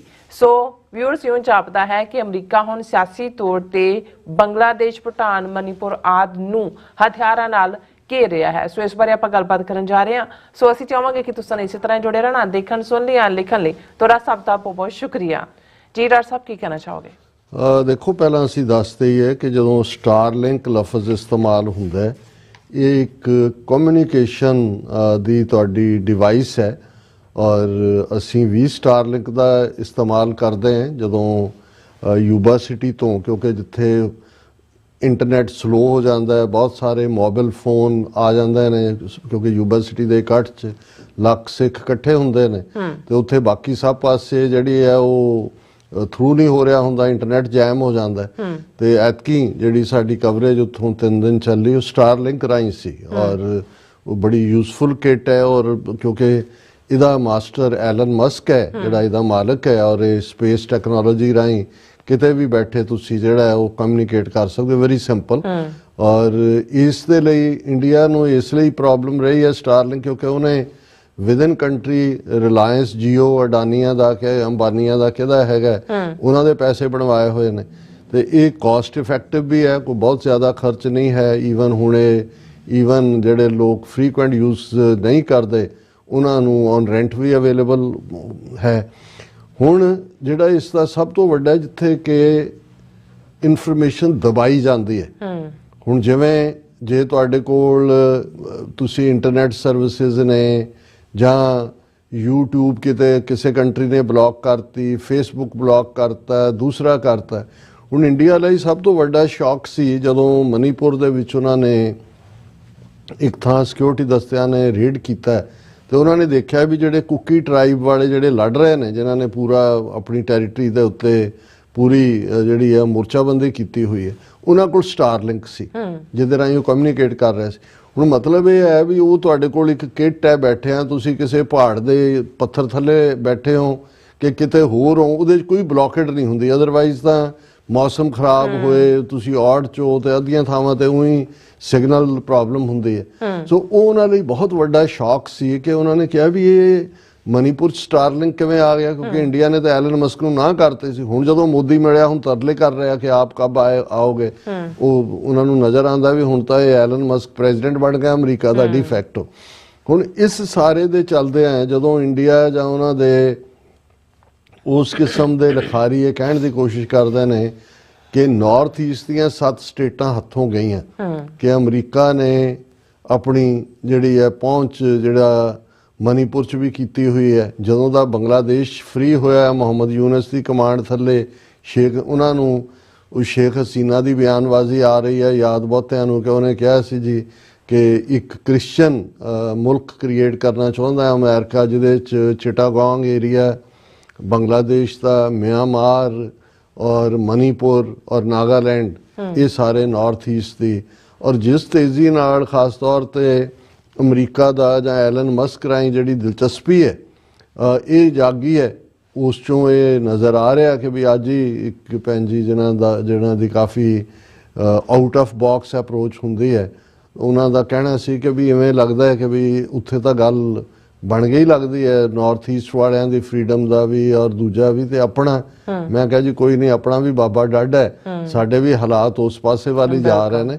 ਔਰ ਇਸ ਸਾਰੇ ਦੇ ਚੱਲਦੇ ਆ ਇੱਕ ਪ੍ਰਮੁੱਖ ਤੌਰ ਦੇ ਉੱਤੇ ਖਬਰ ਜਿਹੜੀ ਇੰਟਰਨੈਸ਼ਨਲ ਮੀਡੀਆ ਨੇ ਵੀ ਚੁੱਕੀ ਹੈ ਕਿ ਪਹਿਲਾਂ ਤਾਂ ਇਹ ਆਇਆ ਕਿ ਜੀ ਭੂਟਾਨ ਨੇ ਐਗਰੀਮੈਂਟ ਕਰ ਲਿਆ ਐਲਨ ਮਸਕ ਨਾਲ ਸਟਾਰਲਿੰਕ ਦਾ, ਫਿਰ ਹੁਣ ਹੈ ਕਿ ਆਫਟਰ ਭੂਟਾਨ ਜਿਹੜਾ ਬੰਗਲਾਦੇਸ਼ ਜਿਹੜਾ ਉਹਨੇ ਵੀ ਐਗਰੀਮੈਂਟ ਕਰ ਲਿਆ। ਔਰ ਇਹ ਗੱਲ ਈਵਨ ਮੁਹੰਮਦ ਯੂਨਸ ਨੇ ਖੁਦ ਕਹੀ, ਜਿਹੜੇ ਚੀਫ ਐਡਵਾਈਜ਼ਰ ਵਰਚੁਅਲੀ ਪ੍ਰੈਜ਼ੀਡੈਂਟ ਵਾਲਾ ਉਹਨਾਂ ਦਾ ਸਟੇਟਸ ਹੈ, ਉਹਨਾਂ ਨੇ ਕਿਹਾ ਕਿ ਵੀ ਮੇਰੀ meeting Starlink founder Allen Musk ਨਾਲ ਹੋਈ ਹੈ, ਜਿੱਥੇ ਉਹਨਾਂ ਨੇ ਐਗਰੀ ਕੀਤਾ ਹੈ ਕਿ ਵੀ ਅਸੀਂ ਸਟਾਰਲਿੰਕ ਨੂੰ ਬੰਗਲਾਦੇਸ਼ 'ਚ ਵੀ ਉਸ ਦੀ ਸ਼ੁਰੂਆਤ ਕਰ ਰਹੇ ਹਾਂ।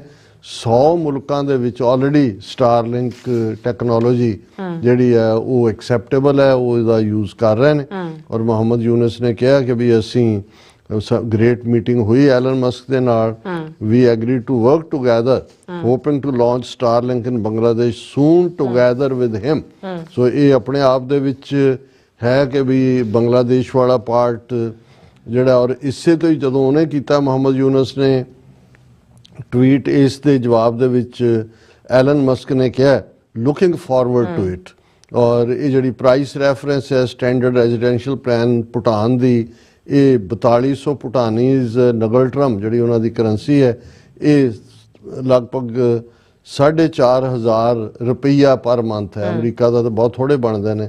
ਔਰ ਇਸੇ ਤਰ੍ਹਾਂ ਜਿਹੜਾ ਇਹਦੇ 'ਚ 25 MBPs ਹੋਣਗੇ, 110 MBPs ਜਿਹੜੀ ਹੈ ਸਪੀਡ ਹੋਏਗੀ, ਤੇ ਅਨਲਿਮਿਟਿਡ ਡਾਟਾ, ਕਿਉਂਕਿ ਦੂਸਰੇ ਜਿੰਨੀਆਂ ਵੀ ਨੇ ਤੁਸੀਂ ਟੈਕਨੋਲੋਜੀ ਉਹਦੇ 'ਚ ਡਾਟਾ ਹੁੰਦਾ, ਉਸ ਤੋਂ ਬਾਅਦ ਉਹ ਓਵਰਚਾਰਜ ਕਰਦੇ ਨੇ। ਇੱਥੇ ਡਾਟਾ ਵੀ ਅਨਲਿਮਿਟਿਡ ਹੈ। ਔਰ ਆਲਰੇਡੀ ਇਸ ਮੁੱਦੇ ਦੇ ਉੱਤੇ ਈਵਨ ਸਾਊਥ ਕੋਰੀਆ ਵੀ ਇਸ ਨੂੰ ਅਡਾਪਟ ਕਰਨ ਜਾ ਰਿਹਾ। ਔਰ ਇੱਕ ਪਾਸੇ ਇਹ ਪ੍ਰੋਗਰੈਸ ਹੋ ਰਹੀ ਹੈ, ਜਦੋਂ ਅਸੀਂ ਟੈਕਨੋਲੋਜੀ ਦੇ ਲਿਹਾਜ਼ ਨਾਲ ਦੇਖਦੇ ਹਾਂ। ਇਹ ਖਬਰ ਬੇਸ਼ੱਕ ਪਿਛਲੇ ਦਿਨਾਂ ਦੀ ਸੀ, ਸਮਹਾਉ ਅਸੀਂ ਓਵਰਲੁੱਕ ਹੋਈ ਸਾਡੇ ਤੋਂ, ਕਿ Apple terminate several Indian workers in US for misusing charity donations program linked to Telugu Association। ਹੁਣ ਇਸ ਗੱਲ ਦਾ ਮੈਨੂੰ ਵੀ ਪਤਾ ਸੀ ਕਿ ਵੀ ਇਹ ਜਿਹੜੀਆਂ RSS ਨੇ ਉੱਥੇ ਆਪਣੀਆਂ ਫਰੰਟ ਆਰਗੇਨਾਈਜੇਸ਼ਨਸ ਖੜੀਆਂ ਕੀਤੀਆਂ ਹੋਈਆਂ, ਜਿਨ੍ਹਾਂ ਦੇ ਵਿੱਚ ਹੈ ਜੀ ਇਹ ਸ਼ਿਸ਼ੂ ਵਿਦਿਆ ਤੇ ਇਹ ਆਦੀਵਾਸੀ ਵਨਵਾਸੀ ਵਿਦਿਆ ਤੇ ਇਹ ਫਲਾਣਾ ਢਿਮਕਾ ਕੇ ਜੀ ਅਸੀਂ ਚੈਰਿਟੀ ਕਮ ਐਜੂਕੇਸ਼ਨ। ਹੁਣ ਅਮਰੀਕਾ ਦੇ ਵਿੱਚ ਜਿਹੜੀਆਂ ਵੱਡੀਆਂ ਕਾਰਪੋਰੇਟ ਕੰਪਨੀਆਂ ਨੇ ਜਿਵੇਂ ਐਪਲ ਵਰਗੀਆਂ ਨੇ, ਉਹਨਾਂ ਨੇ ਇਹ ਐਨਕਰੇਜ ਕਰਦੇ ਨੇ ਵੀ ਜਿਹੜੇ EMPLOYEE ਨੇ ਉਹ ਚੈਰੀਟੇਬਲ ਜਿੱਤੇ 'ਚ ਲੋਕਾਂ ਦਾ ਭਲਾ ਹੁੰਦਾ ਹੈ ਕੰਮਾਂ ਦੇ ਲਈ ਡੋਨੇਟ ਕਰਨ।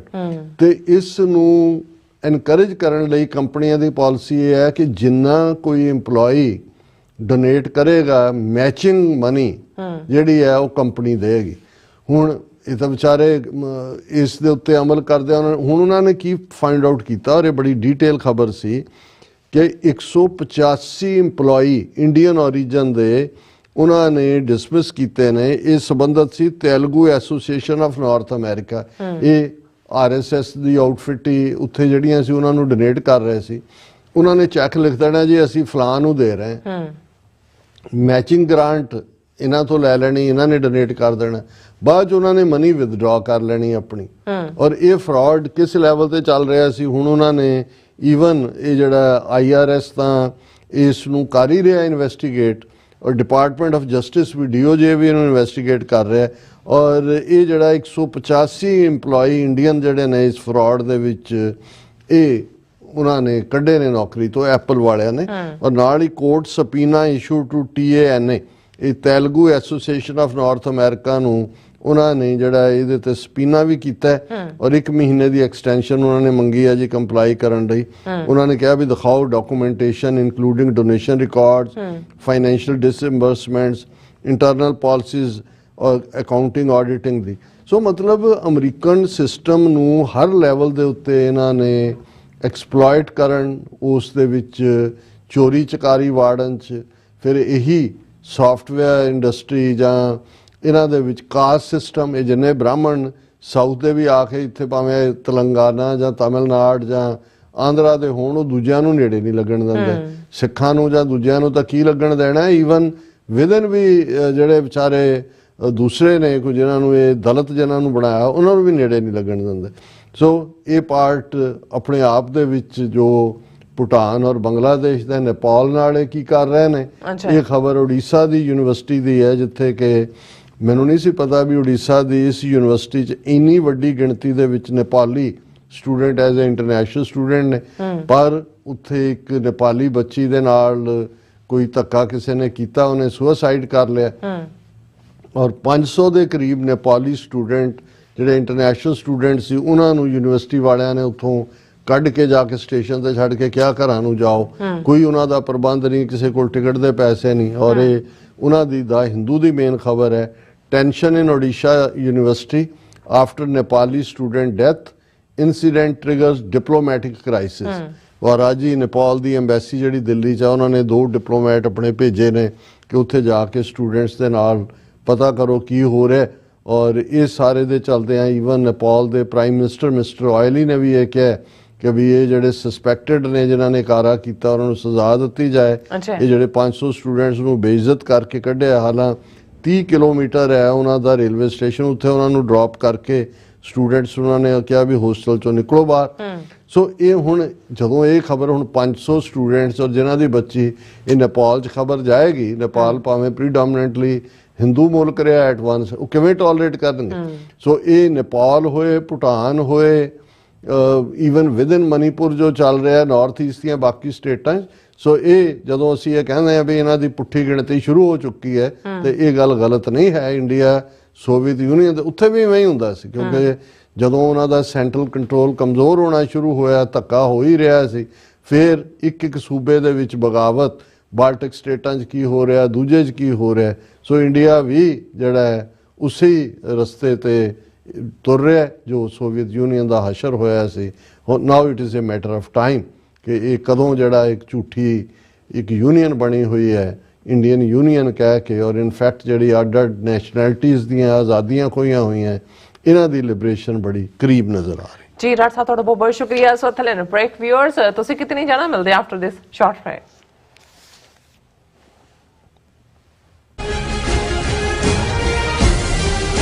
ਕੀ ਤੁਸੀਂ ਆਪਣੇ ਟੈਕਸਿਸ ਨੂੰ ਲੈ ਕੇ ਚਿੰਤਤ ਹੋ?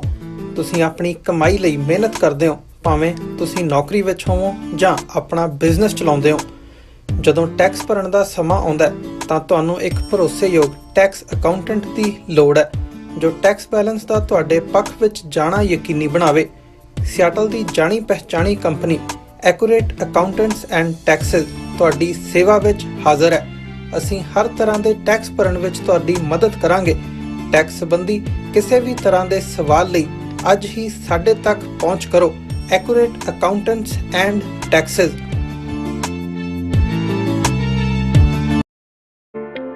ਸਿਗਨੇਚਰ ਟਰੱਕ ਸਰਵਿਸ ਰਾਊਟ 81 ਉੱਤੇ ਐਗਜ਼ਿਟ 235 ਤੇ ਟਰੱਕਰ ਵੀਰਾਂ ਲਈ 24 ਘੰਟੇ ਰੋਡ ਸਰਵਿਸ ਦੀ ਸੁਵਿਧਾ ਮੌਜੂਦ।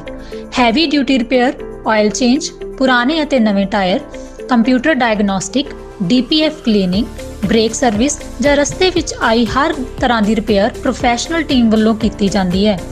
ਬ੍ਰੇਕਫਾਸਟ, ਲੰਚ ਅਤੇ ਡਿਨਰ ਲਈ ਪੰਜਾਬੀ ਢਾਬੇ ਦਾ ਆਨੰਦ ਵੀ ਮਾਣੋ। ਡਰਾਈਵਰ ਅਤੇ ਟਰੱਕ ਆਪਰੇਟਰ ਵੀਰ ਡਿਸਪੈਚ ਦੀ ਸਰਵਿਸ ਲਈ ਸਾਡੇ ਨਾਲ ਸੰਪਰਕ ਕਰਨ। Signature truck service 58 triangle drive, Weyers Cave, Virginia 24486।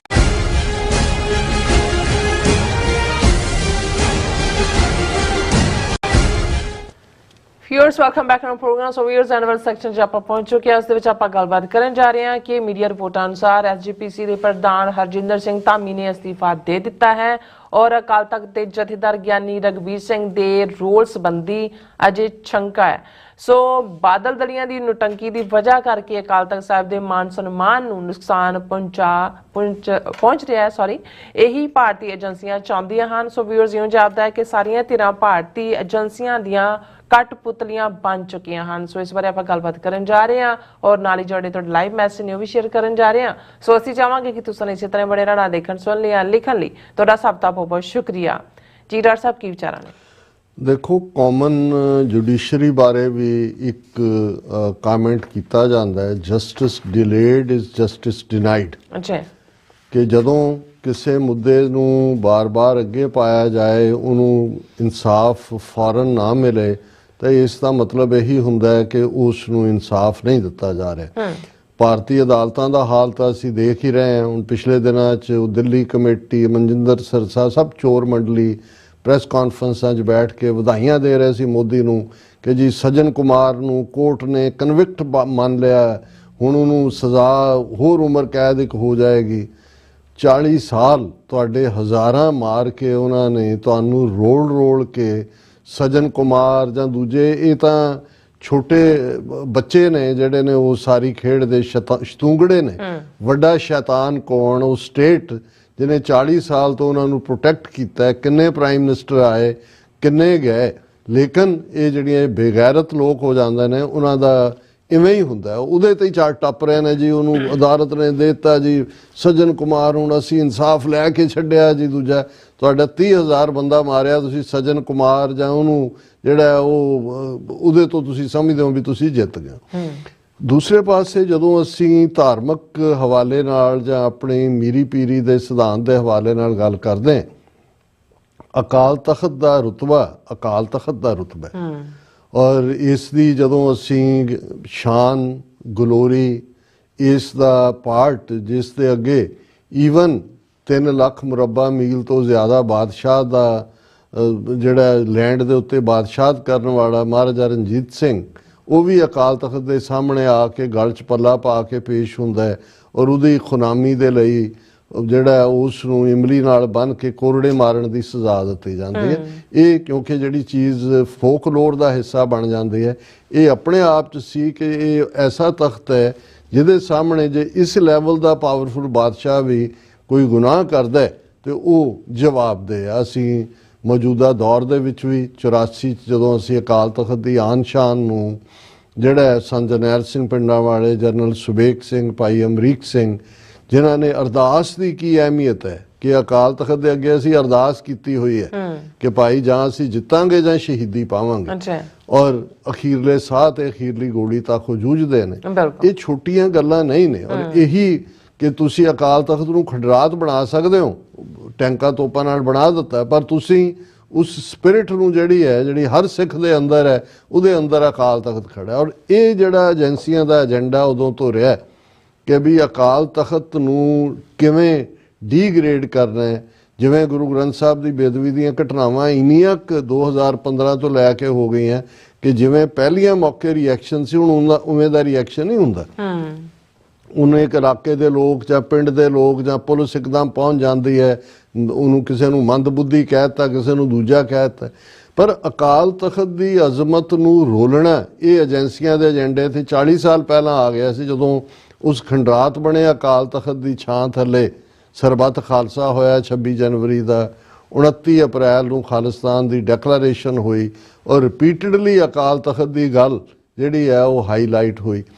ਔਰ ਅਸੀਂ 2 ਦਸੰਬਰ ਨੂੰ ਜਦੋਂ ਭਾਵੇਂ ਇਹਨਾਂ ਦੇ ਹੀ ਨੋਮੀਨੀ ਜਿਹੜੇ ਨੇ, ਇਹਨਾਂ ਦੇ ਤਨਖਾਹਦਾਰ ਬਾਦਲਾਈਟਸ ਦੇ, ਉਹਨਾਂ ਨੇ ਜੋ ਫੈਸਲਾ ਸੁਣਾਇਆ, ਇਹ ਇੱਕ ਹੋਪ ਉਹਨਾਂ ਹਲਕਿਆਂ, ਸਾਨੂੰ ਤਾਂ ਪਹਿਲਾਂ ਹੀ ਭੁਲੇਖਾ ਨਹੀਂ ਸੀ ਕੋਈ ਵੀ ਇਹ ਸਭ ਇਹ ਨੌਟੰਕੀ ਹੈ, ਲੇਕਿਨ ਇਹ ਸੀ ਕਿ ਜੀ ਚਲੋ ਹੁਣ ਇੱਕ ਨਵੀਂ ਰੂਹ ਫੂਕੀ ਜਾਏਗੀ, ਨਵੀਂ ਭਰਤੀ ਹੋਏਗੀ, ਬਾਦਲਾਂ ਦੇ ਗਲ 'ਚ ਤਖਤੀ ਪਾਤੀ, ਫਖਰੇ ਕੌਮ ਵਾਪਸ ਲੈ ਲਿਆ, ਫਲਾਣਾ ਹੋ ਗਿਆ, ਢਿਮਕਾ ਹੋ ਗਿਆ।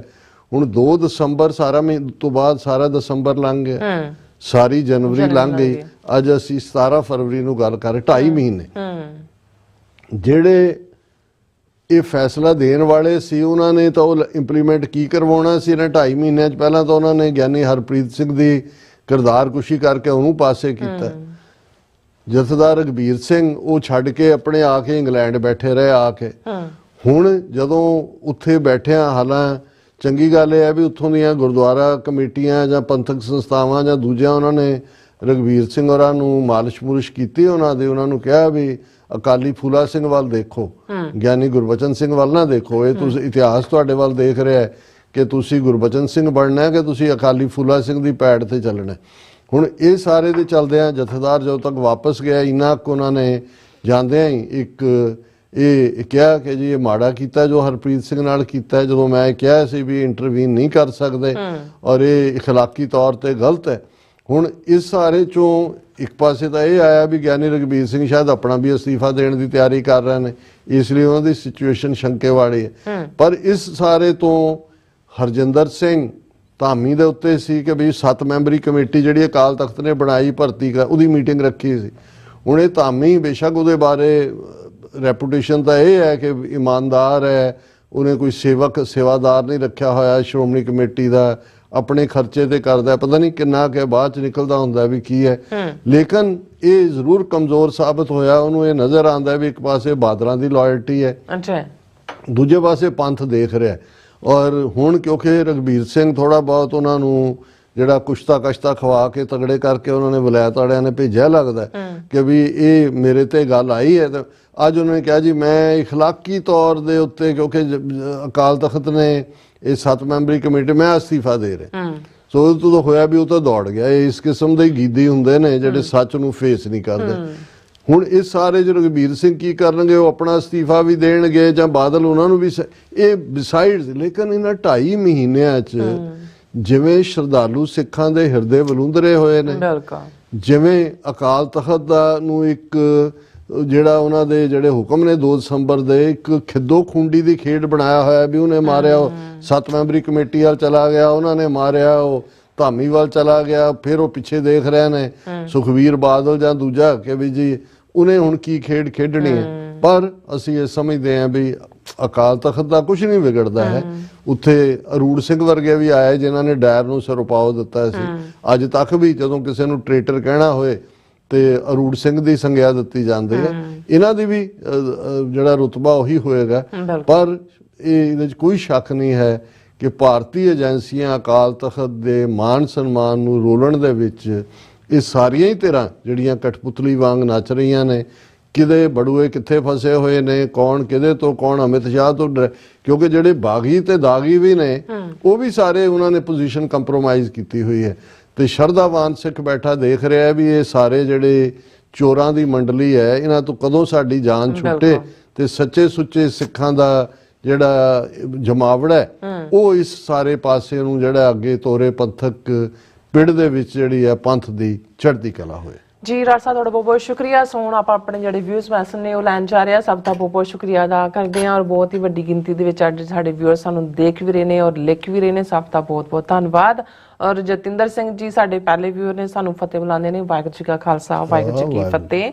ਔਰ ਸੋਨਮਾਲ ਜੀ, ਗੁਰਦੇਵ ਨਾਮ ਜੀ ਔਰ ਇਸੇ ਤਰ੍ਹਾਂ ਇੰਦਰਜੀਤ ਸਿੰਘ ਸੰਧੂ ਜੀ, ਬਲਜੀਤ ਵਰਾਜ ਜੀ, ਮੁਹੰਮਦ ਯਾਕੂਬ ਜੀ ਸਾਨੂੰ ਬੜੇ ਮੈਂ ਕਹਾਂ એનર્ਜੀ ਫੁੱਲ ਹੋ ਕੇ ਸਾਨੂੰ ਦੇਖ ਰਹੇ ਨੇ ਔਰ ਲਿਖ ਵੀ ਰਹੇ ਨੇ। ਬੜੇ ਅੱਛੇ ਮੈਸੇਜ ਨੇ ਇਹਨਾਂ ਦੇ, ਬਹੁਤ ਬਹੁਤ ਸ਼ੁਕਰੀਆ। ਔਰ ਕਹਿੰਦੇ ਨੇ ਕਿ ਬੋਲੇ ਸੋ ਨਿਹਾਲ, ਸਤਿ ਸ਼੍ਰੀ ਅਕਾਲ, ਰਾਜ ਕਰੇਗਾ ਖਾਲਸਾ ਫॉर ਖਾਲਿਸਤਾਨ ਲਵ ਔਰ ਖਾਲਿਸਤਾਨ। ਔਰ ਸਾਨੂੰ ਪੁੱਛਦੇ ਕਿ ਤੁਸੀਂ ਕਿੱਦਾਂ ਹੋ? ਅਸੀਂ ਬਿਲਕੁਲ ਠੀਕ ਆ ਔਰ ਬੜੀ એનર્ਜੀ ਦੇ ਨਾਲ ਤੁਸੀਂ ਸਾਨੂੰ ਦੇਖ ਰਹੇ। ਅਸੀਂ ਬੜੀ એનર્ਜੀ ਦੇ ਨਾਲ ਜਿਹੜਾ ਪ੍ਰੋਗਰਾਮ ਕਰ ਰਹੇ ਹਾਂ। ਬਹੁਤ ਬਹੁਤ ਸ਼ੁਕਰੀਆ ਮੁਹੰਮਦ ਯਾਕੂਬ ਜੀ, ਤੁਸੀਂ ਹਾਜ਼ਰੀ ਵੀ ਭਰਦੇ ਹੋ ਔਰ ਆਪਣੇ ਵਿਚਾਰ ਵੀ ਦਿੰਦੇ ਹੋ। ਹਾਂਜੀ। ਔਰ ਧਰਮ ਸਿੰਘ ਜੀ ਔਰ ਸਾਇਲ ਨੱਟ ਜੀ ਵੀ ਔਰ ਮਨਜਿੰਦਰ ਸਿੰਘ ਜੀ ਵੀ ਔਰ ਇਸੇ ਤਰ੍ਹਾਂ ਗੁਰਪ੍ਰੀਤ ਸਿੰਘ ਜੀ ਵੀ ਔਰ ਮੁਹੰਮਦ ਯਾਕੂਬ ਜੀ ਕਹਿੰਦੇ कि कोई खालसा होकर खालिस्तान की डिमांड ना करे फिर वो नकली खालसा खालिस्तान का दुश्मन है, मेरा जाति दुश्मन है। वाह जी वाह। और हाँ जी, एम कौर जी भी फतेह बुलाते ने, कहते we will get Khalistan today और टुमारो। और मरजीत तनेजर जी भी और मोहम्मद याकूब जी कहते हैं कि कश्मीर और खालिस्तान एक है, एक की मंजिल एक है, मुसाफिर हैं। और कहते हैं कश्मीर को और फॉर खालिस्तान हम कहते आपस में ज़रूर मिलेंगे। और फिर इस तरह कहते पाक पंजाब खालसा पंजाब और पूरा कश्मीर एक कहते जिस्म एक जान है।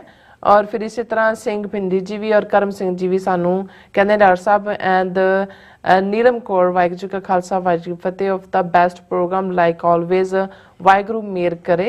बहुत शुक्रिया। और आर रंधावा जी भी और इसी तरह मोहम्मद याकूब जी कहते फ़लस्तीन की ताज़ा खबर भी बता दें हमें डॉक्टर साहब। और दुनिया का सबसे बड़ा भी बेगैरत कहते हैं नरेंद्र मोदी है। और फिर जसकीरत सिंह जी भी चढ़दी कला लोचते हैं और फतेह बुलाते हैं। और एसला जी भी कहते हैं it's hard for me to trust Modi any more after Nijjar episode, you can fight thoughts with thoughts, you cannot harm someone for a thought or difference of opinion। Bhai Sahib ਇਹਨਾਂ ਨੇ ਤਾਂ 1 ਲੱਖ ਤੋਂ ਜ਼ਿਆਦਾ ਸਿੱਖ ਨੌਜਵਾਨ ਮਾਰੇ ਨੇ ਔਰ ਜੇ ਡਾਇਸਪੋਰਾ ਸਿੱਖ ਜਾਗਦਾ ਹੈ ਤੇ ਇਹਨਾਂ ਨੇ ਜਿਹੜੀ ਇੰਡੀਅਨ ਸਟੇਟ ਦੀ ਦਹਿਸ਼ਤਗਰਦੀ ਦੀ ਨੀਤੀ ਹੈ ਉਹਨੂੰ ਪਾਕਿਸਤਾਨ, ਯੂਕੇ, ਕੈਨੇਡਾ ਔਰ ਅਮਰੀਕਾ ਇੱਥੋਂ ਤੱਕ ਲੈ ਆਂਦਾ। हाँ जी। और कहते ने उन्होंने जी फैमिली है डिजर्व कर दी है जस्टिस। और गुरविंदर रहमान जी भी और राजनप्रीत सिंह जी भी और मोहम्मद याकूब जी भी कहते खालसा फॉर खालिस्तान, खालसा फॉर खालिस्तान उन्होंने लिखा है। हाँ जी। और इसी तरह बलबीर सिंह टवाना जी भी फतेह और सुखविंदर सिंह जी भी फतेह। और फिर इसी तरह हाँ जी मैं थोड़े जी याकूब साहब तुसी नाराज़ ना होए जे काफ़ी सारे मैसेज ने मैं थोड़े स्किप भी करांगी, मैं देख लें थोड़े मैसेज डॉक्टर साहब ने देख लेने, बहुत वधिया तुसी लिखा है। और फिर इसी तरह सुखजीवन बच्चू जी भी गुड जॉब कहते ने और जगदीश सिंह महाराज जी भी और इसी तरह हरप्रीत सिंह जी भी सत श्री अकाल कहते हैं। और परमिंदर जी भी और सिंह गच्चा जी भी फतेह बुलाते हैं। और हाँ जी मोहम्मद याकूब जी का मैं मैसेज लवांगी, कहते जी मैं पढ़ सकी थे। गोल्डन टेम्पल के की बात सबसे खूबसूरत गुरुद्वारा उन्होंने कहा कि लाहौर में है जो मीनार पाकिस्तान और मीनारे पाकिस्तान हाँ जी उत्थे कहते उन्होंने बनाया है। वेरी गुड है, बादशाही मस्जिद के बिल्कुल हाँ जी करीब है। हाँ जी। और गुरजीत सिंह जी भी, और इसी तरह गुरनेक सिंह निज्जर जी भी, और शिंदा सिंह गिल खालिस्तानी, बलिहार सिंह कंग जी भी, और इस ਮੁਹੰਮਦ तरह ਯਾਕੂਬ ਜੀ, ਇਹ ਦੋ ਗੁਰਦੁਆਰਾ ਸਾਹਿਬ ਬਾਦਸ਼ਾਹੀ ਮਸਜਿਦ ਦੇ ਕਰੀਬ ਨੇ। ਇੱਕ ਇਨਫੈਕਟ ਸਮਾਧ ਹੈ ਮਹਾਰਾਜਾ ਰਣਜੀਤ ਸਿੰਘ ਦੀ, ਜਿੱਥੇ ਉਹਨਾਂ ਨੂੰ ਕ੍ਰੀਮੇਟ ਕੀਤਾ ਗਿਆ, ਔਰ ਦੂਸਰੇ ਪਾਸੇ ਗੁਰਦੁਆਰਾ ਡੇਰਾ ਸਾਹਿਬ ਹੈ ਜਿੱਥੇ ਗੁਰੂ ਅਰਜਨ ਸਾਹਿਬ ਦੀ ਸ਼ਹਾਦਤ ਹੋਈ जी। और इसी तरह जसवीर सिंह बराड़ जी भी, और फिर हाँ जी वाहिगुरू जी भी फतेह बुलांदे ने, और इसी तरह हाँ जी देश पंजाब ਦੇ ਅਮਰੀਕ ਸਿੰਘ ਜੀ ਵੀ, ਮੁਹੰਮਦ ਯਾਕੂਬ ਜੀ ਕਹਿੰਦੇ ਕਿ ਉਹਨਾਂ ਨੇ ਸਹੀ ਕਹਿੰਦੇ ਬੋਲਿਆ ਤੁਸੀਂ ਜੋ ਕਮੈਂਟ ਉਹਨਾਂ ਨੇ ਕੀਤਾ। ਗੁਰਜੀਤ ਸਿੰਘ ਜੀ ਵੀ, ਫਿਰ ਇਸੇ ਤਰ੍ਹਾਂ ਜਸਵੀਰ ਸਿੰਘ ਬਰਾੜ ਜੀ ਵੀ, ਔਰ ਕਹਿੰਦੇ ਅਮਰੀਕ ਸਿੰਘ ਅੱਛਾ ਆਪਸ ਵਿੱਚ ਲੱਗੇ ਹੋਏ ਨੇ Karam Singh ji. Doctor Sahib, I think you should go to the UN and should play the case of the freedom of the Khalistan according to your wide and effective Karam Singh ji, ਇਹ ਸਾਡੇ ਬਹੁਤ ਸਾਰੇ ਵੀਰਾਂ ਭੈਣਾਂ ਨੂੰ ਸ਼ਾਇਦ ਇਸ ਗੱਲ ਦਾ ਨਹੀਂ ਪਤਾ ਕਿ ਯੂਨਾਈਟਿਡ ਨੇਸ਼ਨਸ ਸਿਰਫ ਜਿਹੜੇ ਰੈਕਗਨਾਈਜ਼ਡ ਮੁਲਕ ਨੇ ਉਹਨਾਂ ਦੇ ਨੁਮਾਇੰਦਿਆਂ ਦਾ ਇਕੱਠ ਹੈ। 193 ਮੁਲਕ ਦੁਨੀਆ ਦੇ ਰੈਕਗਨਾਈਜ਼ਡ ਨੇ, ਉਹੀ ਆਪਣਾ ਕੇਸ ਜਿਹੜਾ ਹੈ ਜਾਂ ਉਹਨਾਂ ਦੇ ਇਸ਼ੂਜ਼ ਨੂੰ UN ਜਨਰਲ ਅਸੈਂਬਲੀ 'ਚ ਲਿਆ ਸਕਦੇ ਨੇ, ਔਰ UN ਸਿਕਿਉਰਿਟੀ ਕੌਂਸਲ 'ਚ ਵੀ ਜਿਹੜਾ ਕੋਈ ਇਸ਼ੂ ਆਉਂਦਾ ਹੈ, ਜਿਹੜੇ UN ਦੇ ਮੈਂਬਰ ਮੁਲਕ ਨੇ ਉਹੀ ਉਸ ਨੂੰ ਅੱਗੇ ਰਿਪਰੈਜ਼ੈਂਟ ਕਰਦੇ ਨੇ। ਸੋ ਨੋ ਮੈਟਰ ਕੌਣ ਕਿੰਨਾ ਸਿਆਣਾ ਹੈ ਜਾਂ ਕਿੰਨਾ ਆਰਟੀਕੂਲੇਟ ਹੈ, ਯੂਨਾਈਟਿਡ ਨੇਸ਼ਨਸ ਦੇ ਵਿੱਚ ਸਿਰਫ ਜਿਹੜੇ ਆਲਰੇਡੀ ਮੁਲਕ ਬਣੇ ਹੋਏ ਨੇ ਉਹਨਾਂ ਦੇ ਨੁਮਾਇੰਦੇ ਹੀ ਹੁੰਦੇ ਨੇ। ਨਿਹੰਗ ਸਿੰਘ ਜੀ ਵੀ ਕਹਿੰਦੇ ਨੇ ਕਿ ਅੱਜ ਸਾਡੇ ਵਿਊਅਰ ਕਾਫੀ ਸਾਰੇ ਦੇਖ ਰਹੇ ਨੇ ਲਾਈਵ ਪ੍ਰੋਗਰਾਮ। ਸੋ ਨਾਈਸ, ਬਹੁਤ ਸ਼ੁਕਰੀਆ ਨਿਹੰਗ ਸਿੰਘ ਜੀ, ਤੁਹਾਡੇ ਵਰਗੇ ਵੀਰਾਂ ਨੇ ਇਸ ਨੂੰ ਬਹੁਤ ਥਾਵਾਂ ਤੱਕ ਪਹੁੰਚਾਇਆ ਹੈ, ਔਰ ਅਸੀਂ ਇਹ ਰਿਕਮੈਂਡ ਵੀ ਕਰਾਂਗੇ ਕਿ ਤੁਸੀਂ ਸਾਰੇ ਜਦੋਂ ਦੇਖਦੇ ਹੋ ਪ੍ਰੋਗਰਾਮ ਅਪਲੋਡ ਹੁੰਦੇ ਨੇ, ਲਾਈਕ ਕਰੋ, ਸ਼ੇਅਰ ਕਰੋ, ਹਾਂ ਉਹਨੂੰ ਸ਼ੇਅਰ ਕਰੋ, ਔਰ ਵੱਧ ਤੋਂ ਵੱਧ ਗਿਣਤੀ ਦੇ ਵਿੱਚ ਜੁਆਇਨ ਕਰੋ। ਬਿਲਕੁਲ। ਕੁਲਦੀਪ ਸਿੰਘ ਜੀ, ਫਿਰ ਇਸੇ ਤਰ੍ਹਾਂ ਰਾਜਵਿੰਦਰ ਸਿੰਘ ਜੀ ਕਹਿੰਦੇ ਨੇ ਵਾਹਿਗੁਰੂ ਜੀ ਕਾ ਖਾਲਸਾ ਵਾਹਿਗੁਰੂ ਜੀ ਕੀ ਫਤਿਹ। ਡਾਕਟਰ ਸਾਹਿਬ, it's sad people who are deported could not even tell their case here to the authorities, seems like they did not get guidance। Rajwinder Singh ji, ਜਿੰਨੀ ਜਾਣਕਾਰੀ ਸਾਡੇ ਕੋਲ ਹੈ, ਜਿਹੜੇ ਆਲਰੇਡੀ ਜਿਨ੍ਹਾਂ ਦੇ ਕੇਸ ਨੇ ਇੱਥੇ ਉਹਨਾਂ 'ਚੋਂ ਇਹ ਨਹੀਂ ਨੇ, ਇਹ ਬਹੁਤੇ ਉਹੀ ਨੇ ਜਿਹੜੇ ਪਿਛਲੇ 2-3 ਮਹੀਨੇ ਦੇ ਵਿੱਚ ਹੀ ਜਿਹੜੇ ਰਾਉਂਡ ਅਪ ਹੋਏ, ਕੋਈ ਤਿਜਵਾਨਾ ਬਾਰਡਰ ਤੇ, ਕੋਈ ਦੂਸਰੇ। ਸੋ ਬਹੁਤ ਸਾਰੇ ਇਹਨਾਂ ਨੂੰ ਉਹਨਾਂ ਨੇ ਅਮਰੀਕਨ ਸੋਇਲ ਤੇ ਨਹੀਂ ਮੰਨਿਆ ਹੈ, ਔਰ ਇਹ ਕਨਸੈਪਟ ਹੁੰਦਾ ਜਿਹੜਾ ਅਸਾਈਲਮ ਦੇ ਥੱਲੇ ਕਿ ਤੁਸੀਂ ਅਮਰੀਕਨ ਸੋਇਲ ਤੇ ਆ ਕੇ ਅਸਾਈਲਮ ਪਲੀਡ ਕਰਦੇ ਹੋ। ਸੋ ਇਹ ਬਹੁਤ ਸਾਰੇ ਰਾਉਂਡ ਅਪ ਕਰ ਲਏ ਗਏ ਜਦੋਂ ਕਿ ਉਹ ਅਜੇ ਅਮਰੀਕਾ ਦੇ ਵਿੱਚ ਐਂਟਰ ਨਹੀਂ ਸੀ ਕੀਤੇ, ਜਾਂ ਬਾਰਡਰ ਦੇ ਉੱਤੇ ਫੜੇ ਗਏ। ਪੈਰੋਲ ਜਿਹੜੀ ਇਹਨਾਂ ਦੀ ਪੈਟਰੋਲਿੰਗ ਹੁਣ ਲਾਈ ਹੋਈ ਹੈ, ਇਹ ਸਾਰੇ ਕਰੰਟ ਨੇ ਇਹਨਾਂ 'ਚੋਂ ਬਹੁਤ ਸਾਰੇ। ਬਿਲਕੁਲ। ਗੁਰਜੀਤ ਸਿੰਘ ਜੀ ਵੀ, ਔਰ ਸੰਧੂ ਸਰਦਾਰ ਜੀ ਵੀ, ਔਰ ਇਸੇ ਤਰ੍ਹਾਂ ਹਾਂਜੀ ਬਲਜੀਤ ਸਿੰਘ ਸੱਗੂ ਜੀ ਵੀ। ਕੌਰ ਸ਼ਰਨਜੀਤ ਕਹਿੰਦੇ ਅਮਰੀਕਾ ਕਾਨੂੰਨੀ ਤੌਰ ਤੇ ਸਿੱਖਾਂ ਦੇ ਨਾਲ ਹੈ, ਨਾ ਕਿ ਜਾਤੀ ਤੌਰ ਤੇ। ਹਾਂ ਬਿਲਕੁਲ ਠੀਕ ਹੈ। ਔਰ ਪਲਵਿੰਦਰ ਜੀ, ਸਤਨਾਮ ਜੀ ਵੀ, ਇੰਦਰਜੀਤ ਸਿੰਘ ਜੀ ਵੀ ਕਹਿੰਦੇ ਨੇ ਕਿ ਵਾਹਿਗੁਰੂ ਜੀ ਕਾ ਖਾਲਸਾ ਵਾਹਿਗੁਰੂ ਜੀ ਫਤਿਹ। ਡਾਕਟਰ ਸਾਹਿਬ, ਸਿੱਖਾਂ ਨੂੰ ਅਮਰੀਕਾ ਤੇ ਬਹੁਤਾ ਭਰੋਸਾ ਨਹੀਂ ਕਰਨਾ ਚਾਹੀਦਾ। Time to lobby more strongly strengthen relation with Congress. ਹਾਂ ਇੰਦਰਜੀਤ ਸਿੰਘ, ਤੁਸੀਂ ਬਿਲਕੁਲ ਠੀਕ ਕਹਿ ਰਹੇ ਹੋ। ਕੱਲਾ ਅਮਰੀਕਾ ਨਹੀਂ, ਕਿਸੇ ਤੇ ਵੀ ਭਰੋਸਾ ਨਹੀਂ ਕਰਨਾ ਚਾਹੀਦਾ। ਭਰੋਸਾ ਤੁਹਾਡਾ ਆਪਣੇ ਗੁਰੂ ਤੇ ਵਾਹਿਗੁਰੂ ਤੇ ਉੱਤੇ, ਔਰ ਖੁਦ ਐਫਰਟ ਕਰਨ ਦੀ ਲਾਈਨ। ਮੈਂ ਹੁਣ ਐਸ਼ ਲਾ ਕਹਿੰਦੇ ਨੇ ਕਿ ਡਾਕਟਰ ਸਾਹਿਬ, ਪਰ ਮਨੂ ਧਰਮਾ ਦੇਰ ਆਰ ਓਨਲੀ 4 ਕਾਸਟ, ਬ੍ਰਾਹਮਣ, ਕਸ਼ਤਰੀਆ, Vaishya, Shudra, there is no Dalit, so no one knows how Dalit came to be. ਇਹਦੇ 'ਚ ਐਸ਼ ਲਾ ਜੀ, ਜਿੰਨਾ ਕੁ ਮੈਨੂੰ ਇਸ ਬਾਰੇ ਥੋੜ੍ਹਾ ਬਹੁਤ ਪਤਾ ਹੈ, ਹਾਲਾਂਕਿ ਇਹ ਵਰਗ 4 ਨਹੀਂ 5 ਨੇ, 5ਵਾਂ ਅਛੂਤ ਹੈ। ਸ਼ੂਦਰਾਂ ਦੇ ਵੀ ਰਾਈਟ ਨੇ, ਮਨੂ ਸਿਮਰਤ ਅਛੂਤ ਅਨਟਚੇਬਲ, ਇਹਨੂੰ 5ਵੇਂ ਦਲਿਤ ਇਨਫੈਕਟ ਦਲਿਆ ਹੋਇਆ, ਓਪਰੈਸਡ ਸੁਪਰੈਸਡ ਦੀ ਟਰਮ ਇਹ ਪੋਲੀਟੀਕਲ ਅਰੀਨਾ ਦੇ ਵਿੱਚ ਕਰਨਾਟਕਾ ਔਰ ਮਹਾਰਾਸ਼ਟਰ ਦੇ ਵਿੱਚ ਜਦੋਂ ਰਿਪਬਲਿਕ ਪਾਰਟੀ ਉਹਨਾਂ ਨੇ ਬਣਾਈ, ਉਹਨਾਂ ਨੇ ਇਸ ਟਰਮ ਨੂੰ ਯੂਜ਼ ਕਰਨਾ ਸ਼ੁਰੂ ਕੀਤਾ ਵੀ ਅਸੀਂ, ਕਿਉਂਕਿ ਇੰਡੀਆ ਦੇ ਕਨਸਟੀਟਿਊਸ਼ਨ ਤਾਂ ਇਹਨਾਂ ਨੂੰ ਸ਼ਡਿਊਲ ਕਾਸਟ ਲਫ਼ਜ਼ ਕਿਹਾ ਗਿਆ, ਬ੍ਰਾਹਮਣ ਨੇ, ਚੌਥਾ ਸ਼ੂਦਰ ਔਰ ਇੱਕ ਅਛੂਤ ਅਲੱਗ। ਸੋ ਉਹਨਾਂ ਨੇ ਪੋਲੀਟੀਕਲੀ ਓਪਰੈਸਡ ਹੋਣ ਦਾ ਜਾਂ ਸੋਸ਼ਲ ਜਾਂ ਰਿਲੀਜੀਅਸ ਓਪਰੈਸ਼ਨ ਦੇ ਲਈ ਲਫ਼ਜ਼ ਦਲਿਤ ਚੁਣਿਆ, ਦਲਿਆ ਹੋਇਆ। ਸੋ ਇਸ ਲਈ, ਔਰ ਜੇ ਹੁਣ ਤੁਸੀਂ ਸ਼ੂਦਰ ਕਹੋ ਜਾਂ ਦੂਜਾ, ਉਹਦੇ ਤੇ ਓਫੈਂਡ ਹੁੰਦੇ ਨੇ। ਸੋ ਰਾਦਰ ਉਹ ਦਲਿਤ ਲਫ਼ਜ਼ ਨੂੰ ਹੀ ਬਹੁਤ ਸਾਰੀਆਂ ਜਥੇਬੰਦੀਆਂ ਇਹਨਾਂ ਦੀਆਂ ਪ੍ਰੈਫਰ ਕਰਦੀਆਂ ਨੇ। ਹਾਂਜੀ ਜੀ ਇਸੇ ਤਰ੍ਹਾਂ ਬਿਲਾਲ ਅਹਿਮਦ ਜੀ ਵੀ 111 ਜਿਹੜੇ ਨੇ ਸਾਨੂੰ ਬਿਲਾਲ ਹਾਂਜੀ ਅਹਿਮਦ ਸਾਨੂੰ ਸਲਾਮ ਦੋਨਾਂ ਨੂੰ ਕਹਿੰਦੇ ਨੇ। ਬਹੁਤ ਬਹੁਤ ਸ਼ੁਕਰੀਆ ਬਿਲਾਲ ਅਹਿਮਦ ਸਾਹਿਬ। ਹਾਂਜੀ ਔਰ ਧਰਮ ਸਿੰਘ ਜੀ ਵੀ ਔਰ ਇਸੇ ਤਰ੍ਹਾਂ ਜੀ ਕਹਿੰਦੇ ਚੜ੍ਹਦੀ ਕਲਾ ਕਹਿੰਦੇ ਪ੍ਰੋਗਰਾਮ ਸੱਚੋ ਸੱਚ ਸਾਨੂੰ ਵੀ ਕਹਿੰਦੇ ਨੇ। ਔਰ ਇਸੇ ਤਰ੍ਹਾਂ ਜਾਵੇਦ ਬੱਬਰ ਜੀ ਵੀ ਕਹਿੰਦੇ इंशा अल्लाह बहुत जल्दी टुकड़े टुकड़े होगा भारत और कश्मीर भी आज़ाद होगा और खालिस्तान भी बनेगा।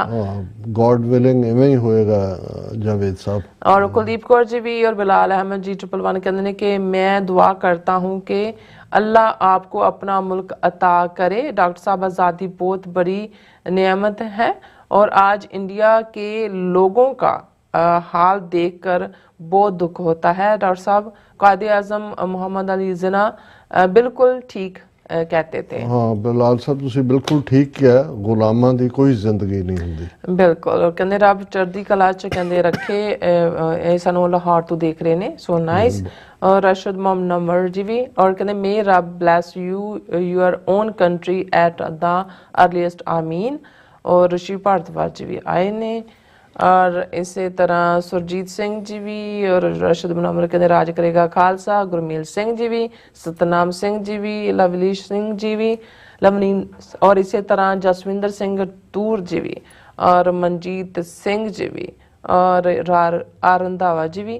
ਇਹ ਕਹਿੰਦੇ ਜਲਦੀ ਭਾਰਤੀ ਅੱਤਵਾਦੀ ਸਟੇਟ ਤੋਂ ਪੰਜਾਬ ਨੂੰ ਆਜ਼ਾਦ ਕਰਵਾਉਣਾ ਸਿੱਖਾਂ ਦੀ ਪਹਿਲੀ ਪ੍ਰਤੀਕਿਰਿਆ ਹੈ। ਔਰ ਪੀ ਸਿੰਘ ਜੀ ਵੀ ਡਾਕਟਰ ਸਾਹਿਬ ਜੀ ਦਿੱਲੀ ਵਾਲੇ ਬੀਜੇਪੀ ਦੇ ਪਤਾ ਨਹੀਂ ਕੀ ਕਹਿੰਦੇ ਚਾਕੜੇ ਭੇਡੂ ਬਹੁਤ ਖੁਸ਼ ਹੋ ਰਹੇ ਨੇ। ਮਨਜੀਤ ਸਿੰਘ ਔਰ ਪੰਨੂ ਜੀ ਵੀ ਰਿਸ਼ੀ ਭਾਰਦਵਾਜ ਉਹਨਾਂ ਨੂੰ ਜਿਹੜਾ ਅਸਲੀ ਇਸ਼ੂ ਹੁੰਦਾ ਹੈ ਉਸ ਦੀ ਥਾਂ ਉਹ ਕੋਈ ਨਾ ਕੋਈ ਹਾਂਜੀ ਡਾਈਵਰਸ਼ਨ ਗੱਲ ਲਿਆਂਦੇ ਨੇ। ਉਹਨਾਂ ਨੇ 1993 ਦਾ ਜ਼ਿਕਰ ਕੀਤਾ ਹਾਂਜੀ ਕਿ ਜੀ ਡਾਕਟਰ ਜਗਜੀਤ ਸਿੰਘ ਚੌਹਾਨ ਨੂੰ ਉਹਨਾਂ ਨੇ ਕਿਹਾ ਪੁੱਛਿਆ ਕਿ ਜੀ ਤੁਸੀਂ ਆਜ਼ਾਦੀ ਲਿਆਓ ਔਰ ਉਹਦੇ ਲਈ ਜਿਹੜਾ ਹੈ ਦਰਬਾਰ ਸਾਹਿਬ ਉਹਨਾਂ ਨੇ ਕਿਹਾ ਜੀ ਦਰਬਾਰ ਸਾਹਿਬ ਦਾ ਫ੍ਰੀ ਹੋਣਾ ਜ਼ਰੂਰੀ ਹੈ। ਉਹ ਕਹਿੰਦੇ ਉਹ ਕੀ ਹੈ ਤੇ ਚੌਹਾਨ ਨੇ ਕਿਹਾ ਕਿ ਜੀ ਜੇ ਤੁਹਾਨੂੰ ਇਹ ਨਹੀਂ ਪਤਾ ਵੀ ਦਰਬਾਰ ਸਾਹਿਬ ਕੀ ਹੈ ਤੇ ਤੁਹਾਨੂੰ ਇਹਦਾ ਬੈਂਗਣ ਪਤਾ ਹੋਣਾ ਹੈ। ਪਹਿਲੀ ਗੱਲ ਤਾਂ ਰਿਸ਼ੀ ਭਾਰਦਵਾਜ ਜੀ ਡਾਕਟਰ ਜਗਜੀਤ ਸਿੰਘ ਚੌਹਾਨ 1971 ਦੇ ਪੀਰੀਅਡ 'ਚ ਜਦੋਂ ਕਿ ਤੁਹਾਡੀਆਂ ਫੌਜਾਂ ਮਸ਼ਰਕੀ ਪਾਕਿਸਤਾਨ ਨੂੰ ਤੋੜ ਰਹੀਆਂ ਸੀ ਉਹ ਪਾਕਿਸਤਾਨ ਗਏ ਸਨ। ਉਦੋਂ ਉਹਨਾਂ ਨੂੰ ਨਨਕਾਣਾ ਸਾਹਿਬ ਔਰ ਦੂਸਰੀਆਂ ਚਾਬੀਆਂ ਉਹਨਾਂ ਦੇ ਹਵਾਲੇ ਕੀਤੀਆਂ ਗਈਆਂ ਸੀ। ਇਹ ਵੱਖਰੀ ਕਹਾਣੀ ਹੈ ਕਿ ਉਸ ਓਪਰਚੁਨਿਟੀ ਨੂੰ ਕਿਉਂ ਨਹੀਂ ਔਰ ਉਹੀ ਪੀਰੀਅਡ ਸੀ ਜਦੋਂ ਕਿ ਉਹ ਅਮਰੀਕਾ ਵੀ ਆਏ ਔਰ ਨਿਊਯਾਰਕ ਟਾਈਮਜ਼ ਦੇ ਵਿੱਚ ਉਹਨਾਂ ਨੇ ਖਾਲਿਸਤਾਨ ਦੇ ਉੱਤੇ ਐਡ ਦਿੱਤੀ ਸੀ। ਉਹਨਾਂ ਨੇ ਬਹੁਤ ਪਹਿਲਾਂ ਖਾਲਿਸਤਾਨ ਦੀ ਗੱਲ ਕੀਤੀ ਔਰ ਇਹਦੇ 'ਚ ਕੋਈ ਦੋ ਰਾਵਾਂ ਨਹੀਂ ਨੇ ਕਿ ਪਾਕਿਸਤਾਨ ਦੇ ਵਿੱਚ ਉਦੋਂ ਗੁਰਦੁਆਰਿਆਂ ਦਾ ਪ੍ਰਬੰਧ ਜਿਹੜਾ ਉਹ ਸਿਰਫ ਗੁਰਪੁਰਬਾਂ ਦੇ ਮੌਕੇ 'ਤੇ ਹੀ ਖੁੱਲ੍ਹਦਾ ਸੀ। ਸ਼੍ਰੋਮਣੀ ਕਮੇਟੀ ਦਾ ਜਥਾ ਆਉਂਦਾ ਸੀ ਚਲੇ ਜਾਂਦਾ ਸੀ। ਲੇਕਿਨ ਇਸ ਦੇ ਲਈ ਬਹੁਤ ਵੱਡਾ ਐਫਰਟ ਜਿਹੜਾ ਬਹੁਤ ਸਾਰਿਆਂ ਨੇ ਕੀਤਾ। ਪਰ ਇਹ ਕ੍ਰੈਡਿਟ ਜੂਨ 84 ਦੇ ਘੱਲੂਘਾਰੇ ਤੋਂ ਬਾਅਦ ਜਦੋਂ ਸਿੰਘਾਂ ਨੇ ਆਪਣੀਆਂ ਛਾਉਣੀਆਂ ਪਾਕਿਸਤਾਨ ਦੇ ਵਿੱਚ ਬਣਾਈਆਂ ਤੇ ਉਦੋਂ ਤੋਂ ਹੀ ਗੁਰਦੁਆਰਾ ਸਾਹਿਬਾਨ ਦੀ ਸਾਂਭ ਸੰਭਾਲ ਜਾਂ ਦੂਸਰੇ ਦਾ ਕੰਮ ਸ਼ੁਰੂ ਹੋਇਆ। 1998 'ਚ ਪਾਕਿਸਤਾਨ ਸਿੱਖ ਗੁਰਦੁਆਰਾ ਪ੍ਰਬੰਧਕ ਕਮੇਟੀ ਬਣੀ ਔਰ ਹੁਣ ਆਲਮੋਸਟ 25 ਤੋਂ 30 ਗੁਰਦੁਆਰੇ ਐਸੇ ਨੇ ਜਿੱਥੇ ਰੋਜ਼ਾਨਾ ਪ੍ਰਕਾਸ਼ ਹੁੰਦਾ ਔਰ ਬਹੁਤੇ ਹੋਰ ਜਿਹੜੇ ਨੇ ਉਹਨਾਂ ਦੀ ਸੇਵਾ ਚੱਲ ਰਹੀ ਹੈ। ਔਰ ਹੁਣ ਵੱਡੀ ਗਿਣਤੀ 'ਚ ਸਿੱਖ ਬਾਹਰੋਂ ਵੀ ਰਾਊਂਡ ਦਾ ਈਅਰ ਜਿਹੜਾ ਉਹ ਪਾਕਿਸਤਾਨ ਦੇ ਗੁਰਦੁਆਰਿਆਂ ਦੇ ਦਰਸ਼ਨਾਂ ਲਈ ਜਾਂਦੇ ਨੇ। ਸੋ ਤੁਹਾਨੂੰ ਇਸ ਜੋਕ 'ਚੋਂ ਸਵਾਦ ਆਇਆ, ਤੁਸੀਂ ਹਾ ਕੀਤਾ, ਹੋਰ ਵੀ ਰੱਬ ਤੁਹਾਨੂੰ ਹਾ ਕਰਵਾਏ। ਜੀ ਡਾਕਟਰ ਸਾਹਿਬ ਦਾ ਬਹੁਤ ਬਹੁਤ ਸ਼ੁਕਰੀਆ ਅਦਾ ਕਰਦੇ ਹਾਂ। ਉਸ ਦਿਨ ਆਪਣੀ ਵੀਡੀਓ ਕੋਲ ਲੈਣੇ ਇਜਾਜ਼ਤ। ਵਿਊਅਰਸ ਸਾਡੇ ਪ੍ਰੋਗਰਾਮ ਦਾ ਸਮਾਂ ਇੱਥੇ ਮੁੱਕਦਾ ਹੈ। ਤੁਸੀਂ ਆਪਣੀ ਰਾਏ ਤੇ ਸੁਝਾਅ ਸਾਨੂੰ ਭੇਜਣਾ ਭੁੱਲਣਾ ਸਾਡੇ ਇਸ ਪਤੇ ਤੇ sos@tv84.tv ਤੇ ਅਸੀਂ ਆਪਣਾ ਪ੍ਰੋਗਰਾਮ ਲੈ ਕੇ ਫਿਰ ਦੁਬਾਰਾ ਤੁਹਾਡੇ ਰੂਬਰੂ ਹੋਵਾਂਗੇ। ਤਦ ਤੱਕ ਲਈ ਮੈਨੂੰ ਤੇ ਆਪਣਾ ਸੁਣਾ ਗਿਆ ਦੋ ਦੇਖਦੇ ਰਹੋ TV84 ਬੁਲਾ ਦਿਓ ਫਤਿਹ। ਵਾਹਿਗੁਰੂ ਜੀ ਕਾ ਖਾਲਸਾ ਵਾਹਿਗੁਰੂ ਜੀ ਕੀ ਫਤਿਹ। ਰੱਬ ਰਾਖਾ।